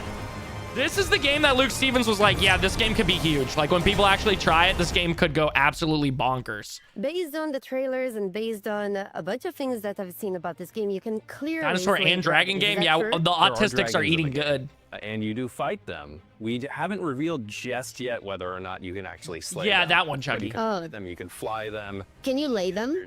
I'm sorry to the What? Lua fans, but at this point we're not confirming whether or not there's dragon relations. Could you speak a little bit to how big this game is? We've been seeing some news out there with some specific numbers floating around about how big the map is. I don't think numbers really do it justice because going how on? big is that in terms of scope and scale? But what we can say is the world's at least twice as big as It sounds like AI because they edited in Premiere with the AI auto larger boost. than the map of a Red Dead Redemption 2. What? Open world games are about doing things, having activities, having distractions. So we wanted to create a world that's not only massive. Okay, but will it feel as alive as Red Dead 2 Obviously, is the question. you and your community, Lua, Will be left care to be a lot seen. about romance systems. This is not that type of game in terms of RPG elements and decision making. The sharks are out! What it is, though, is you choose the type of character that you want to play as in terms of your progression within the systems in the game. And then through basically headcanon, you're having this very different experience than other players. What the because hell? of the scope and scale of the game. You'll be distracted by something, you'll go on this quest line, you'll have an experience that'll be radically different than someone else, even though they're playing the same game. The guiding principle for the game is around empowering the player and not forcing them into specific choices. There's a lot of time between now and launch in March for us to be able to elaborate on the systems, show people if they have, say, I have an hour to jump in and play this game after work, what is my experience going to look like? So we've done a little bit of showing when you're not in combat, how you're taking advantage and interacting in the world, harvesting resource, gathering them for a whole crafting system that we have in the game for equipment as well as You can build your house, apparently. there is a house. The world is made to be interacted with, and that's also how you learn about the world. So by talking to NPCs, by picking up chickens, then you've learned and your codex will have been updated about the chicken. What about things that go beyond like fighting? Is there like puzzles? Is there like different types of quests? That's a great question. One of the things that we showcased, we had a team over to Korea to do a deep dive kind of behind the scenes last September.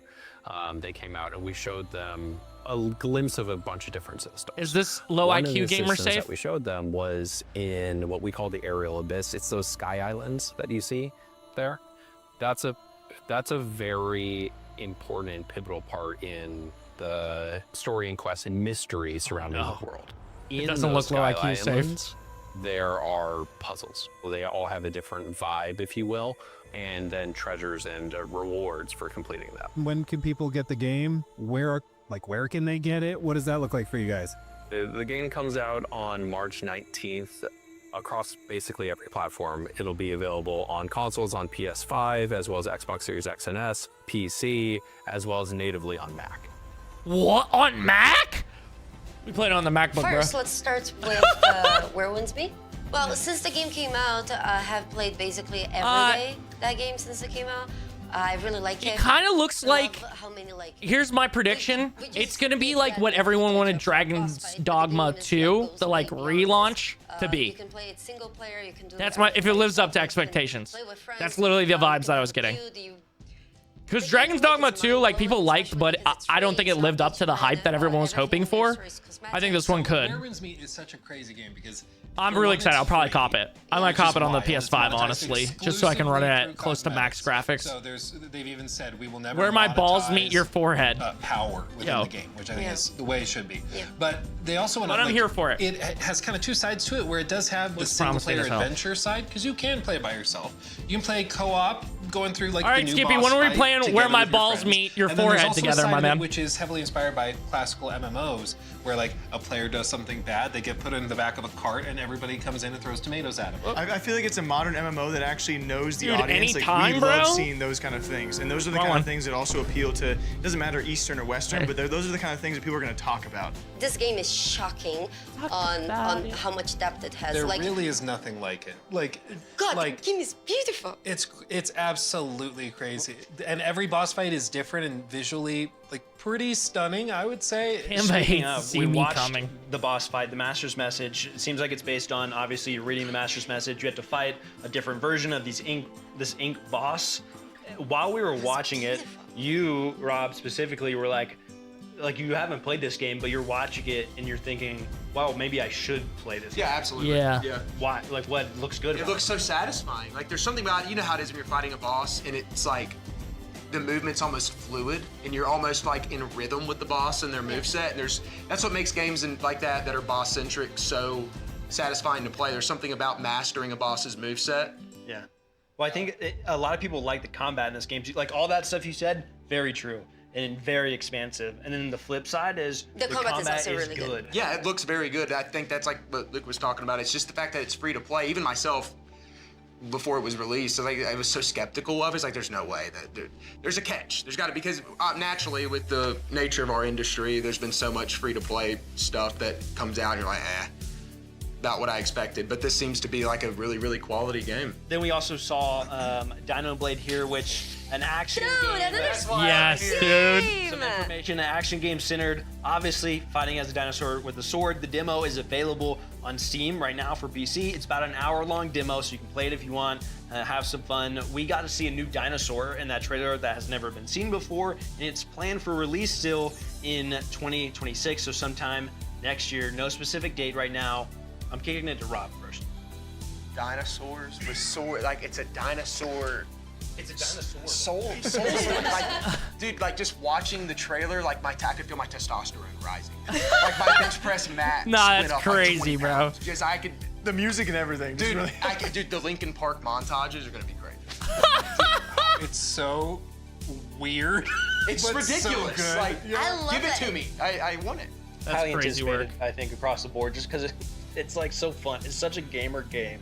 Dinosaur swords. Video Like, game ass video game. Then to end things off, we have Crimson Desert, a game Another crazy good everyone familiar with. I would say it's been marketed for a very long time. Did we get one last People know reveal? It's coming from Pearl Abyss, which is Black Desert as well. The entire game is built on their proprietary engine, which it was fascinating to hear how they've broken it down, because like you see Crimson Desert, there's so many things about it look too good to be true. They look crazy. They have hundreds of enemies on screen. God. They have all of this physics simulation. They Dude, have imagine crazy stuff where like they have sky islands you can a jump couple down content from straight creators down got to Half-Life the 3 surface, like for their Can show. I just just to explain the physics simulation that he's talking about?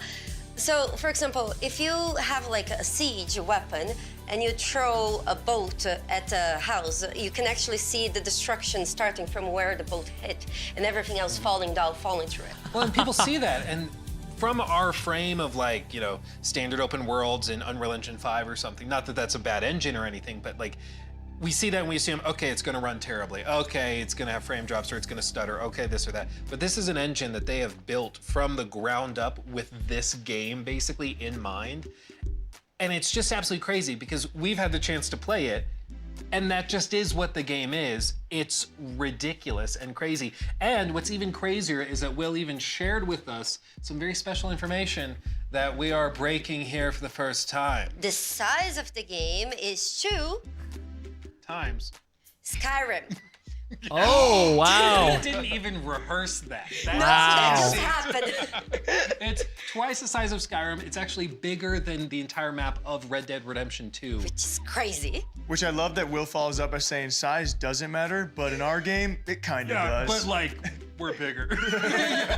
It's crazy. Well, I saw from the first gameplay clip that you could ride a dragon and a bear. Like, quite honestly, I don't know how my body's gonna keep up with this level of That's the real question, Dom. Will shit be happening? Will it feel lived in? If there was a dinosaur to ride, we'd be in next trouble. year for the next show, and you're just gonna be walking around. Guys, it's not the first game that you can ride a bear. Huh? Huh? What'd you say? Not the first game you can ride a bear. It might be true, but different kind of ride. Baldur's Gate 3 right But now. also, when you drop a line like that, you mentioned confidence. Like, you don't drop a line like that without knowing that you are confident in your game. They are you putting that for a themselves reason. in the same bucket as Skyrim and Red Dead 2, and I think that tells you all you need to know about their confidence level of where they're at. Coming March 19th. Coming March 19th. Skyrim map. Let's go. And install wide 600 gigabyte download. Is that all? Thank you, those of you who stayed with us from beginning to end. We really appreciate you. This has been a blast to work with on the background. Those guys have been Stop talking about Ubisoft. They already ruined our day thank enough. you in a few different directions we would all probably feel. One, obviously for like myself, thank the team, production team as well. I think this is awesome. Very cool that you guys were all down to try to do this. It's like a new thing.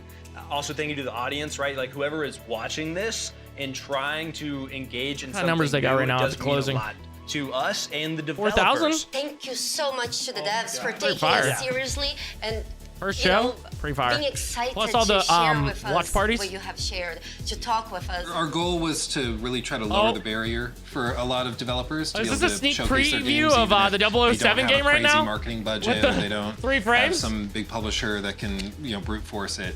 And I mean, the crazy amounts of talent that we saw put on display today is wild, and I think we're all very humbled that we had the chance to check it out and share. Hey, dude. Thank you for having us. They're It's trying. also Yeah, you're right, something that Josh. we can My look bad, man. forward to a little bit, where we did this in a pretty small time frame, I would say. Yeah, you guys have no idea. Yeah, we started talking like 3 or 4 months ago. And a lot of people that we spoke to, publishers and devs, again, thank you again, because they worked very hard to get this stuff to us and out and participate in it. And a lot of people we talked to that didn't participate because they had other plans. It's like, well, we didn't know about this.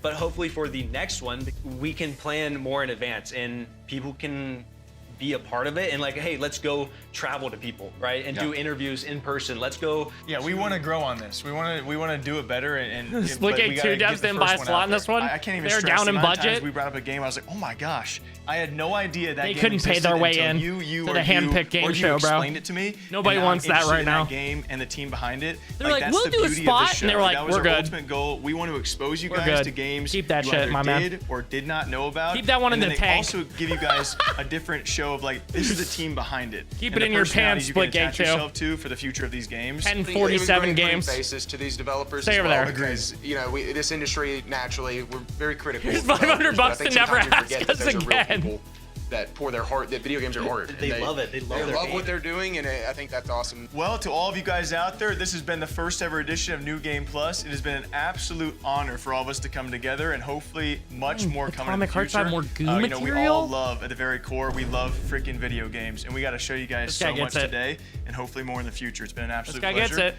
And here's to that future. Much more coming. Cheers. Cheers. I don't have any. Cheers. I have nothing left after 3 hours. Oh no, that was a real room.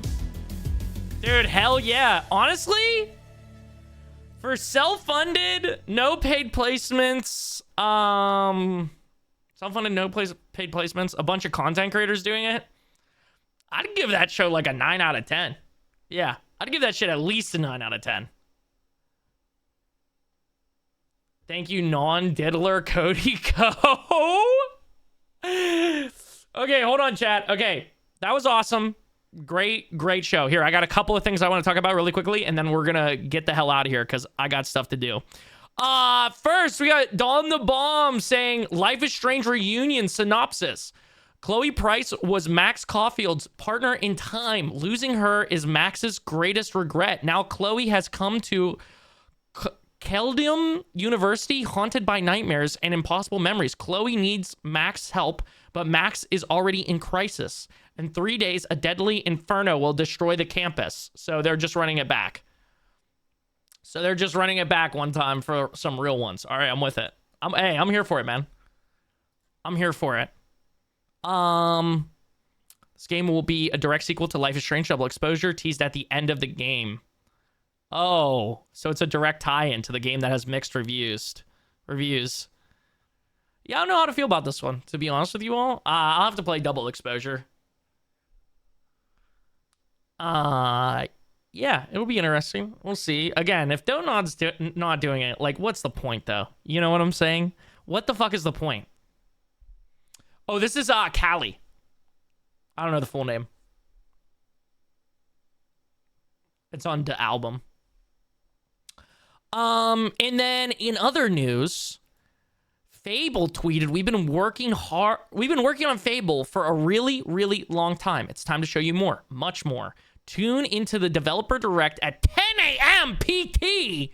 What the fuck? On January 22nd, for our first deep dive into the game. Chat, we will be watching this. We will be watching this. Cali Man is the name of this. Hold on here, I got you. I mean, Don't Nod said themselves, we will never expand on Max's story. It's over. Yeah, dude. Fuck Square Enix for trying to continue shit without them. Like, it's actually so fucking lame. I hate when companies do that, bro. It's so annoying. Oh, it's not Square? Somebody else bought it? Deck 9. Oh. Fable devs provide a new update. Finally, there will be a showcase of the game and Xbox Developer Direct on January 22nd. For those who don't know, you return to reimagine Albion, photorealistic wheat fields to dense mystical forest. Devs have reaffirmed that. Oh, here we go. The core Fable DNA, making moral choices that affect the world and your character's appearance, remains central pillar. The reboot maintains a third-person view and features a hybrid combat system, including melee, ranged, and magic spells, developed by Playground Games. All right. Do I have to play as this? Dude, lame-ass fucking dick. I hate these motherfuckers so much, bro. Do I have to play as this normal-looking woman? I want her to have a fat ass and be wearing minimal clothes. Chat. Bad news from my ball and gun gamers. No! Grand Theft Auto 6 reportedly has Rockstar unsure if they will make the November 2026 release. Oh, no. No. Content in the game is still not complete. Developers are still finalizing missions and making cuts for the final game. Rockstar would rather let release dates slip than release in an incomplete state.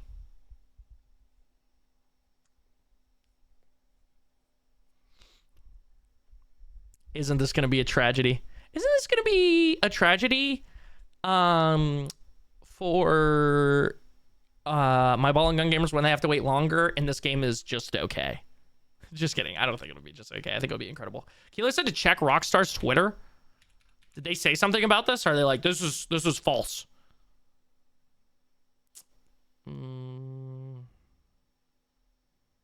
Yeah, I don't think they got anything new, my man. I'm over here stroking my dick. I got lotion on my dick right now. I'm just stroking my shit. Yo, what's up, Z-Boy? Man, I'm a freak, man. Me and the boys booting up GTA 6 in 2050. This is just absolutely pathetic at this point. GTA doesn't exist. It's a social experiment. See how much abuse gamers will tolerate. Yeah, literally. You think I'm tapped in? I could care less? No, that's real as hell. Nah, bro, I would rather have a full game than a half complete one. Yeah, until shit pushes 15 years. Yeah, just edging us. Also, we also have the DICE Awards. DICE Awards? We're excited to announce the nominees for the 29th annual DICE Awards. Didn't know about this. When the hell is this, by the way? 64 games are nominated this year, led by Claire Obscure Expedition 33, Ghost of Yote with 8, Arc Raiders Dispatch with 6, and Blueprints with 5. Finally, fucking Dispatch can win something. Yo, Z-Boy, you a real one for that, bro. You a real one for that. We're excited to welcome back Game Over Greggy and Parallax Stella as co-hosts for the 29th annual DICE Awards. The winners, selected by a panel of industry peers, will be revealed Thursday, February 12th at 8 p.m. PT in Las Vegas and live streamed at IGN. Cool. As always, many thanks to our panel of industry experts from all facets of GameCraft that dedicated time out of their busy schedule to help determine our finalists. These game makers ensure that our hashtag DICE Award recipients are truly honored among peers. I'm excited. We'll check this out, chat. I'm excited to watch Expedition 33 do some more sweeps, bro. I've never watched this shit though, so I don't know what's up, but we'll tap in, bro. Oh yeah, here we go. This is them just saying what they're nominated for. Outstanding achievement in animation, art direction, character, original music composition, audio design, game direction, adventure, game of the year, and game of the year. Yeah, AI Slop 33. Yeah. Yeah, good one, guys. That was a real bazinga. You guys are killing me right now. Anywho. MC Tom! How are you, bro? All right, chat, we're going to raid Kyrus again because Kyrus was tweaking off the raid yesterday. So go show them some love, twin. Also, she's going to be playing Roblox with viewers, allegedly. You'll be free in like 30 minutes or so. I should be. I should be, twin. Stealing jobs from real newspapers. So I'm going to take it as you're not doing call since you're doing that thing. No, I'll probably hop and call later. Yeah, I'll probably hop and call after that. Be there for Bird Box over here or whatever they need, and then hop and call. Yeah, I'll at you guys in the Discord. Yo, Sonic, what's up, homie? Sonic, I'm sorry we're dipping out of here, but I hope you've been amazing, homie. Chat, if you guys got a sub, grab the raid message. Thank you guys so much for hanging out. This was a fun one. Honestly, way more viewers than I thought would be here. Okay, to be honest with you all, I thought we was gonna average 5. Like I said yesterday.